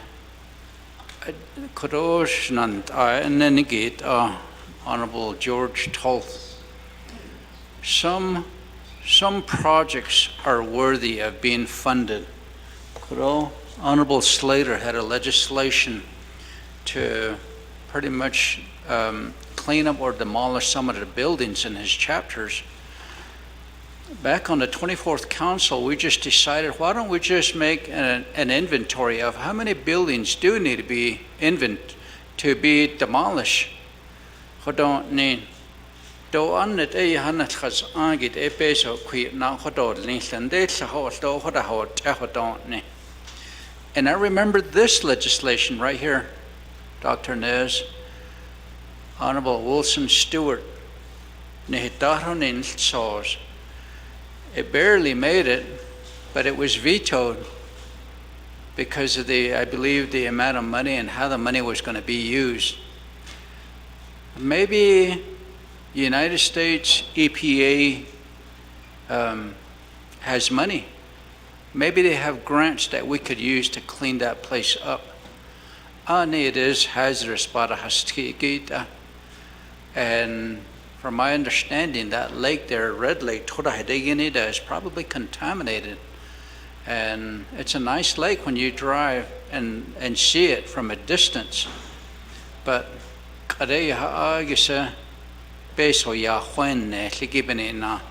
we somehow have to really be prudent on how we use citizen money.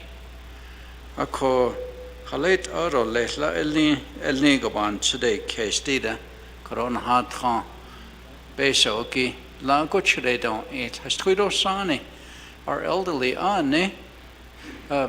like Upper Fruitland, they have a senior citizen center there, and it's partially funded by the San Juan County there from the county.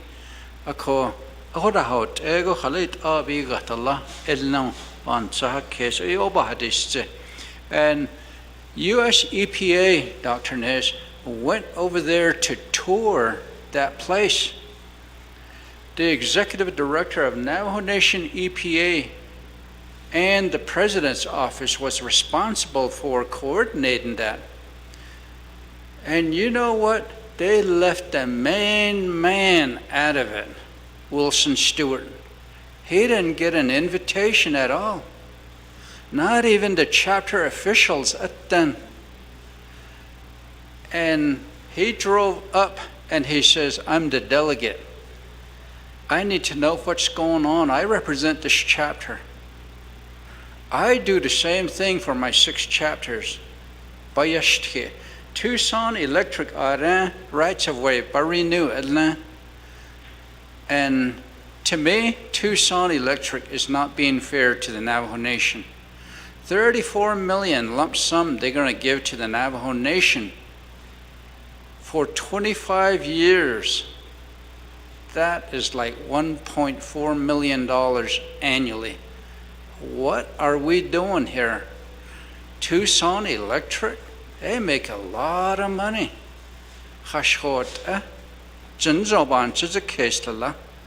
And there's 14 chapters along that path there. And they're trying to ask for something, but all they're saying is, our agreement is going to be with the Navajo Nation. But the other industries in my area, APS, Navajo Mine, P&M, they give the local chapters scholarships. And all these chapters along this route are trying to ask for funding. Is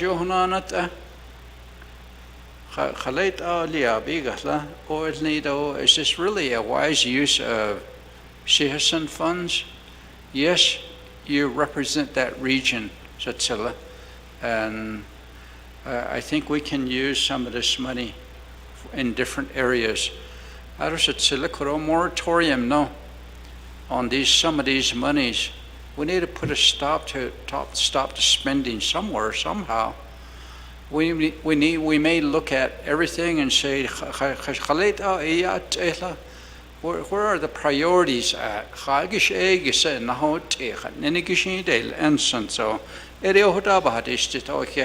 you. Thank you, Delegate Nez. I don't see anybody else in queue, and I'll return the floor back over to the sponsor. Delegate Dr. Andy Nez. Oh, yeah, Chair Curley, Ado Ade Asto, Kwaiki Nadin Kid. Those are excellent questions, and I am happy to have written every single one of them down, and hopefully we address and answer all of your concerns as your questions that are being proposed here before us. I do want to go in reverse, only because I want to give DOJ an opportunity to give an update to the NAA'BIK'IYATI committee regarding Delegate Slater's comments as well as questions. So DOJ, Mr. Moquin, is online. First and foremost, I understand fully that there are exceptional needs across our communities, within our respective agencies and across the Navajo Nation. And for this is on our part, our efforts to help address some of those concerns and to bring a rich culture back to the community of Navajo within the region of Upper District 18 area and those that are on the lateral part of District 18, because this does affect those areas. And the biggest thing here is that being able to project what the future holds for the cleanup and the assessment, as well as the remediation that needs to take place in our community. I know we speak highly of seeking land, seeking opportunities, resources, commercial, housing, and we're doing our efforts now to help provide some of that accessibility for our community members. Again, I don't think of the community of Navajo as just being by population of those within its vicinity, but many of you travel through our community of Navajo to arrive here in Windarog. Not only that, we have many of our Navajo Nation employees that also do the same. And being able to have this near complex residential, whatever the case may be, as far as when we're looking at economic development and replenishing the land, it kind of gives a lot of insight to bringing our communities as well as our employees closer to the nation's capital. And also thinking about the longevity of our children. There is a public school within Gallup-McKinley County that is housed there, as well as the charter school. Also thinking about their livelihoods as we continue to assess the remediation that needs to occur. So it is a huge concern. It is one that is timely and needs attention, and also has been getting attention. The Navajo Nation Environmental Protection Agency office, through Pam's work, has been very diligent on spending funds. The Navajo Nation EPA has been the recipient of a lot of national grants. In fact, it was a recent grant that was awarded, and many of those funds that are provided to the Navajo Nation EPA are expended in sufficient time. And the reason they're expended in sufficient time is because, as you've seen in the PowerPoint, that's an excessive amount to do a good job on the remediation. And so it's no delay in figuring out where the money is going to be expended. In fact, the Navajo Nation EPA does have a plan. I'll allow Ms. Maples to go over that plan from EPA so that when this funding is approved, that you'll see that it is going to go directly to the assessment as well as the remediation. And moving forward, when we talk about, I'm just going through my notes here really quick.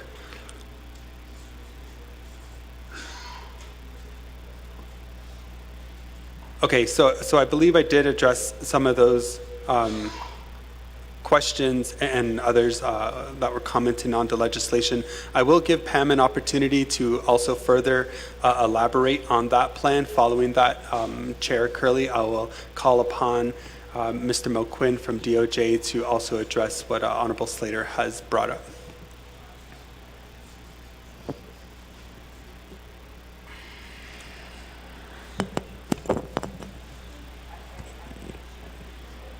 Thank you, Dr. Nez. So I would like to say that we do have a plan for this site. It is based on assessment and then cleanup. And the US EPA really doesn't have any money. Before the bipartisan infrastructure law, there was practically no funding available to US EPA Region 9, and that is who we apply to for grants. The bill funding is great. There's large amounts of money available, and the Brownfields program has applied for every bit of it that is relatively even close to being applicable to this site cleanup and investigation.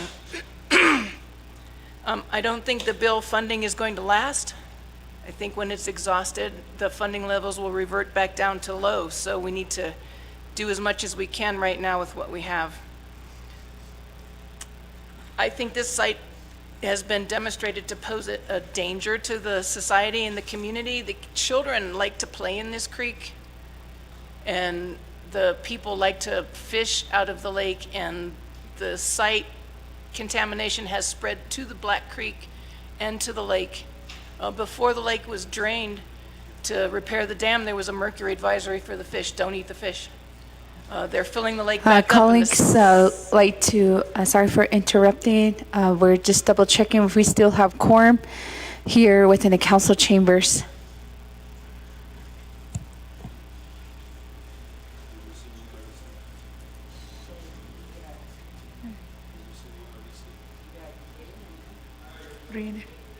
Okay, Intel will come back in.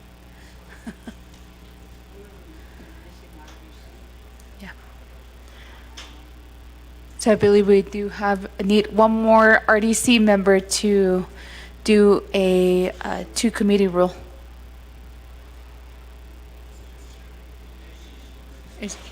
Okay.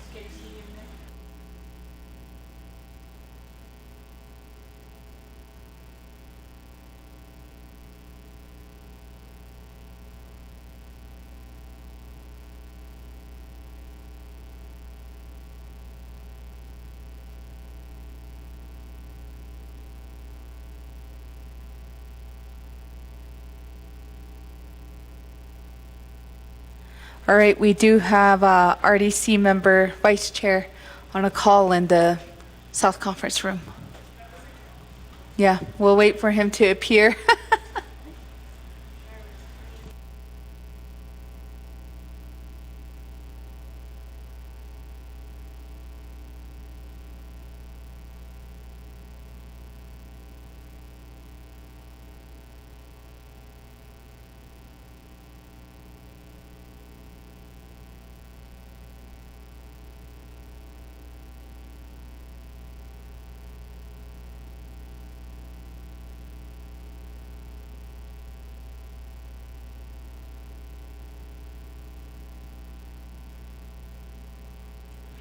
Okay, appears that we don't have a two committee rule from RDC. I believe Vice Chair Johnson was around. I don't believe he's in the building here too. No LOC too. We have one LOC too. Oh, we have Vice Chair Johnson here. Now we need one more LOC member. Oh, right there. Okay. Okay, we have a two committee rule, and we'll proceed back with our sponsor and agent. Okay, thank you. Where were we?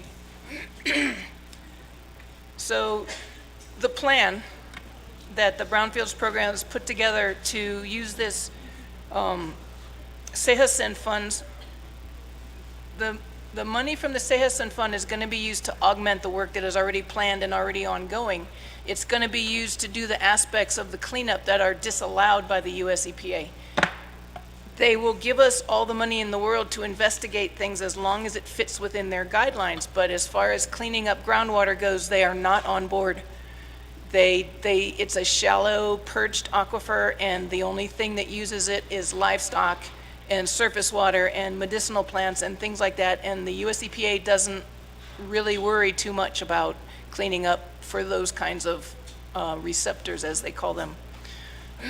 So the first thing we need to do is to compile all of the data that we have from all of the reports into one reference so that we can make a plan to go forward. We have to re-inspect the surface of the entire site to find where the vermiculite piles were, because vermiculite is loaded with asbestos and we need to render the surface safe for people to be on.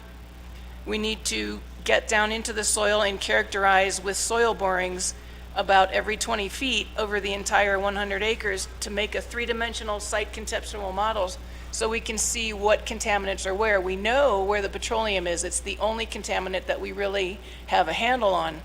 We know there's hexavalent chromium and there's going to be a big pull of the stuff. We don't know where it is yet. We did some soil sampling a couple of weeks ago and we confirmed that there's going to be formaldehyde in the soil and potentially in the groundwater, and so we need to investigate for that. And there's a resident across Navajo Route 12. Her house is 1,400 feet away from the edge of the site and she has a spring and the water is black and it smells bad, and we have done some sampling and her water is thoroughly contaminated with diesel products, oil products, chromium and lead.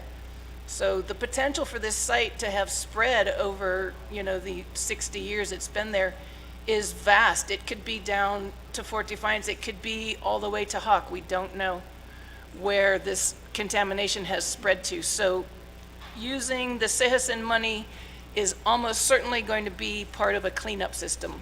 We know where the petroleum is. We can design and build a system that will suck the water out of the ground through a network of monitoring wells and suction wells, run it through a building or a trailer, and run it through many kinds of filters, and what comes out the other end of this is called a pump and treat system, is drinking water, quality water that can be put back onto the ground and soaked back into the earth. And the benefit of that is we're keeping the Navajo water on Navajo. We're not pumping it out and taking it off somewhere to be disposed of. And that system is very expensive to run. It's very good. It works very well. We used it out at Davis Chevrolet in Tuba City, but it's very expensive. So the federal government was paying for that and they just quit. They just let it go. So $5 million is 5 years of running that system once we get it up and built. Thank you. Thank you, Pam. And also just to elaborate a little more that, the Club C, the Economic Committee is working on the redevelopment plan that will offer realistic projects for the community, and the master growth planning as well for the entire community. And part of that is receiving this assistance to identify what and how those projects will appear and look within the area that we are pursuing to assess and remediate. And with that, Speaker, I will call upon Mr. Moquin, who is online from the Department of Justice, to address the questions as well as updates related to RDC, as well as comments from Honorable Slater. Never mind, he's here in the chambers. My apologies. He's making his way up.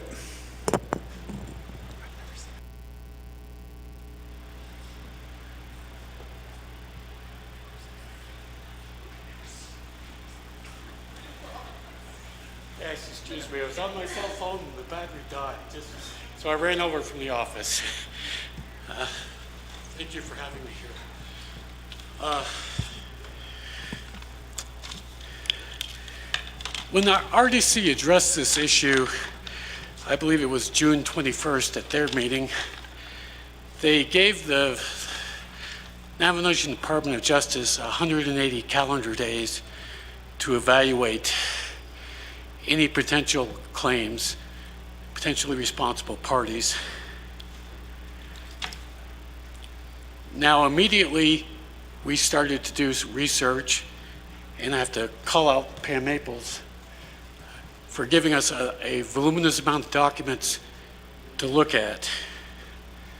This particular issue is very complicated, primarily because both sawmills, first the one created in 1939, was shut down in 1960, just before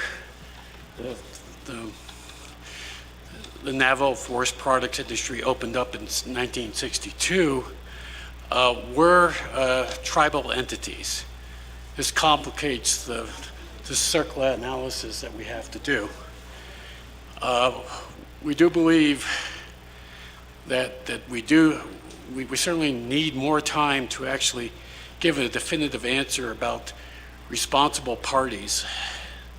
So while we'd like to address what was the questions that were asked at the Budget and Finance Committee, we are not ready to address those at this particular meeting. We do understand the importance of this. We do understand the potential danger to the populace. So we're not saying we'd need all 180 days to come up with some preliminary conclusions, but honestly, it would be imprudent for the Navajo Nation Department of Justice at this time to try to answer. I believe there were 4 questions that were created by Budget and Finance. And while we certainly find, I think Section 2 was the findings. We can say that with potential, the last line, we agree with all the findings. We can't at this time say it's in the best interest of the nation to proceed without doing further investigation. Because we are talking about the resources of the Navajo Nation and our potential claims that can be made against potentially responsible parties. So I'm certainly open to any questions at this point. And thank you for hearing me, even though I'm trying to catch my breath as I speak. Thank you. Thank you, Mr. Moquin, and also to Chair Curley. At this time, we stand for any further questions or follow-ups, as we do have our team here to address any of those. That concludes our responses here. Back to you, Chair. Thank you, Delegate Dr. Andy Nez and your agents here this afternoon. Colleagues, we do have additional questions from our council here. We do have Chair Parrish. Yeah, thank you, Speaker Curley, and good evening to the 25th Navajo Nation Council.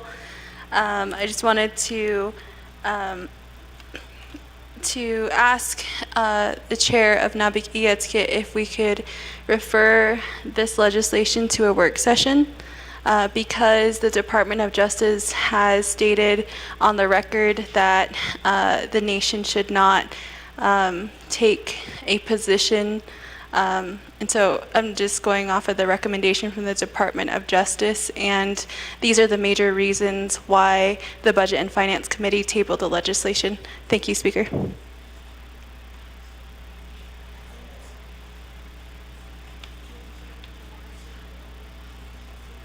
Thank you, Chair Parrish. I didn't really hear a direct motion on the floor, however, was a recommendation.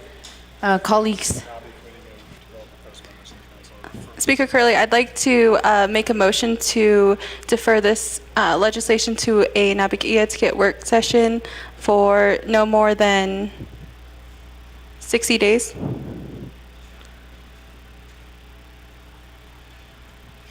Thank you, Chair Parrish. There is a motion on the floor to refer legislation 0130-23 to a NAA'BIK'IYATI committee work session within 60 days, right? Within 60. Yes, thank you, Speaker.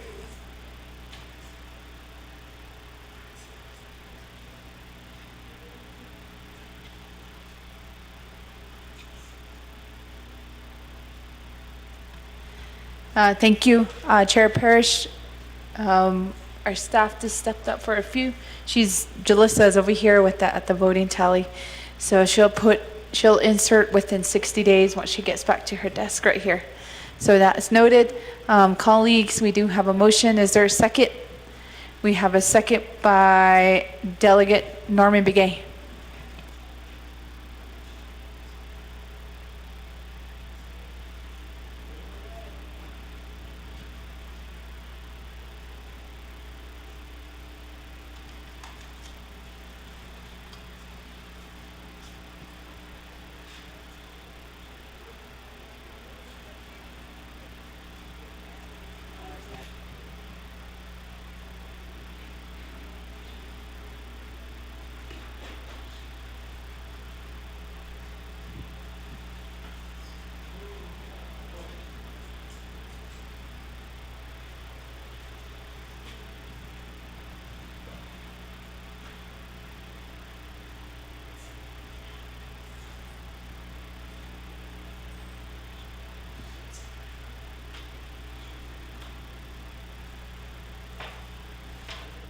Chair Parrish, we have our Chief of Staff updating the language on top.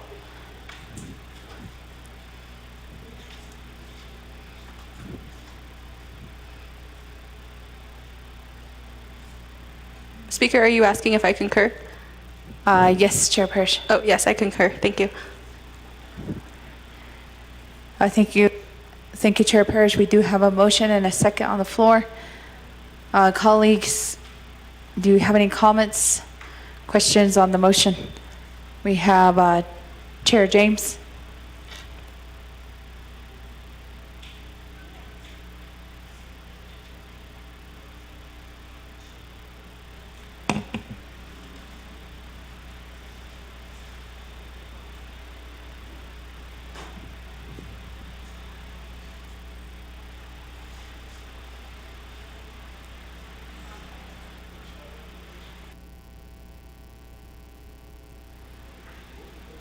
Ikiyati, Speaker, thank you. In regards to the work session, so even though we vote on this, this legislation still moves forward to council, correct?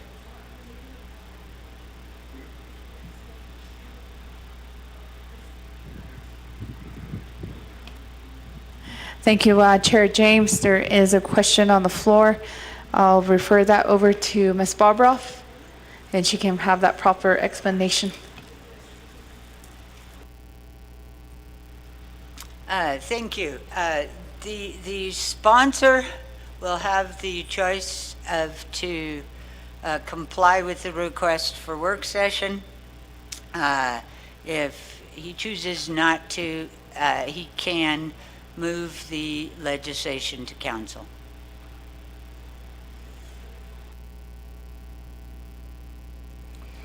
Okay, thank you. Chair James, does that answer your question? Yeah, that does answer my question. Thank you. So I would just make a recommendation to the motioning parties to just withdraw your motion. That would be my request to the motioning parties because it still moves forward. So that would be my request to the motioning parties. Thank you, Speaker. Thank you, Chair James. There is a request for a withdrawal of the motion. I'll refer back to Chair Parrish.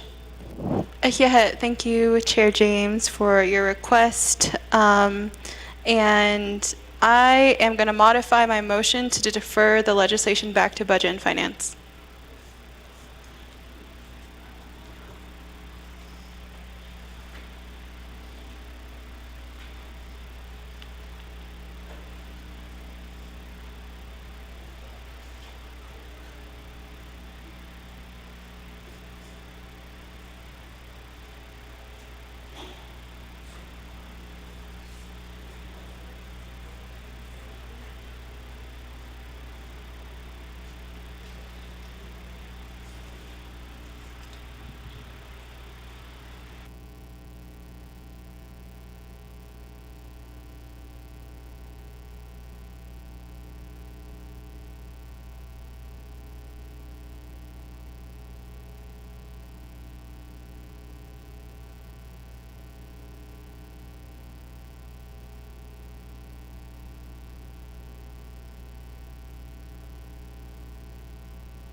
Chair Parrish, you did request to modify your motion here to refer back to the Budget and Finance Committee. And can you give us a timeline and a purpose? Thank you, Speaker Curley. The timeline will be no more than 60 days, and the purpose is to receive or to have the Budget and Finance Committee's questions that were posed at the Budget and Finance Committee on July 12th for the committee to have their questions answered and because the legislation was tabled at Budget and Finance. So we just need a definitive position. Thank you.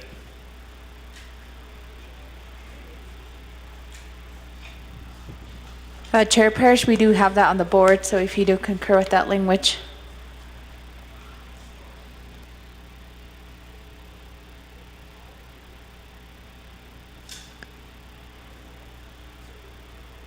I concur. And we did have a second by Delegate Begay. You concur? All right, so we do have concurrence. Colleagues,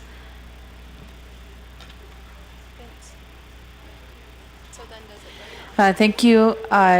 Colleagues, we do have a modification. Are there any questions or comments?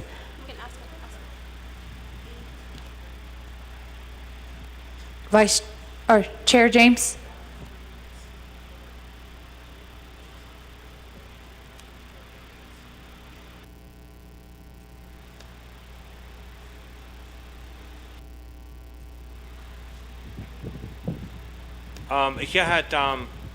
Speaker, thank you very much. And I know at one point we were in this same predicament that we are in right now. And I believe we set precedent at that time. And we indicated at that time that if the sponsor isn't agreeable to doing that, then it can. Other than that, it would just move forward. So this request should have been done at Budget and Finance, working with the sponsor.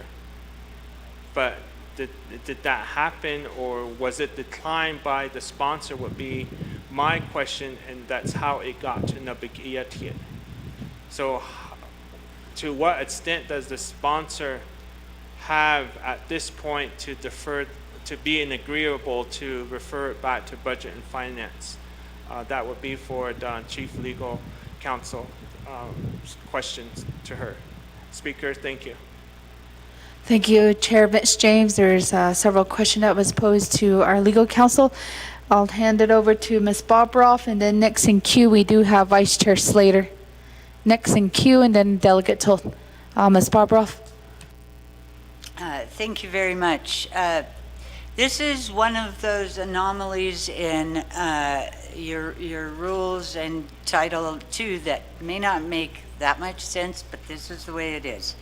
As far as a tabling motion made at a committee, the sponsor has the choice to honor the tabling or to go ahead and move it on to the next committee. However, when you get to NAA'BI, there is a provision in Title II, it's at 2 NNC 164 A9, that allows NAA'BI, no other committee has this authority to do it, but NAA'BI can refer the legislation back to the appropriate standing committee.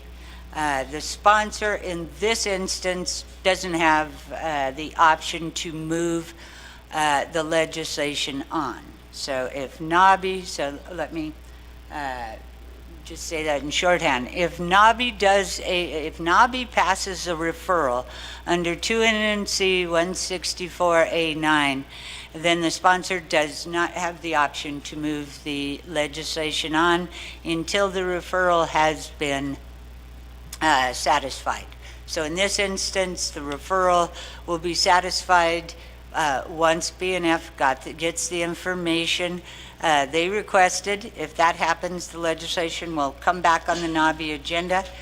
If the 60 days pass without the information provided, the legislation is going to come back to NAA'BI's agenda.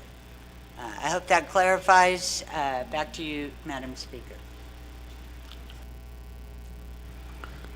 Thank you, Ms. Bobroff, our legal counsel. So this is back to the motion to refer the legislation back to BNF. For next up, we have Vice Chair Sater. Thank you. First thing is, I have a request to modify and that is at the end where it says special meeting and prepare all appropriate UUFB documents for consideration. And then second, I want to ask if, what the status is of the UUFB request, if the president or branch chiefs have signed off on that or where that's at.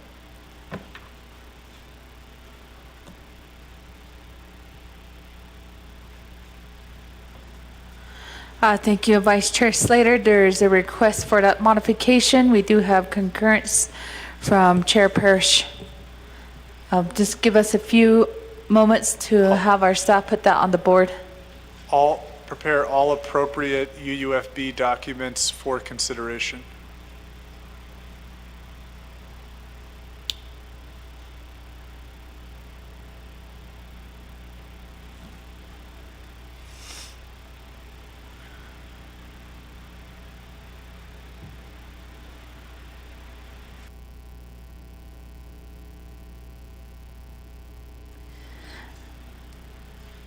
Chair Parrish, you concur with that, agreeing to the modification? I concur. Thank you. Second? Concurs? Thank you. We have that modified language here on the board. This is back to comments and questions on the motion to refer. Delegate Toth. Madam Chair, thank you. This is where I kind of disagree with how the procedure is handled, but this is how you guys implement it, and this is part of your rules, so I kind of disagree with it. Any committee is supposed to have that responsibility to go forward or table or vote it down. From there, it doesn't go to anywhere until the committee fixed that. When the committee votes it down, and it goes from here to the NAA'BIK'IYATI. So now we have to refer back to the budget and finance. The way it should have been handled is the budget and finance table it. They should take care of it until if it's approved, and then it goes forward. We wouldn't have this issue. So should I probably have to support, but that's the way we've been working a long time ago. Thank you.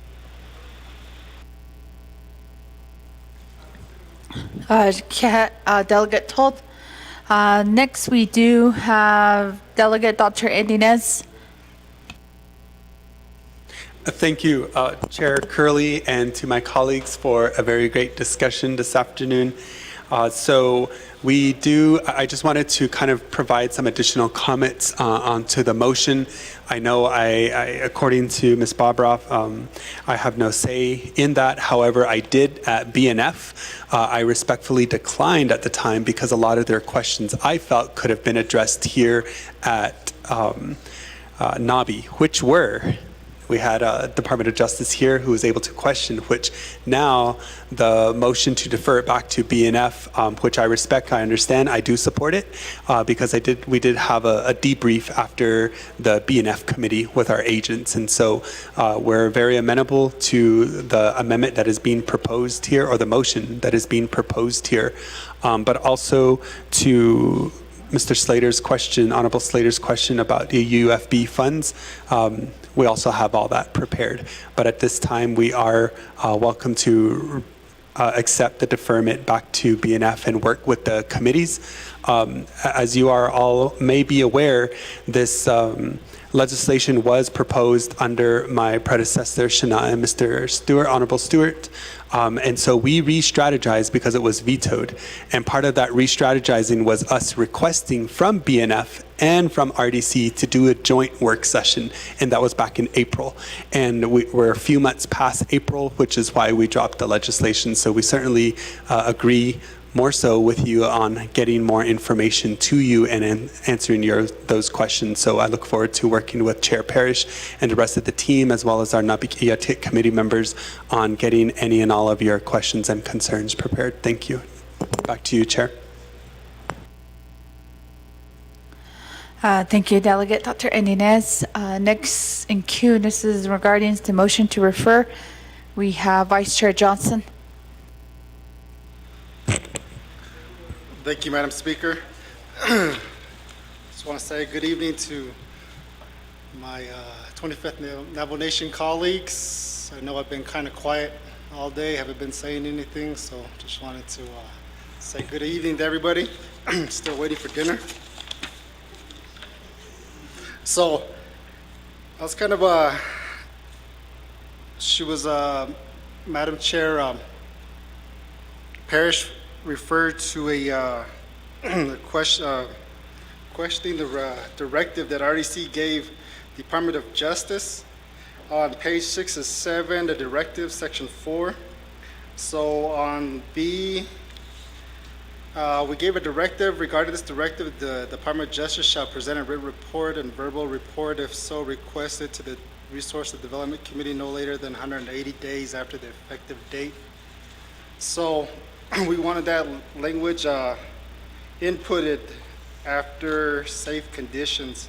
So I recall this, so we want to, I believe RDC wanted this research done within 180 days. That was a directive given to DOJ. So I understand that there's some changes within the DOJ, and so that directive's still there and it's still going to stand. And from my understanding that, that we're going to go ahead and refer it back, but it's already been approved by RDC. So does this go back to B and F? Is that what we're going to be doing? Okay. Okay. Thank you. Thank you, Vice Chair Johnson. Colleagues, are there any additional questions or comments to motion to refer? We have Shiaj, Delegate Daniels, and then we'll go back to Chair Parrish to the motion party. Thank you, Madam Chair. Speaker Curley, Arinta Koto Shatna Ash, Honorable Dr. Nez. To the motioning parties could on a referring this legislation back to B and F. After hearing my colleague, Resources and Development Committee, there's two.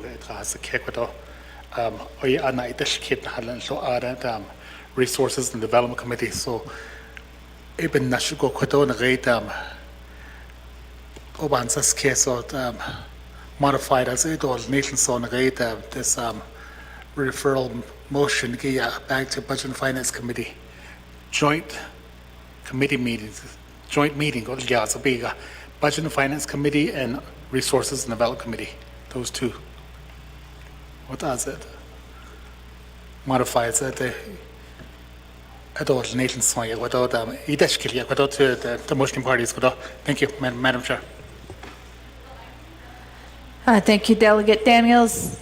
Chair Parrish, there is a request for modification, and we'll give you back the floor. Chair Parrish. I concur. Thank you.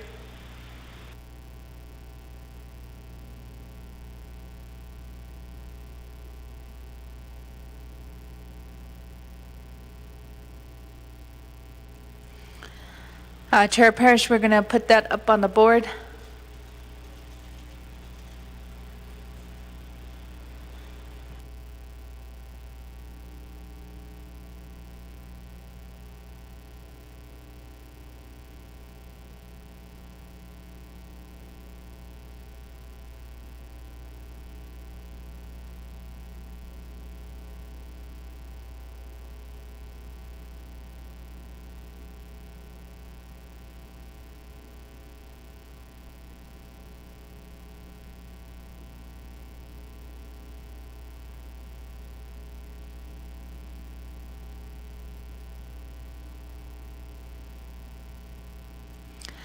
Chair Parrish, that language is updated.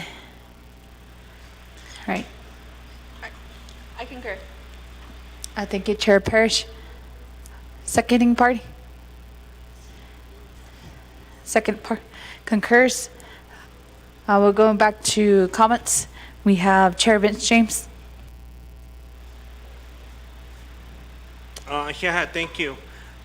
Speaker, my question is going to be in regards to Rule 18 of Title II.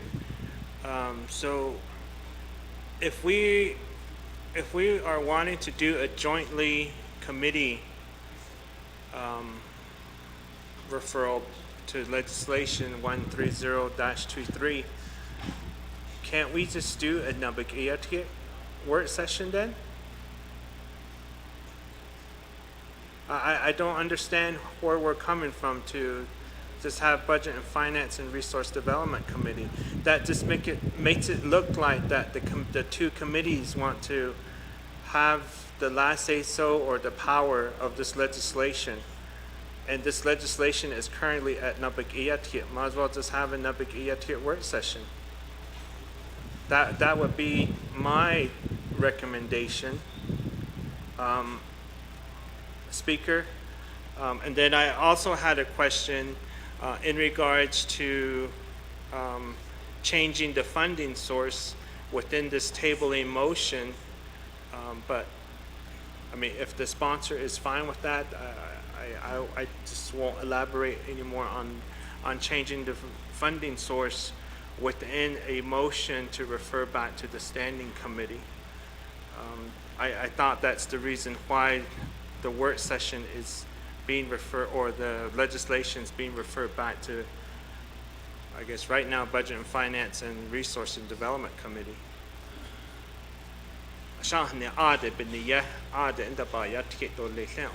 We're changing the funding source with it at the same time. So my questions, Speaker, thank you. Thank you, Chair Vince James. There is a question. I believe you're referring back to Title II, Section 164A8. That was the one we just reviewed, and I'll have Dana explain that if it can be done jointly with the committee, because in the rules, not in the rules, but within the title, it does this say standing committee, not as a plural. So Dana, could we get some further guidance and clarification on that? Yes. All right. Thank you. And actually, the Title II provision, which is 2 NC 164A9, the last sentence of it states that the NAA'BIK'IYATI Committee may develop proposed amendments to the Council or may refer a resolution or memorial back to the appropriate standing committees, plural. So you have the option of doing it to one committee or to plural committees. It seems since the legislation was assigned to RDC and Budget and Finance, because it was under their authorities, that the referral back to them would be appropriate. They could certainly do it as a joint meeting, and there is authorization in Title II for joint meetings. The one thing that I want to make sure everybody understands is that when the legislation gets referred back to a committee, doesn't mean that the committee can take substantive action. That substantive action, they can make recommendations, all right? They can prepare proposed amendments, etc. But the actual change to the legislation has to take place at NABI. So that's where you will be doing your formal amendments or such, based on the information you get at the work sessions. I hope that answers your questions or concerns, Chair James. Back to you, Madam Chair.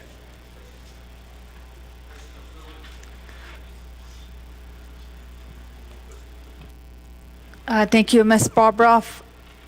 Speaker Damon, we don't have question of privilege in a standing committee.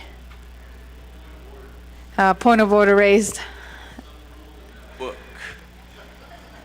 The question that I have is going back to Ms. Barbroff's response, Madam Chair. You just now alluded to the comments about refer back to committees. Now, wouldn't NAA'BIK'IYATI be falling under that committees? I think Mr. Rico and Jalissa and Karen as sitting in the capacity of all the staff here can allude. I don't think that we've ever, I think the precedence has already been made that once the NAA'BIK'IYATI committee motions to what Madam Chair Parrish's initial motion was to go ahead and refer back to a NAA'BIK'IYATI committee work session. I don't think that at any point was it authorized to say, okay, well, you can still move it forward. I think just reading that clause again gives NAA'BIK'IYATI committee that authority to hold it. If it passes, NAA'BIK'IYATI committee still has the authority to hold it until there's a work session. I think there's been numerous number of different legislations in the past that have gone to NABI, and then after NAA'BIK'IYATI committee got here, all these other work sessions don't come back to fruition. Then someone ultimately says, I want to have a work session on this at the NABI because we're all talking about it.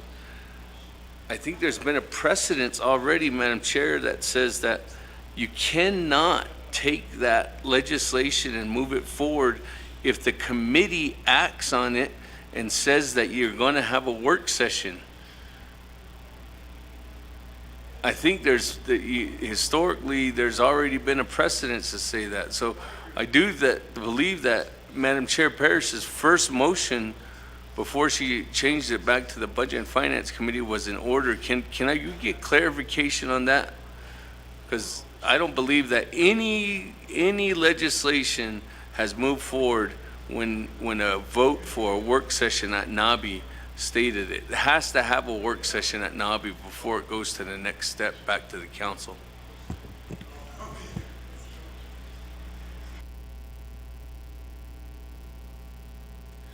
Thank you, Delegate Damon.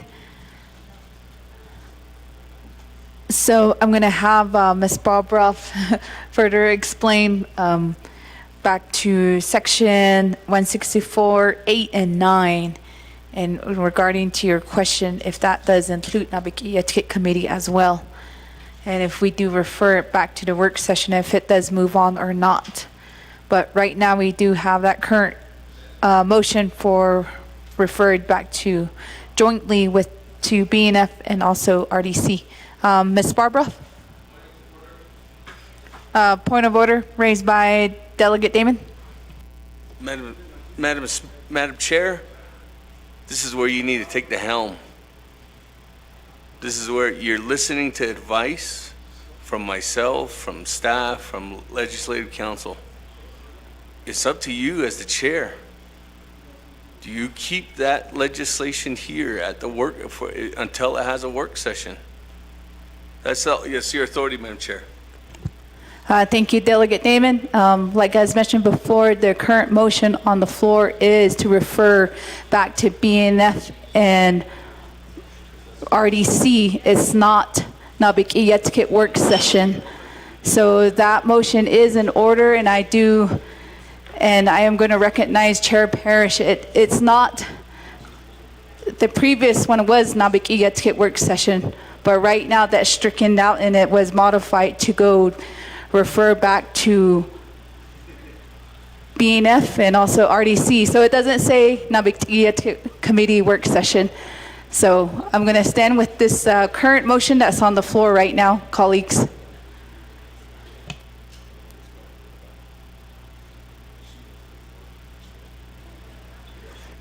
Questions again, we'll keep moving forward. We have Vice Chair Johnson.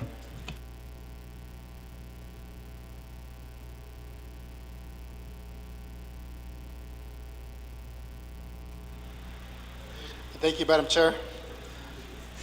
My honorable 25th nomination council colleagues, I don't want to see this back at RDC. We already voted on it. We already sent it, on its way. So I would like to request the motioning party to rescind their motion, because I don't want a joint committee or, we already passed it. So let's just go ahead and move on and vote on it. Thank you.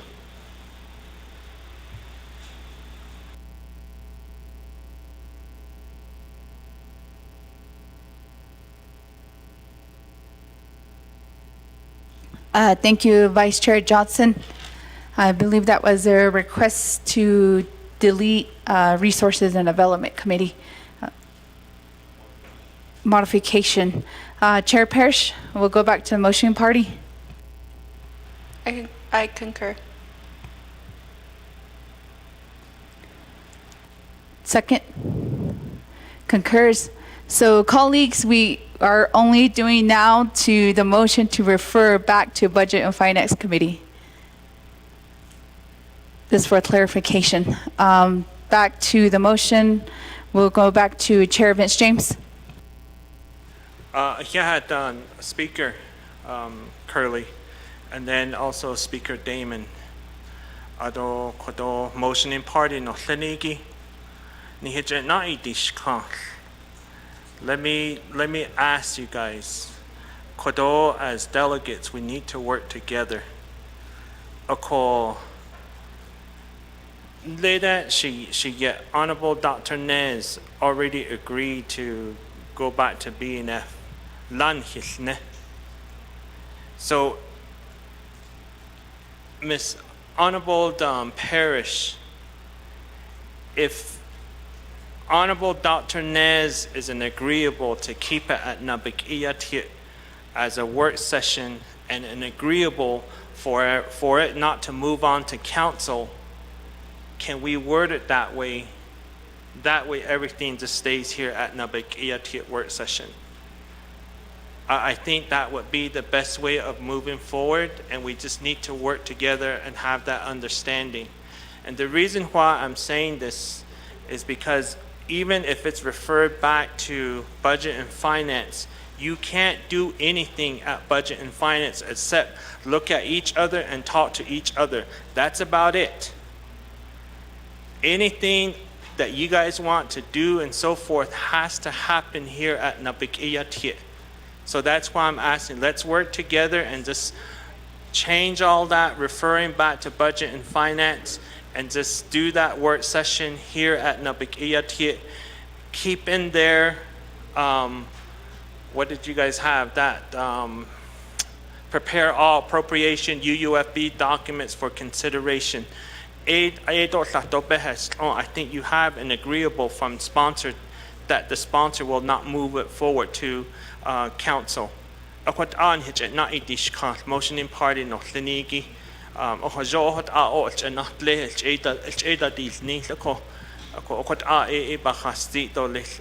Thank you. Thank you, Chair Vince James. Colleagues, we've been debating this for about almost 30 minutes on this referred motion. I'm going to give that recommendation back for modification to Chair Parrish on what our Chair Vince James has stated. Chair Parrish.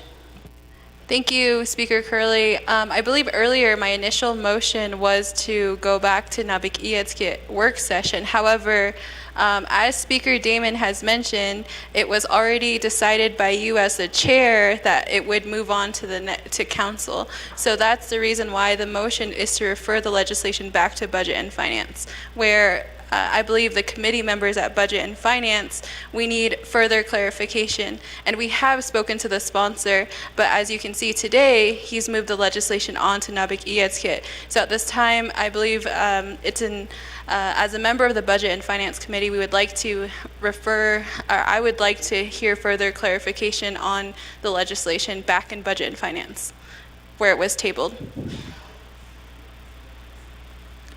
Chair Parrish, for your clarification, as a motion party, you did modify the motion to refer to Budget and Finance, and that's where the restricken NAA'BIK'IYATI Commission work session. That's why, colleagues, I asked you to look at the board and concur, and you do state yes, and we keep moving forward that way, colleagues.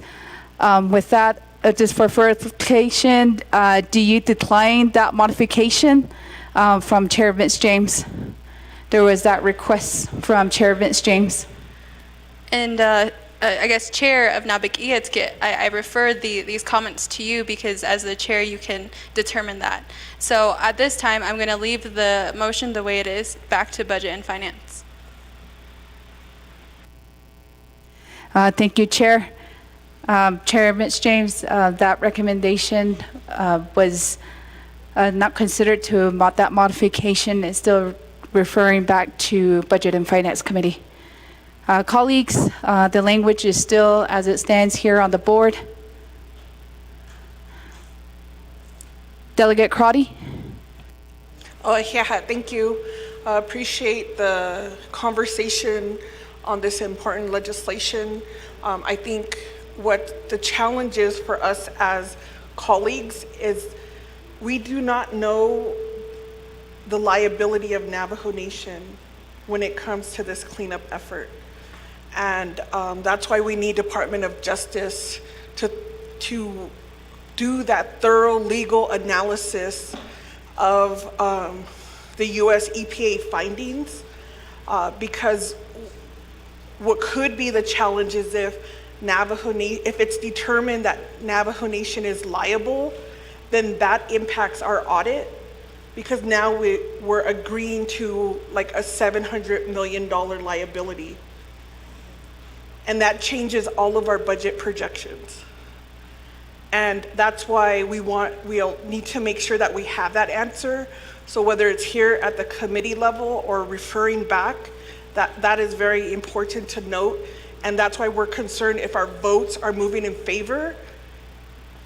I'm not sure if that was discussed in Resource and Development, but that's why we tabled it, because we do not want to have a red or green vote on the record if we do not know if we're creating a liability for the nation. And that's why we're asking DOJ to provide that. So that's a little bit more information. And so it'll really be up to this committee if you want Budget and Finance to continue to have those discussions and find out the liability and bring it back. That's where I'm seeing this, and we could do that work, or we could move forward, but I know that we cannot create a liability without having that legal interpretation. So that's why our vote at this point, some caution. And if that wasn't expressed clearly, I just wanted to convey that's the concern. Thank you. Thank you, Delegate Crotty. Next to the motion for refer, we'll go down to our sponsor, Delegate Dr. Andy Ness. Thank you, Chair Curley. And just sitting here and observing my colleagues just exchange dialogue on interpreting what was mentioned before us, but also where we go from here. I did mention in my earlier comments that we are amenable to the work session. We are amenable to where this legislation goes to help the opportunity to educate all of us further. Those were my comments. So if it's any consolation, Speaker, even if you wanted to do the work session with NAA'BIK'IYATI that's fine. If we go back to BNF, that is completely fine. Any and all opportunity for us to answer your questions in a work session, we are open to, we are amenable to. We've decided it after our debriefing following BNF yesterday. So even if the motioning party wanted to modify it, or if you as speaker wanted to declare that next step on behalf of NAA'BIK'IYATI committee, we stand prepared to gather the necessary information, work with our agents, our respective agents, to propose any and all comments. However, I will say to those of you who are attending, my colleagues on the 25th Navajo Nation Council, granted that this work session is proposed, I please invite you to listen in and ask your questions at that time. Or you may email us, email me, or come see me before you leave today, so that we can document some of those questions and concerns that you have as well. This is a very important legislation. We want to be presented in a way on behalf of all living beings within the region here. So I just wanted to make those comments. Chair Curley, thank you.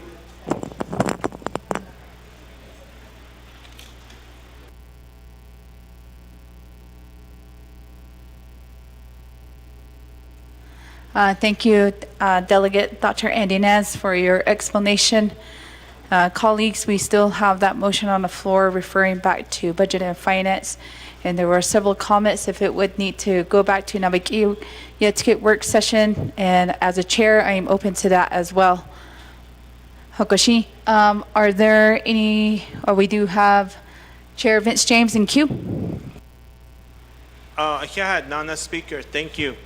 I just want to get clarification from legal counsel that if this motion goes back to Budget and Finance, clearly Budget and Finance cannot do anything, such as voting on it, such as doing amendments, such as doing recommendation. Nothing can't be done at Budget and Finance. And I need that clarity if that's correct, if I'm understanding this whole process. But if we have it here at NAA'BIK'IYATI and it's a NAA'BIK'IYATI work session, then there's that recommendation and then there's that possibility of amendments of whatever needs to happen that will be referred back to NAA'BIK'IYATI committee. And so I just need that clarity that, Budget and Finance just can't do anything when it goes back to them.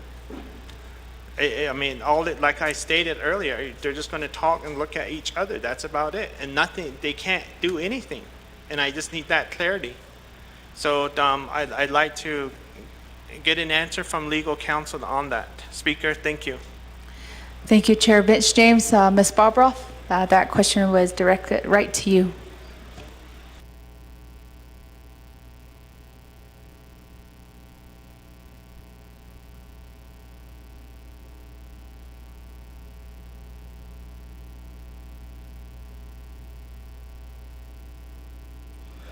Thank you. I finally got the red light. Okay, just generally, just a reminder, no action can be taken at work sessions, meaning no legislations can be amended at work sessions. Doesn't matter if it's a Budget and Finance Committee work session or a NAA'BI committee work session or even a council work session. You can't do amendments at the work session. In this instance, when NAA'BI is referring something back to a committee, for whatever reason they are referring it back, the committee it gets referred back to cannot take any action, any substantive action. They can't do amendments to the legislation. What they can do is come together after their work session, have amendments based on the work session prepared, but those amendments will have to be motioned and approved at NAA'BI. So same thing, if NAA'BI has a work session, during the work session, you can't make amendments to the legislation. All you can do is get information to make the amendments when NABI has its next meeting. So I hope that's a good explanation. Back to you, Madam Chair. Thank you, Ms. Barbara, for that explanation. Chair Vince James. Thank you, Speaker, and then thank you, Chief Legal Counsel. In regards, okay, so the wording on the board, because right now it states motion to refer legislation. Nowhere in there does it indicate work session.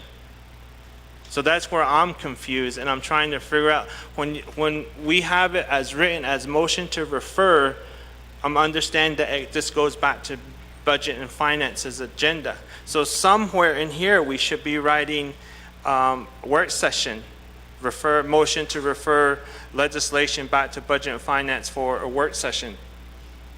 Because right now, it don't state that. Right now, it just seems like you're referring it back to Budget and Finance's maybe a regular agenda or something like that.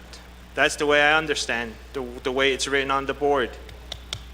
So just like to make that request to the motioning party to insert work session in your motion and then to have it written on the board. Thank you.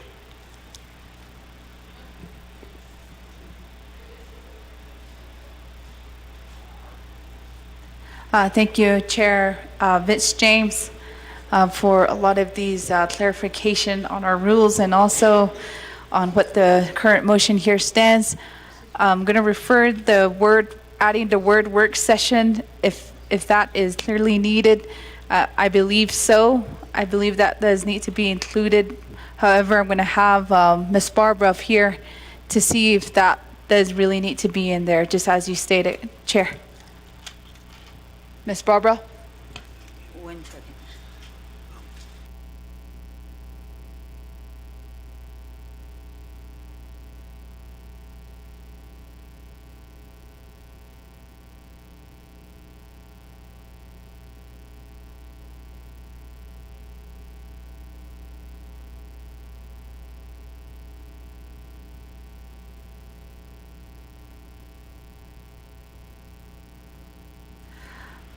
First, we have our whole legal and office legislative services huddling on that question first.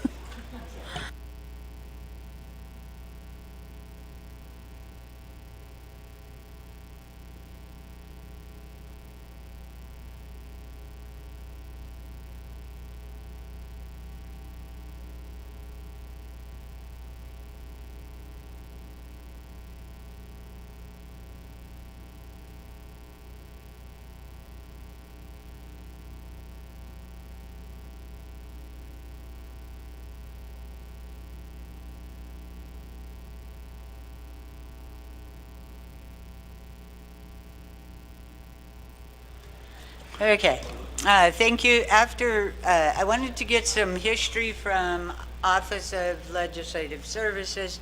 What Office of Legislative Services says, that when legislation is referred back, and this is the past practice, how it's worked in the past, when legislation has been referred back to a committee from NABI, that committee does whatever it's going to do, be it maybe more fact-finding, a work session, maybe just a report from DOJ, whatever they're going to do. After that is completed, the committee does... What? Oh, I still have the floor. Okay. So what those committees do after they've gotten the information, whatever the purpose of the referral, is they draft a memo to the speaker. The memo states that whatever action they took, and based on those actions, the information they received, these are the actions they recommend. The committee cannot take any substantive action. The legislation has already been there. They had their time. So it will come back as recommendations to the whole NABI committee. Would it be better if that amendment, and I can't see the amendment board very well, but if that amendment included work session, it would probably be clearer. But just in general, if it doesn't include work session, it still does not open the door for Budget and Finance Committee to actually make amendments. Those have got to be made at NAABI. Thank you, Madam Chair. Thank you, Ms. Bobroff. Colleagues, I believe we lost quorum. We were operating on a 2-committee rule. We do have 2 members here from HESI. We have 2 members here from, 1 Resources and Development Committee. And we also, 2. Okay, right there. Shiaj, Delegate Nez, I didn't see you right there. 1 Law and Order member.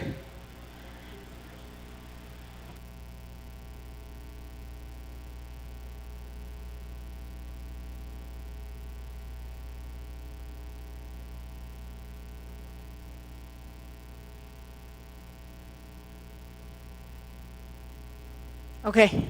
Oh, all right. So we still have a quorum here, colleagues. So we did get that explanation from Ms. Barbroff.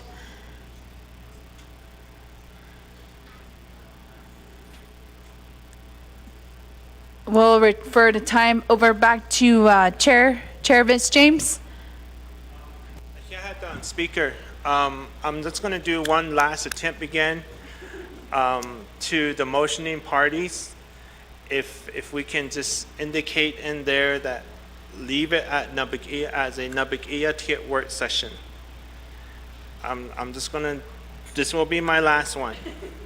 So other than that, if it don't happen, then I guess I just vote red against it. So so that's my portion. And then my second one is that to the motioning party is if you can also add work session, the word work session in your motion, that will suffice and move forward as well. So those would be my 2 attempts, again, to the motioning party. Thank you, Speaker. Thank you, Chair Vince James. I think this is your 3rd attempt. We'll return over to the motioning party here. Chair Parrish, I'll give you back the floor and to see if you do request, if you accept that modification. Chair Parrish.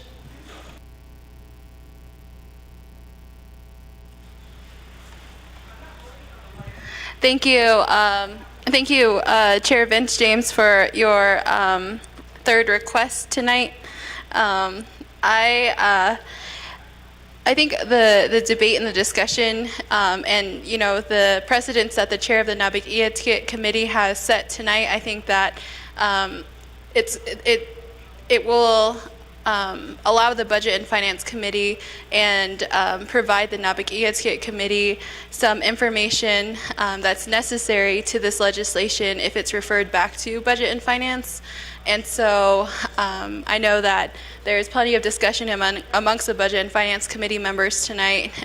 The discussion that was had yesterday, a lot of the questions were not answered. The questions are still not answered. The Department of Justice did not answer the questions and could not answer the questions definitively tonight. So for those reasons, I'm going to keep the motion the way it is to refer the legislation back to Budget and Finance Committee.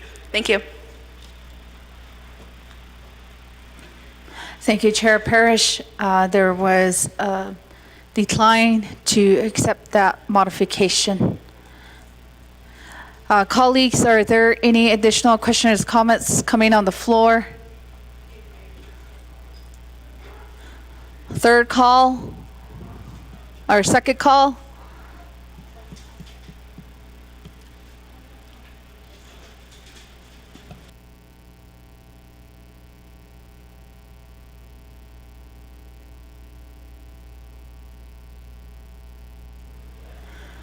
First, before we even do any additional comments, I think we keep losing, double checking, staff is checking to see if we still have quorum.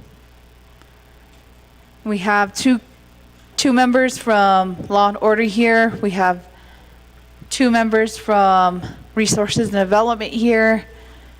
All 4 Budget and Finance Committee members are still here. And we don't have 1 from HESI Committee.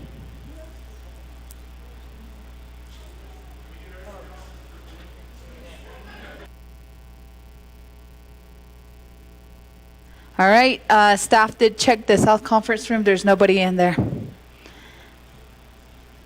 We'll check in the North.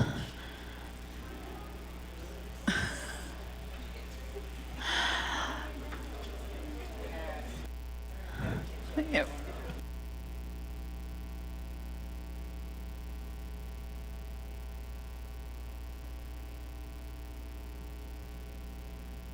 We're waiting for 2 more members from HESI Committee. Right, oh, 1 right here, the sponsor right here. Need 1 more. So we're having staff check the building first in the South and North Conference rooms. None. Going once.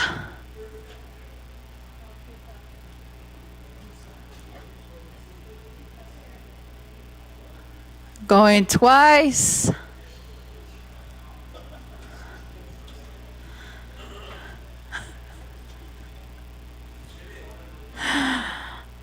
All right, colleagues.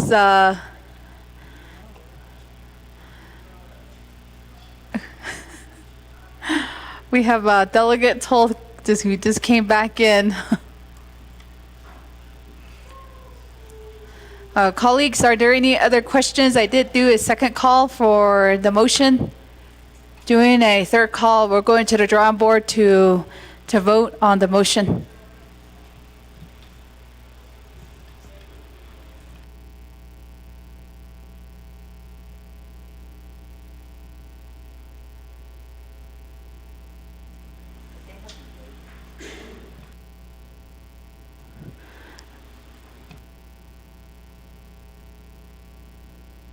All right, we didn't, you caught me just in time. The voting wasn't open. Vice Chair Slater, this is to the motion to refer back to Budget and Finance. Thank you. Yeah, I caught you after the second one. Thank you very much, Chair. I appreciate your leadership. Colleagues, I'm just curious to see what the up and down vote is right now. We have a colleague who had brought that up on the floor, and that's my recommendation, that we just vote and find out where the committee stands right now, and it'll give us a picture of how things will move at council next week. And, you know, at that point, we can make a determination on whether we refer it back to NAABI for a work session or what we do with it. So I guess at this point, my request is to the motioning party to withdraw the motion, and let's just go to a vote. Thank you, Vice Chair Slater. If there's no more additional comments or questions, I'm going to call for a vote to the drawing board. We'll have, oh wait. Oh, there was another modification request? No. Requesting to withdraw that motion. Chair Parrish, before we move forward.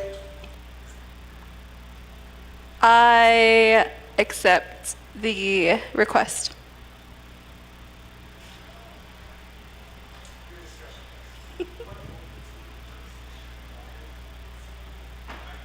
All right, so we did have a motion. The motion was withdrawn by Chair Parrish. Since we don't have a second here, is there anybody else that's going to pick up that motion?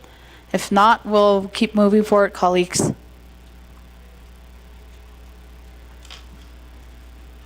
All right, colleagues, we still have quorum here. We'll go back to our main motion.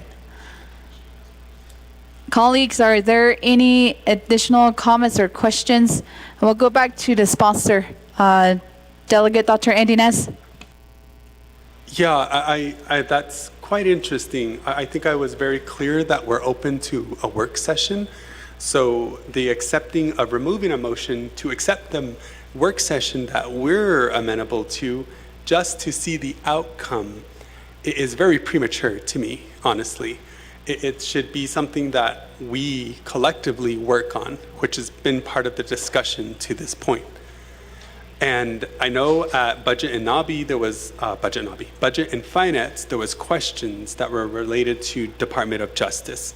There was questions related to other areas. And at the time I mentioned that I respectfully declined because we wanted to see if those would get answered here at NABI, which is why we brought Department of Justice here. We had Pristine on the call. And I get it, they still were not addressed, which is why we, as agents and as a sponsor, after we debriefed, said, okay, we're going to accept whether they want the work session or not. So that's what we're here to present today. So it's just quite interesting how that all maneuvered, knowing where everyone stands on the legislation. So I just wanted to acknowledge that, point that out, and just very quite interesting, but thank you. Thank you, Delegate Nez. Colleagues, are there, you have closing comments, Delegate Nez? Yes, Chair, if I'm in order, I would like to make a motion that we conduct a work session with NAA'BIK'IYATI committee on this legislation.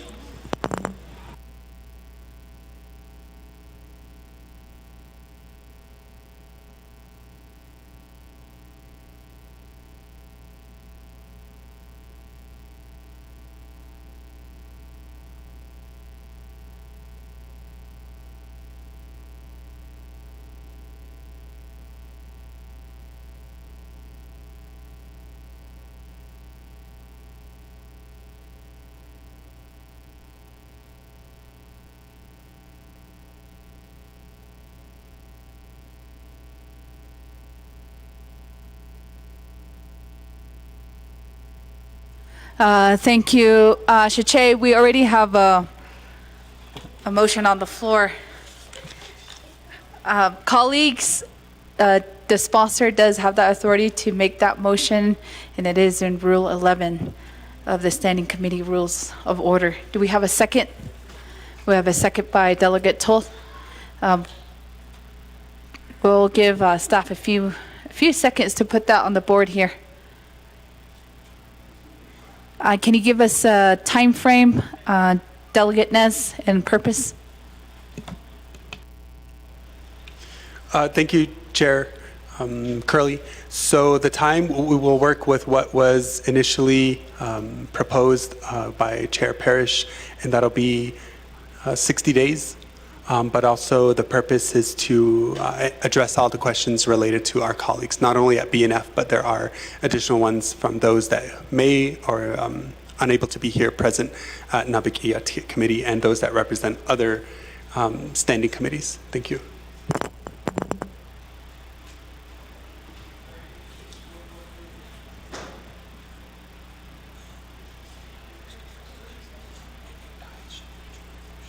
Jalissa, that will include a work session, right?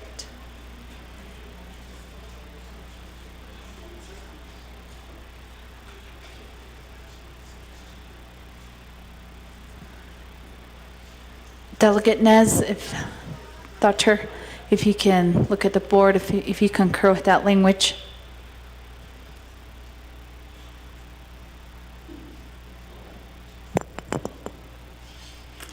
If you can just put the tracking number there, 0130-23.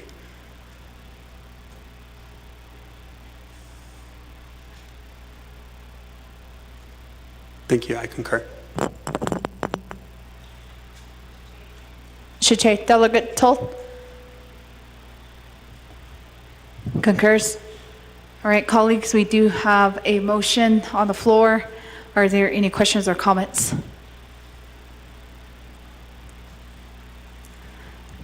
Going twice? Going 3 times? Going to the board to vote on this motion to refer back to NAA'BIK'IYATI work session. Timer set to 2 minutes.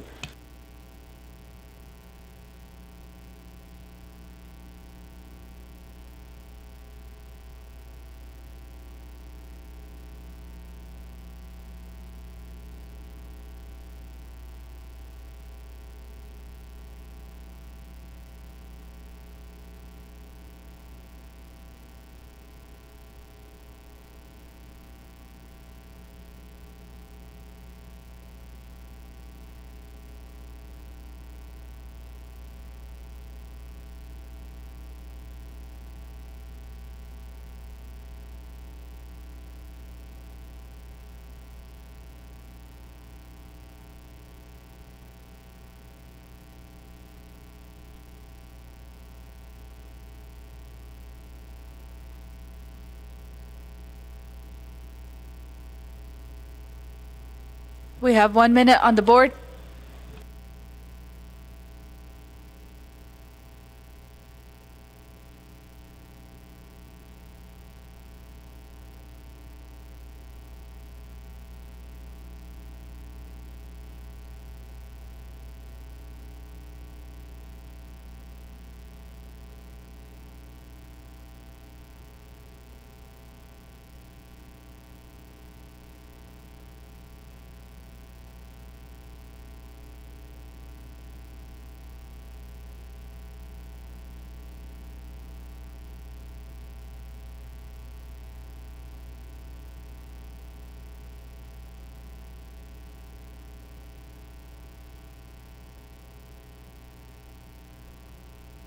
Vice Chair Johnson, we have a few seconds to vote.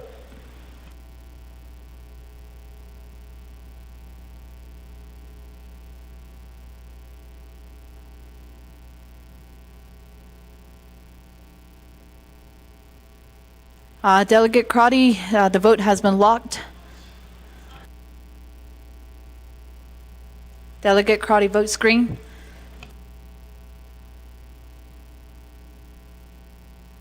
Thank you, colleagues. We do have a vote of 5 in favor and 7 opposed on the motion to refer legislation to a NAA'BIK'IYATI committee work session. So the motion does fail. Colleagues, we are back on the main motion of the legislation.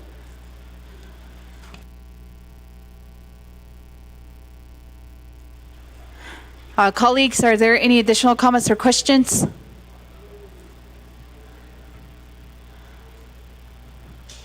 Second call. Third call. Go to the draw board to vote on the main motion. 2 minutes.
Thank you, colleagues. I believe that captured all the votes here of all the delegates in the chambers. With that, this is to the main motion, colleagues. We do have a vote of 4 yays and 8 red nays, with chair not voting. This legislation does move forward to Navajo Nation Council.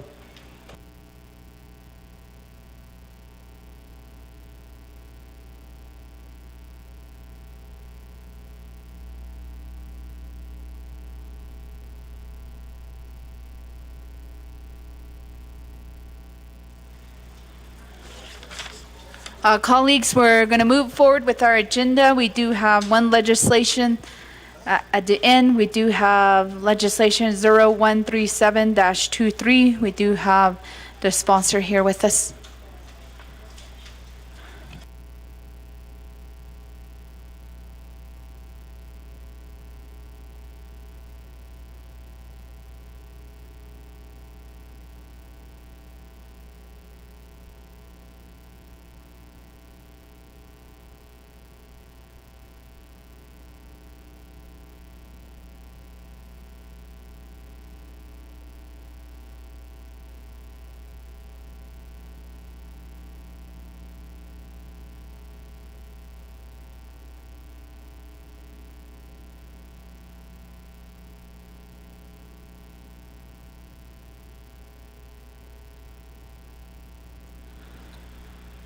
Delegate Damon? A motion to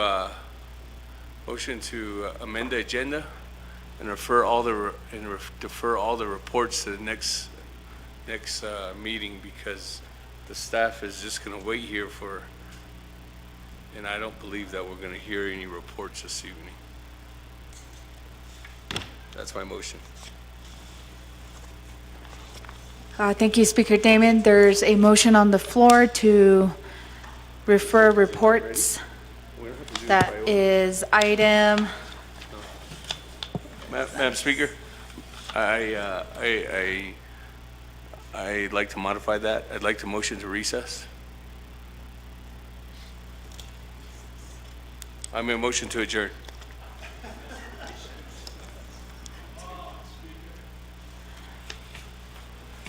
Right, there's a motion on the floor, motion to adjourn, colleagues. Do we have a second? A second by Delegate Tolth.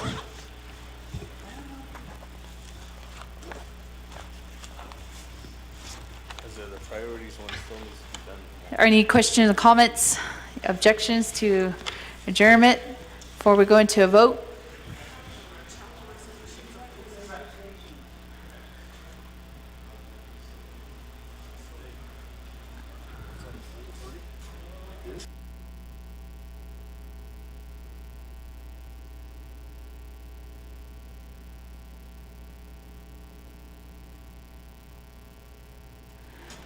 We have a announcement here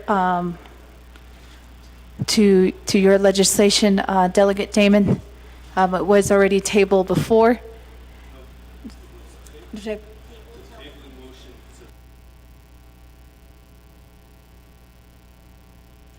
So, Ms. Barbara?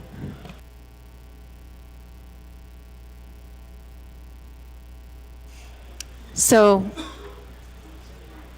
that clarification was given us to from our legislative services that if the legislation was tabled towards the end of the agenda, so if we don't hear it today, the legislation does die. So there is a withdrawal on that motion to adjourn. Point of order, Delegate Crotty. Shadeja, what rule is that?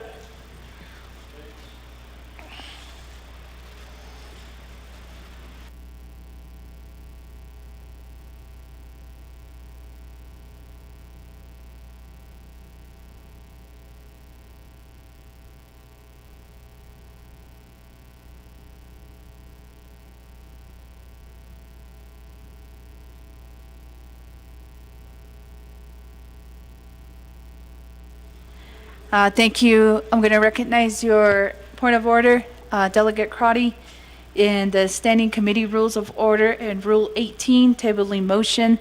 That is letter H. It does state that any legislation not taken up from the table in the manner provided herein or at the time directed by the committee shall be deemed to have expired and shall be eliminated from the agenda of the committee.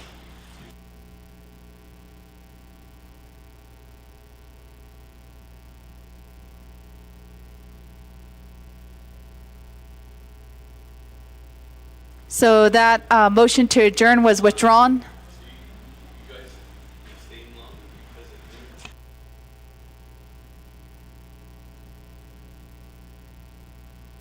So we're going to keep going forward with our agenda, colleagues, since that motion to adjourn was withdrawn.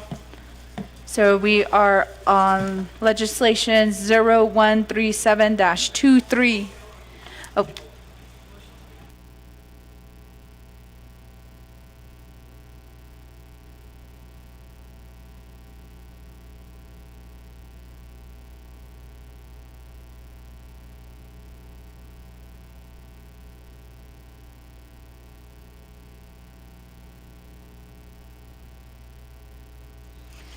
Our colleagues were checking to see if we have quorum here.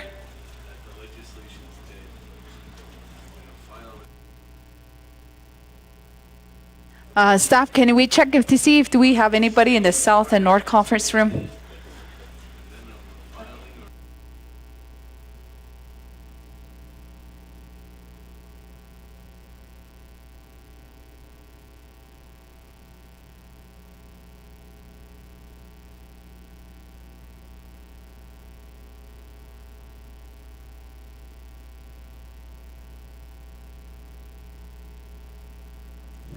All right, first call.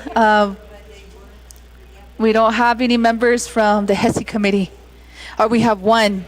We need one more.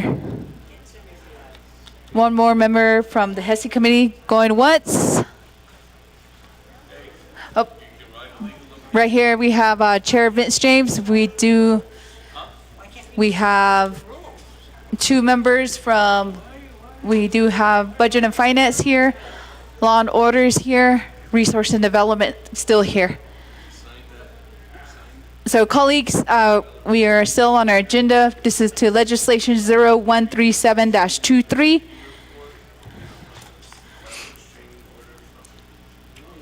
Well, we do have our sponsor here, so.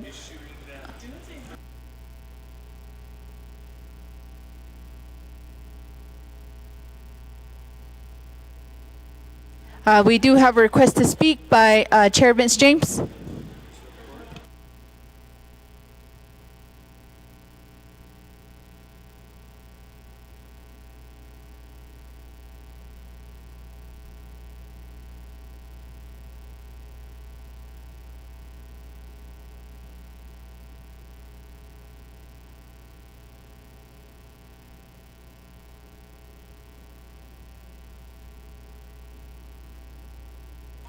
Chair Vince James.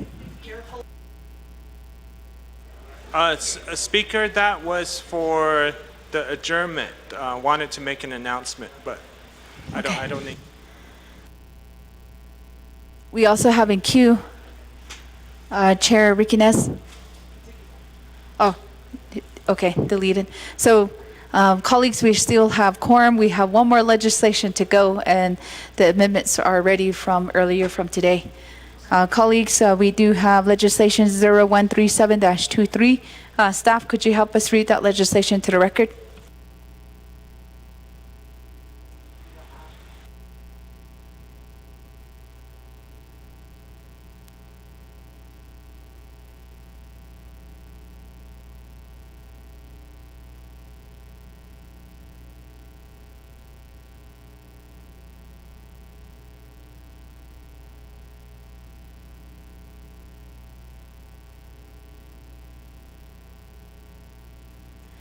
All right, colleagues, before we do have that reading, we have to recommending our committee here to motion to take that legislation out of tabling.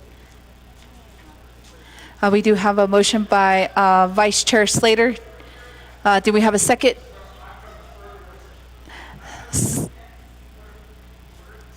Point of order raised by Vice Chair Slater. Thank you. Do you have to take it off the table in order to refer it to the next committee meeting? Or can you just do that in one motion? Because isn't that the desire of the sponsor at this time, is to refer it to the next NAA'BI meeting? So we don't have to do two separate votes?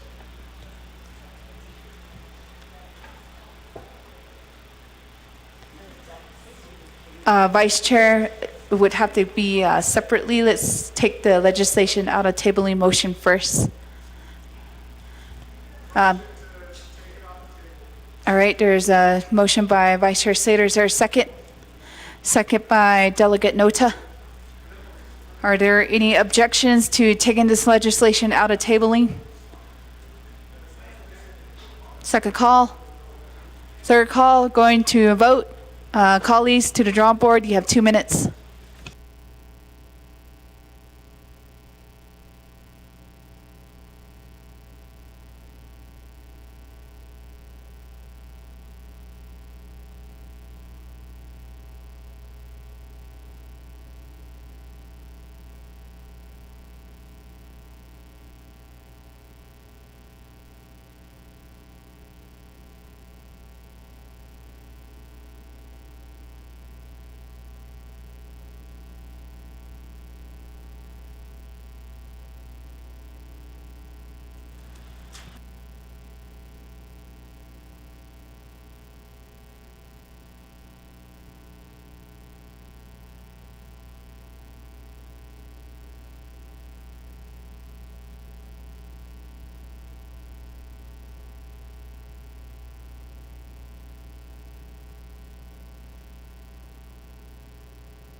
Thank you, colleagues. I believe we do have everybody's vote here within the chambers. We have 11 in favor and 0 opposed. The motion does carry forward to take out the legislation out from tabling motion.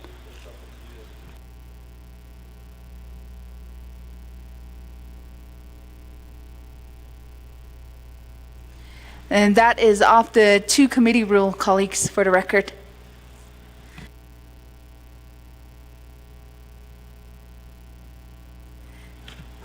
I'm going to have Chair Vince James, chair for the meeting just for a few minutes.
Okay, yeah, regarding legislation 0137-23. We are currently running our meeting on 2 committee rules. The 25th NAA'B Nation Council. So with that, I will go ahead and go to staff to do a recap on legislation 0137-23. Thank you. Legislation 0137-23, an action relating to the NAA'BIK'IYATI Committee, approving and adopting the legislative priorities of the Navajo Nation relating to the state of New Mexico. This legislation is sponsored by Honorable Seth Damon, co-sponsored by Honorable Crystal Lynn Curley, co-sponsored by Honorable Norman Begay. This legislation is final, NAA'BIK'IYATI Committee is final authority here for this legislation. This legislation has been read into the record by electronic voice recording per Navajo Nation Standing Rules of Order number 9. This legislation had a main motion, which was motion by Honorable George H. Toth, second by Honorable Shundeen Parrish. There was a tabling motion to table legislation 0137-23 and bring back at the end of new business items. This was motion by Honorable Nathan Nota and second by Honorable Eugenia Charles Newton. There was an amendment 1 to this legislation that was being discussed, amendment to legislation 0137-23. It was A, revised page 1 of Exhibit A as follows. 1, capital outlay and infrastructure. A, strike through, renegotiate the 5% for tribal infrastructure fund and capital outlay. B, strike through state to provide training to chapters and elected officials related to the 5% language in statute required for compliance for capital outlay funds. Capital outlay education to enhance the level of transparency to ensure that chapters understand the process, advocacy, and details needed to submit a potential successful application. Strike through C, obtain training on capital outlay and tribal infrastructure fund TIF process to chapters and elected officials. Strike through D, consider grants through the state in providing funds on behalf of the Navajo Nation. Strike through E, feasibility study on trajectory of capital outlay funding due to discussion of closures that may have an effect towards funding. Strike through F, New Mexico capital outlay funds, renegotiate state tribal infrastructure fund policy, secure funding for Navajo chapters and Navajo government programs, concerns on heavy reliance on gas, oil taxes. Concern with reversions, New Mexico Joint Powers Agreement, relook at this and how it delays projects at the chapter level. Strike through G, general obligation bonds, GOB projects. Strike through H, severance tax bonds, STB projects. Strike through I, infrastructure capital improvement plans, ICIP projects. J, strike through transportation projects. A, new language underscore, remove or extend the 5% obligation requirement. New Mexico current policy requires the nation to obligate 5% of the appropriated amount within 6 months of acceptance of the Intergovernmental Grant Agreement, IGA, due to the nature of the nation's governmental structure requiring 5% of funds to be obligated within 6 months of acceptance of the IGA creates unnecessary hardship for Navajo Nation programs implementing the funding. Therefore, it is a priority of the nation to have the 6-month deadline removed or extended in future funding agreements. New language B, underline, have the state recognize delegation of signing authority by the Navajo Nation president. New Mexico currently requires the Navajo Nation president to be the signatory on all IGAs. This practice is not mirrored in the state, which only requires the Secretary of the Indian Affairs to sign the IGAs. Requiring the Navajo Nation president to be the signatory on all IGAs forces the nation to place every IGA through its internal administrative review process. This significantly slows down the execution of the IGAs by the nation. Therefore, it is a priority of the nation that Navajo Nation recognize a signatory delegation from the Navajo Nation president to the director of the Division of Community Development. New language C, underline, require quarterly coordination meetings between the nation and New Mexico. In the past, the Navajo Nation and the state held quarterly meetings with appropriate stakeholders to go over pending projects. These meetings allow the nation and the state to receive an update on pending projects, share pertinent information, and provide relevant trainings. These meetings have not been consistently held since COVID. Without these meetings, the nation has seen a rise in level of misinformation and miscommunication between the nation and the state. Therefore, it is a priority of the nation to have regularly scheduled quarterly meetings between itself and the state on pending projects. New language D, underline, more communication between the nation and New Mexico prior to the allocation of funds. The way the New Mexico funding process is currently structured results in New Mexico approving a lot of underfunded and non-feasible projects. This creates a stress on the nation, who is tasked with being the fiscal agent for projects that do not have enough funding to complete or are not actually feasible. It is a waste of the nation's limited resources to work on these projects, since there is no guarantee the projects will ever be fully funded or completed. It has also come to the nation's attention that the state may be purposefully underfunding projects with the expectation the nation will provide matching funding. However, there is no communication from the state on its expectations or reasons for underfunding projects, or whether the proposed projects are actually feasible. This results in the approval of projects that are not able to be completed within the state's timeline. The nation believes that more communication between New Mexico and the nation prior to the allocation of funds will result in more projects being funded that can be fully completed. Therefore, it is a priority of the nation to engage in more conversations with the state on proposed projects prior to the allocation of funding. New language E, underline, more joint trainings between the nation and the state.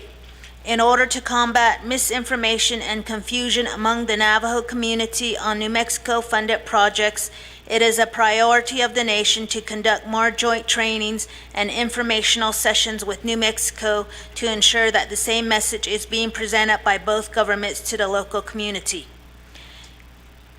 B, renumber or re-letter succeeding paragraphs, sections, and exhibits as necessary and appropriate.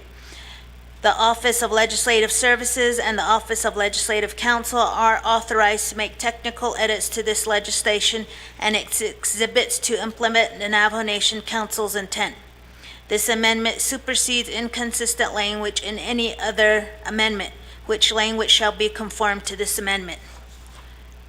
Pro Temp Chair. Yeah. Wow, that was a very lengthy recap. Thank you for the recap for legislation 0137-23. So with that, the main motioning parties are, one of them is not here, which is Honorable George Toth. So with that, I will ask the second motioning party, Honorable Shandine Parrish, if she would like to move up to the main motion, and then I'll call for a second. So Honorable Shandine Parrish does agree to hold the main motion. So with that, committee members, I'll ask for a second motion. Second motion made by Honorable Nathan Nota.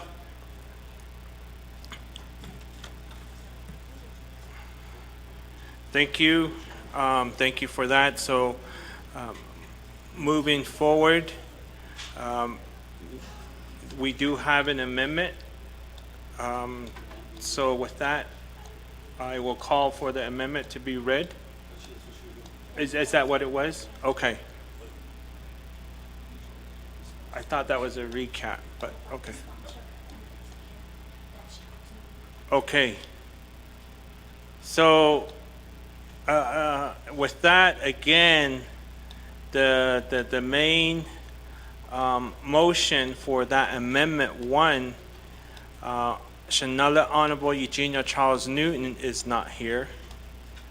So now I would have to go to the second motioning party of that amendment 1, which is Honorable Andy Nez. Honorable Dr. Nez, do you agree to hold the main motion? Point of order, Honorable Slater. Thank you, Chair. Where in the rules does it say that an amendment that's already been passed has to have the sponsors of that amendment present at the subsequent or at the same committee meeting? Why are you changing the sponsor, the motioning party and the second for something that's already been voted on? Thank you, Honorable Slater. Just for clarification, Amendment 1 was not voted on. And so with that, we just heard the new Amendment 1 that was read into record. So within that, I'm just asking the second motioning party to move up since Honorable Eugenia Charles Newton is not here. The one that we just did earlier to where Honorable Shandine Parrish moved up was regarding the main motion. And then I recognize Honorable Nathan Nota, so both of them hold the main motion now. For Amendment 1, I'm going, oh, there you go. Okay, so with that, Honorable Dr. Nez agrees to move up as a second motioning to Amendment 1. So with that, I will call for a second motioning party, committee members, to Amendment 1 that was read into the record. Asking for a second. Committee members of NAA'BIK'IYATI, I'm going twice. Honorable Nathan Nota seconds the motion for Amendment 1. So with that, committee members of NAA'BIK'IYATI, are there any questions regarding Amendment 1 that was just read into the record? Going twice. Any questions to Amendment 1? Going 3 times. With that, we are on a 2-committee rule quorum. So with that, we'll go ahead and call for the vote. It's open. Committee members, you have 2 minutes to vote on Amendment 1.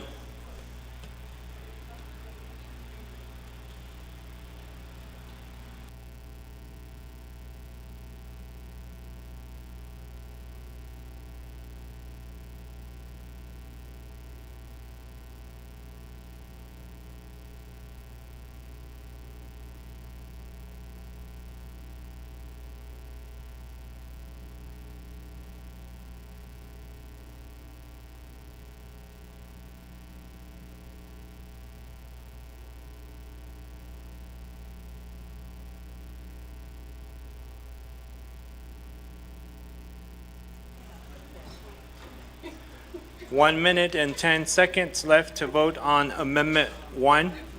Motion that was made by Honorable Dr. Nez and second by Honorable Nathan Nota, and Amendment 1 was read into the record. 50 seconds to vote on Amendment 1. Committee members, Honorable Speaker Seth Damon votes green.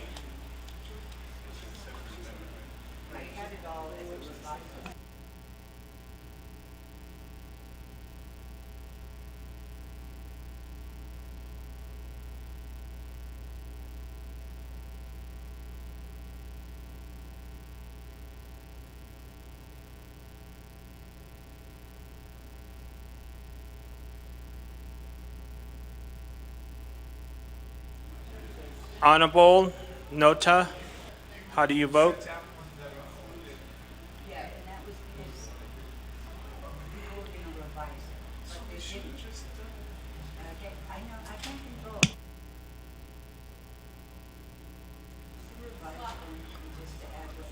Voting has been locked, and we are working on a 2-committee rule quorum.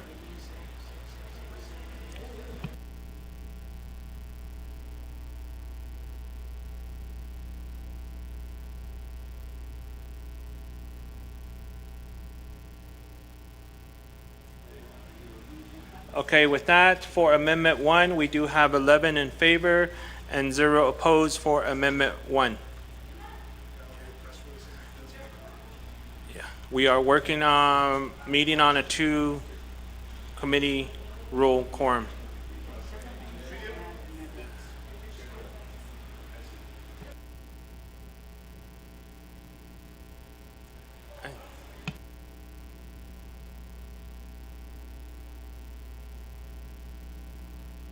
Okay, so with that, Amendment 1 passes.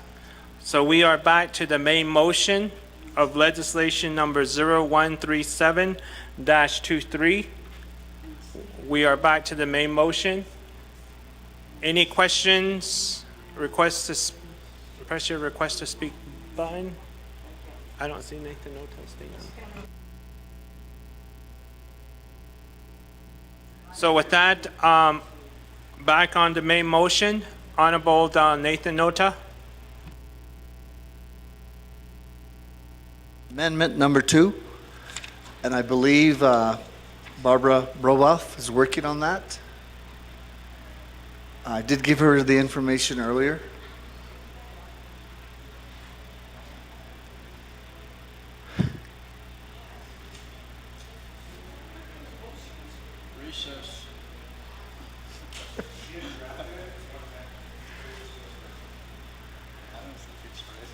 It's not.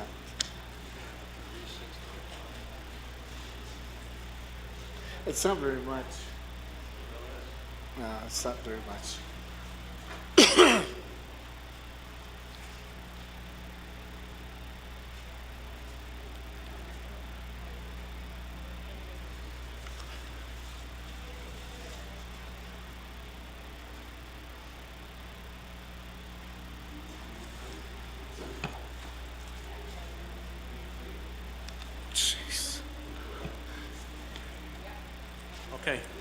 So with that, here had Honorable Nathan Nota for Amendment 2.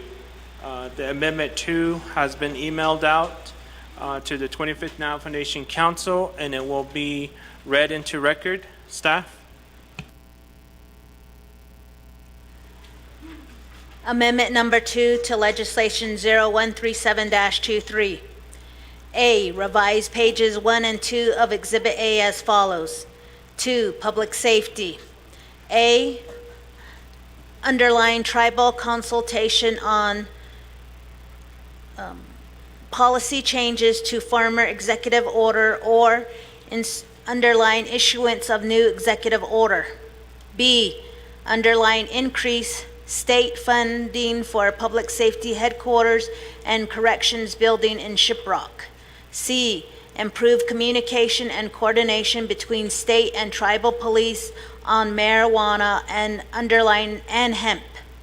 D, strike through support for first aid station facilities with emergency response capabilities. E, strike through establish, underline increase cross-commissioning for law enforcement officials across the state, county, tribal, and federal agencies, underline to respond, strike through for responses to emergency, strike through commissioning and deputization or memorandum of agreements, MOA, between intergovernmental agencies concerning education, transportation, public safety, etc. Strike through F, support to tribes to develop policy like New Mexico State Policy Do Not Harm Act for protection of elected officials from harm and harassment. G, align state and county Tier 3 sex offenders registry criteria policies, strike through to align with tribal agencies throughout the state and coordinate among agencies to ensure the protection of the public. H, underline improve policies and registration for sex offenders. I, enhance broadband services throughout the satellite chapter communities. Rama, Tuajile, Alamo, strike through for cell phone services. Strike through J, provide self-defense and de-escalation techniques, trainings including active shooter training by state and federal agencies.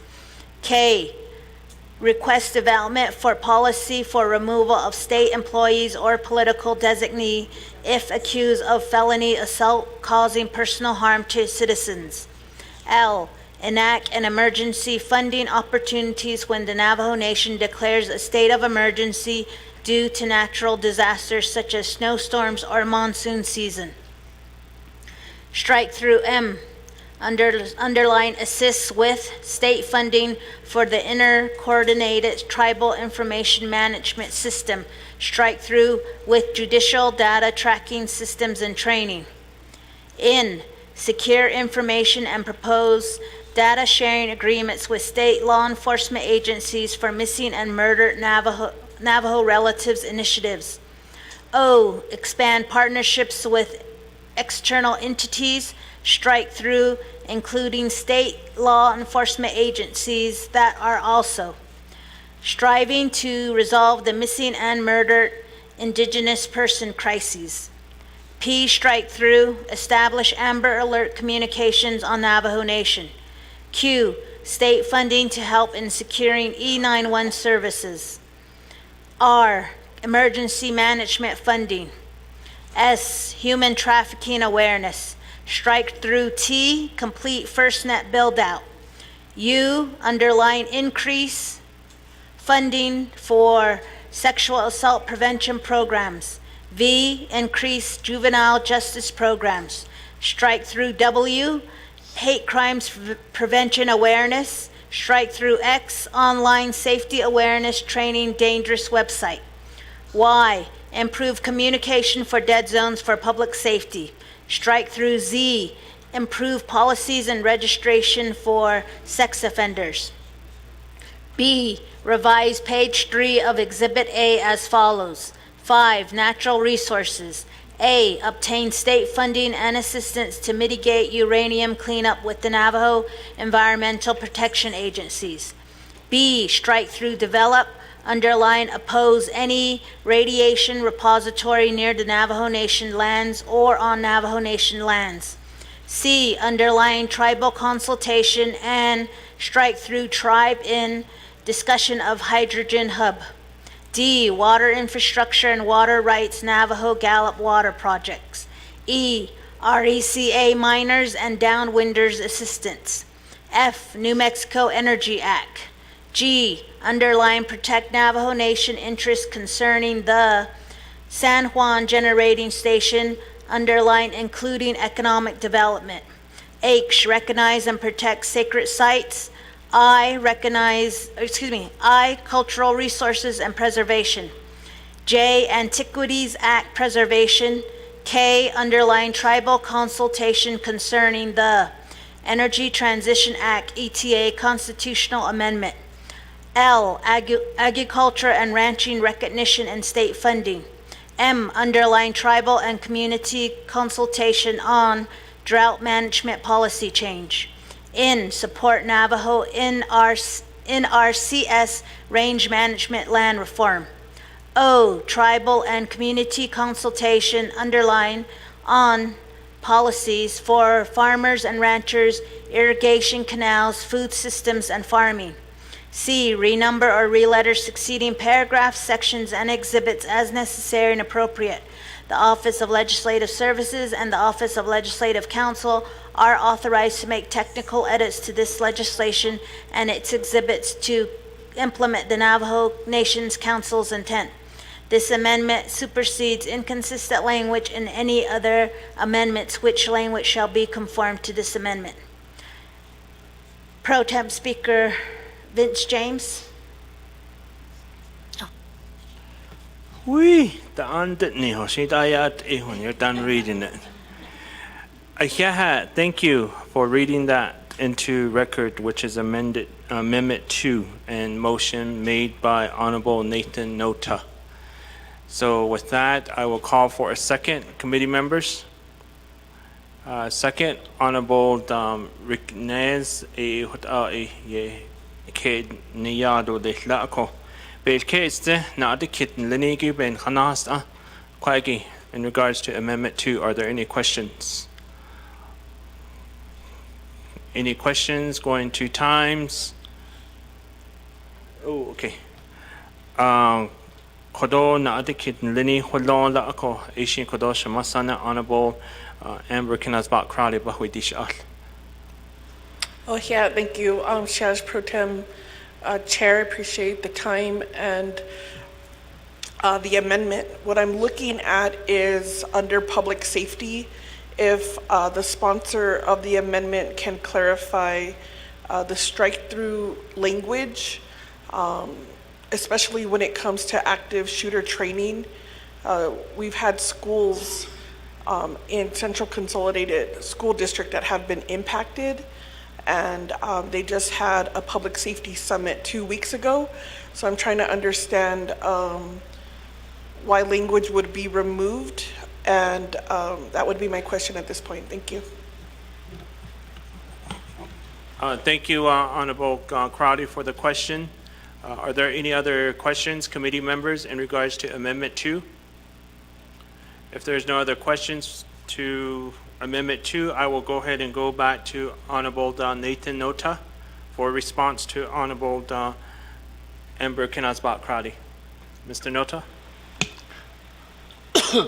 Yes, the amendments I personally made were related to natural resources, but that question you're asking was, that amendment was made by Delegate Charles Newton. Can you tell me what item that is? Under public safety?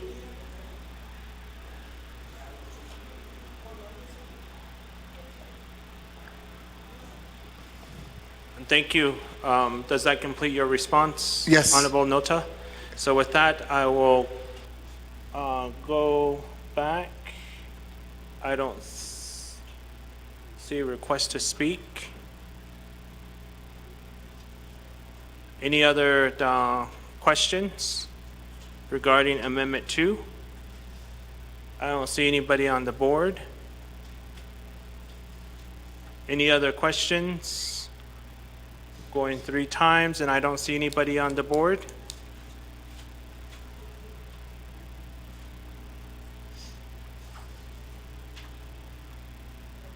Honorable Amber NAA'BIK'IYATI. Oh, I'm sorry, staff put it up on the screen for Delegate Nota. So it is under public safety and, yeah, like, so the strike through of D, I'm not sure why we wouldn't want these facilities with emergency response capabilities. And if you scroll down, should they just, let's see. There you go, J. So provide self-defense and de-escalation technique training, including active shooter training by state and federal agencies. That's the portion. Thank you, Shimasana Honorable Crowdy, for that. So with that, I will go back to Honorable Nathan Nota for a response.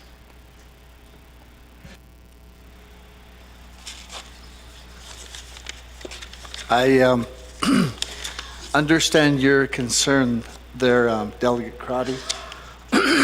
Like I said, these were amendments that were provided by Delegate Charles Newton. I would not have any idea why she wanted to strike that out, but if I have the ability, I'd like to keep it in.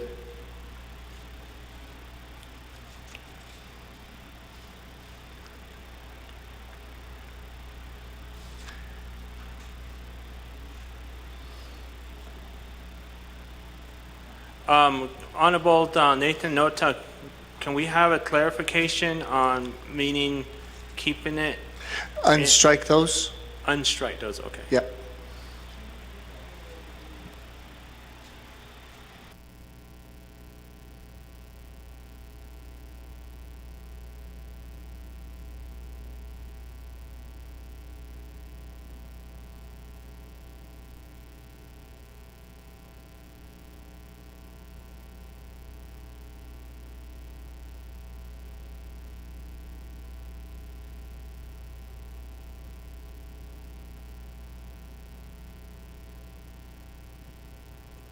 Okay, so that was, the strikeout was taken out. So with that, can I have staff read that into the record?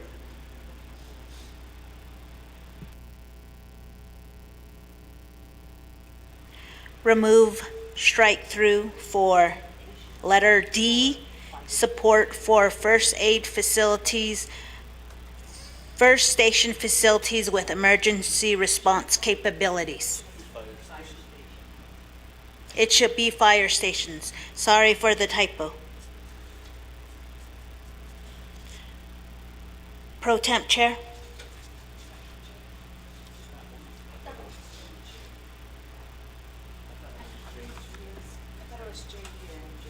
D and okay. Remove strike through, pardon. Remove strike through for item J, provide self-defense and de-escalation techniques training, including active shooter training by state and federal agencies. Okay. Pro Temp Chair, those are the changes. Thank you. Honorable Nota? That's good? Yes, that's good. And then another Honorable Ricky Nez as a second motioning party? Okay, so that has been corrected and updated and read into the record. Are there any other questions, committee members, regarding Amendment 2? Are there any questions going twice? There's no questions. Second reading? Right?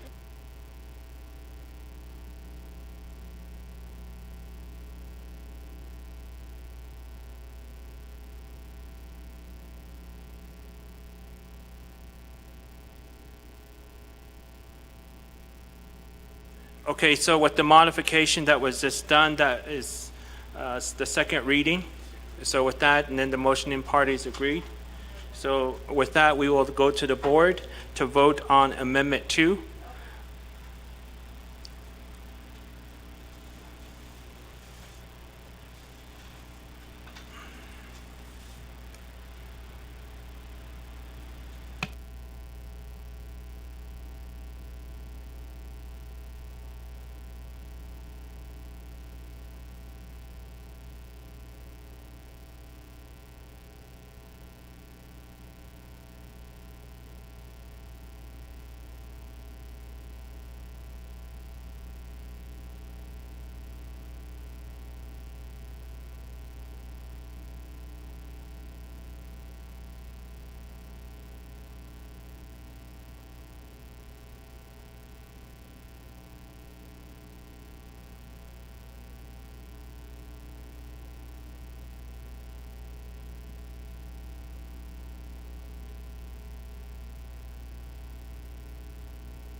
We have 50 seconds left to lock the board, to use Honorable Speaker Seth Damon's word, lock it in.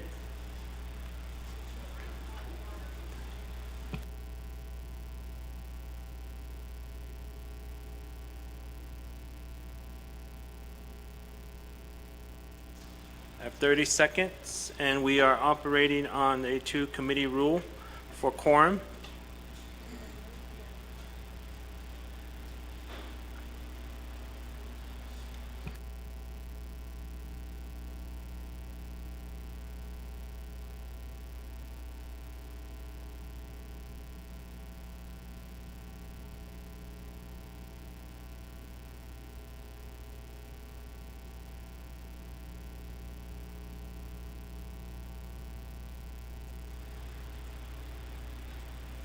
Okay, it's locked in. The vote is 11-0, and we're on 2-committee rule. So with that, Amendment 2 passes. Going back to the main motion. Going back to the main motion, are there any questions regarding the main motion? Committee members, going back to the main motion, motion made by the Honorable Parrish and second by Honorable Nota. Going once, going twice, 3 times. With that, second reading.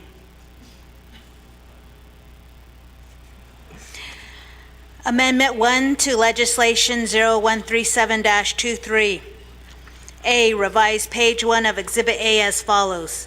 1, capital outlay and infrastructure. Strike through A, renegotiate the 5% for tribal infrastructure fund and capital outlay. B, state to provide training to chapters and elected officials related to the 5% language in statute required for compliance for capital outlay funds.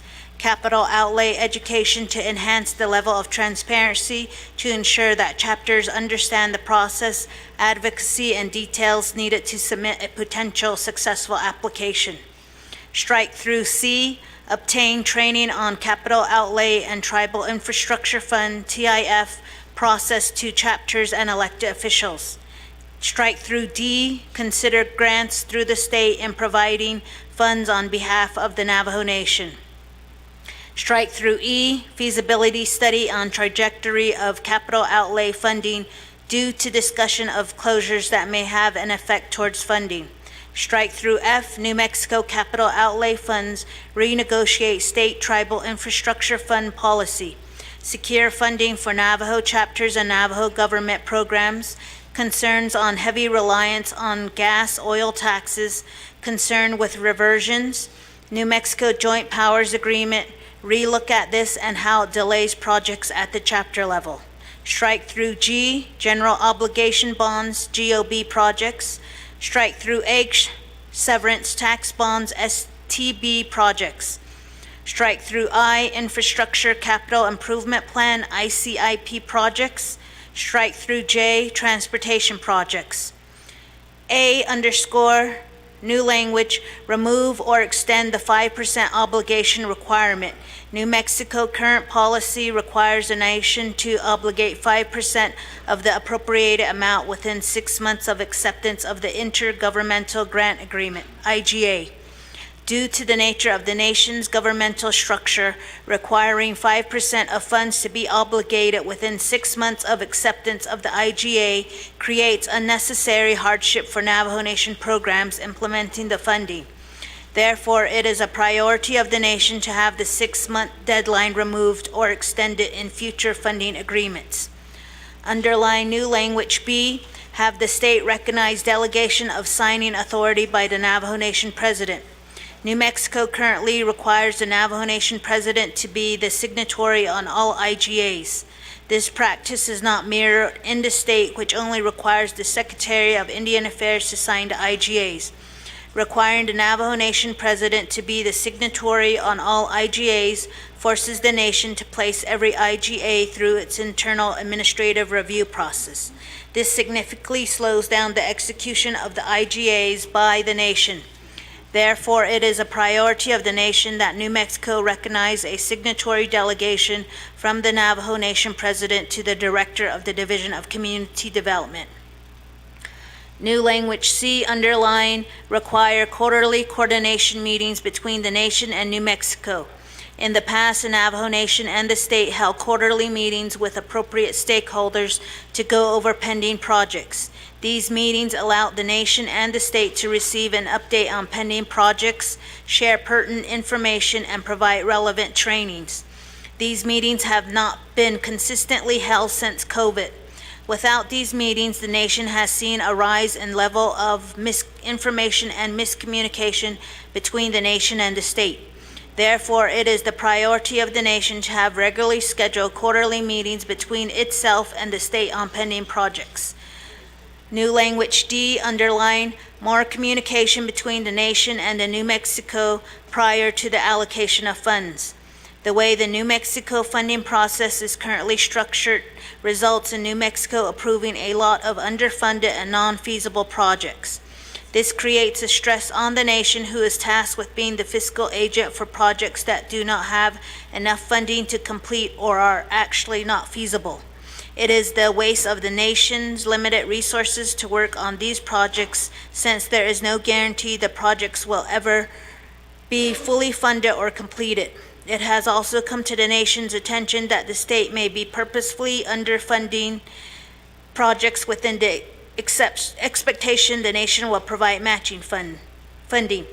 However, there is no communication from the state on its expectations or reasons for underfunding projects, or whether the proposed projects are actually feasible.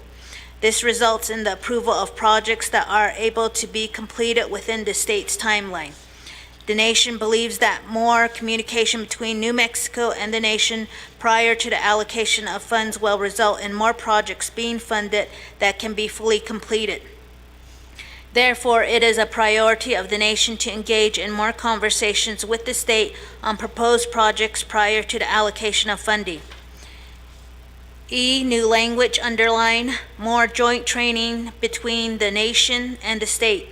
In order to combat misinformation and confusion among the Navajo community of New Mexico funded projects, it is a priority of the nation to conduct more joint trainings and informational sections with New Mexico to ensure that the same message is being presented by both governments to the local community.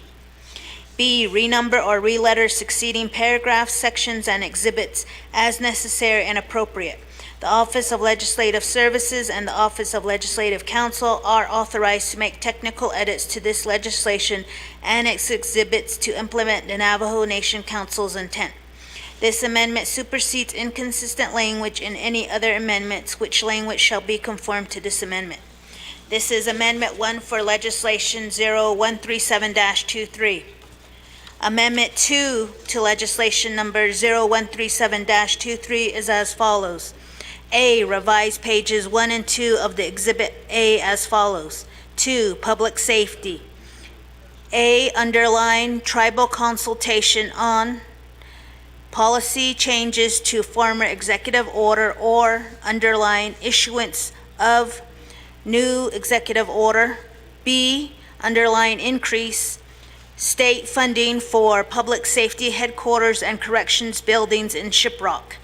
C, improve communication and coordination between state and tribal police on marijuana and underline and hemp. D, support for fire station facilities with emergency response capabilities. E, strike through establish, underline increase, cross-commissioning for law enforcement officials across the state, county, tribal, and federal agencies. 2, underline to respond, strike through 4 responses. 2, emergency, strike through commissioning and deputization or memorandum of agreements, MOA, between intergovernmental agencies concerning education, transportation, public safety, etc. Strike through F, support to tribes to develop policies like New Mexico State Policy Do Not Harm Act for protection of elected officials from harm and harassment. G, align state and county Tier 3 sex offenders registry criteria, policies, strike through to align with tribal agencies through the state and coordinate among agencies to ensure the protection of the public. H, underline improve policies and registration for sex offenders. I, enhance broadband services through the satellite chapter communities, Rama, Tuajile, Alamo. Strike through for cell phone services. J, provide self-defense and de-escalation techniques training, including active shooter training by state and federal agencies. K, request development of policy for removal of state employees or political designee if accused of felony assault causing personal harm to citizens. L, enact any emergency funding opportunities when the Navajo Nation declares a state of emergency due to natural disasters such as snowstorms or monsoon season.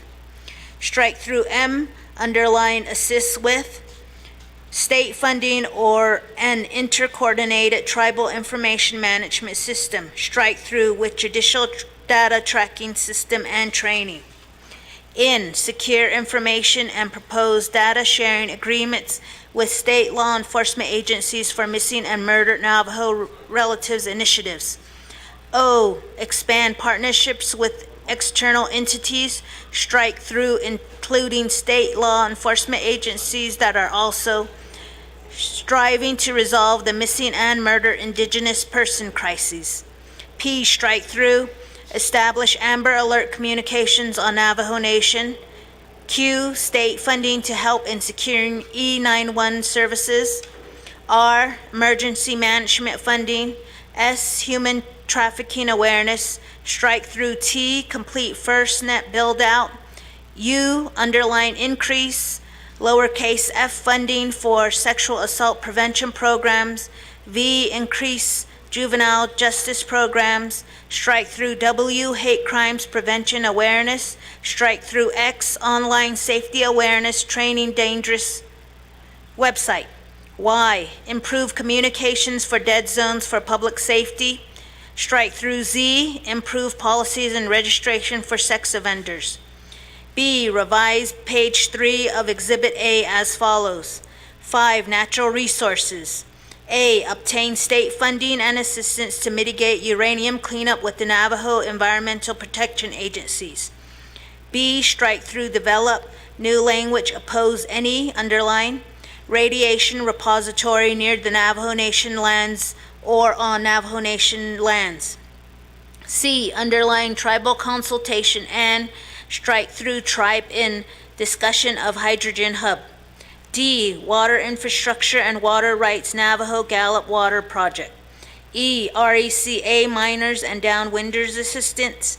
F, New Mexico Energy Act. G, underline protect Navajo Nation interests concerning the San Juan Generating Station, underline including economic development. H, recognize and protect sacred sites, cultural resources, and preservation. J, Antiquities Act preservation. K, underline tribal consultation concerning the Energy Transition Act, ETA constitutional amendment. L, agriculture and ranching recognition and state funding. M, underline tribal and community consultation on drought management policy change. N, support Navajo NRCS range management land reform. O, underline tribal and community consultation on lowercase p, policies for farmers and ranchers, irrigation canals, food systems farming. C, renumber or reletter succeeding paragraphs, sections, and exhibits as necessary and appropriate. The Office of Legislative Services and the Office of Legislative Counsel are authorized to make technical edits to this amendment and its exhibits to implement the Navajo Nation Council's intent. This amendment supersedes inconsistent language in any other amendments, which language shall be conformed to this amendment. This is Amendment 2 to legislation number 013723. Amendment 1 and 2 has been read into the record. Pro Temp Chair. Ayahat, na kiko na wal kaigi in kananing tla ako. Thank you for the second reading, and there was no question, so we'll go ahead and go straight to voting. Go to the board to vote on the main motion, legislation 0137-23. And we are currently on a two-committee rule for quorum. We do have Budget and Finance here, LOC here, RDC here, and HESI, two-committee rule. A minute and 30 seconds left to vote.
Okay.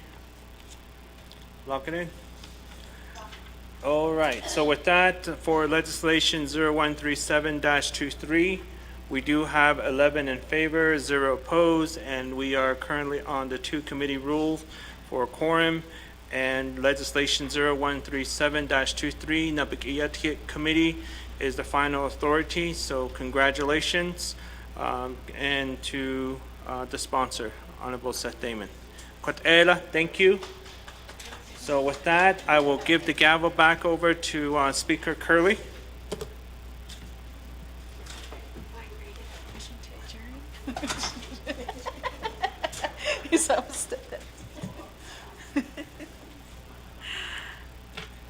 Yahat Shiyaj, Chair Vince James for being a pro temp chair.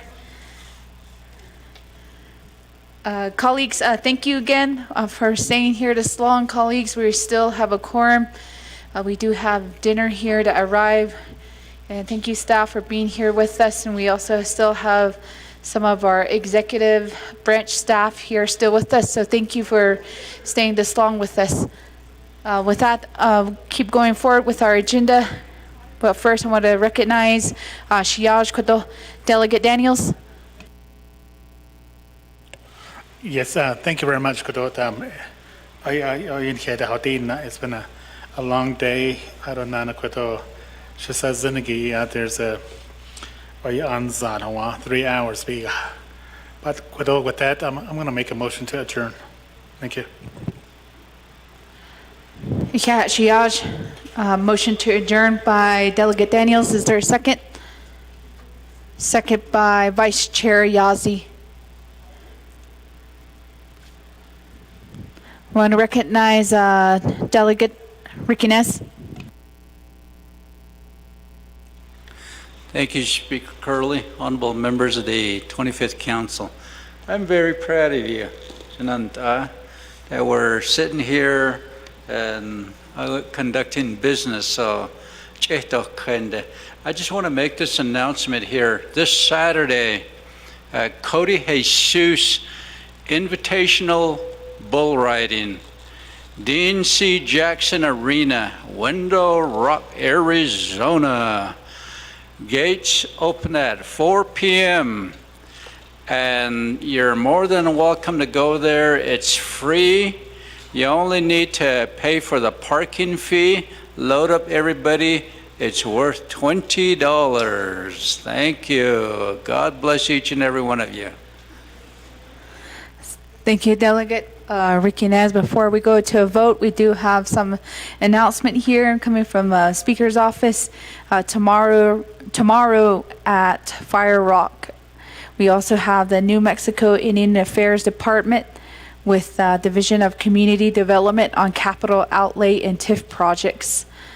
And then also on Friday, we are still hosting the 100th Centennial Celebration Cultural Nights. Feel free to come on by, colleagues, tomorrow right here in front of the chambers at 6 p.m. Our special guest will be from the Neck College Navajo Cultural Arts Program. And also we have the Navajo Nation Stand Down Resources Fair and Gourd Dance tomorrow starting at 9 a.m. That will be at the Scouts Event Center in Fort Defiance. And on Sunday, colleagues, if you are arriving horseback, feel free to call Jackie. She's right here passing out dinner on what time you're expected to arrive to the fairground so we can show our great hospitality to our visitors and our riders, our bikers, our walkers. So if you're coming down from Summit, from Fort, just give Jackie a text or a call that you're coming in. And we will continue to do the PSA message on the excessive heat warnings and also the traffic. If you do need additional resources for escort or anything, feel free to reach out to our staff too as well. Thank you, colleagues, for staying this long with us, and we do have a motion to adjourn. I don't see any objections or any comments. We'll go to drawing board for vote to adjourn. 2 minutes on the board.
Thank you, colleagues.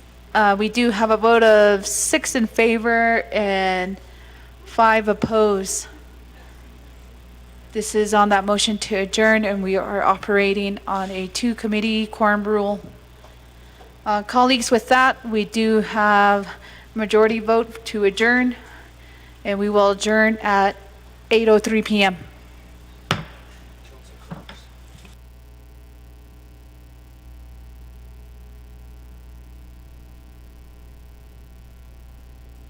Colleagues, we also sent the colors for summer council session. So just a reminder.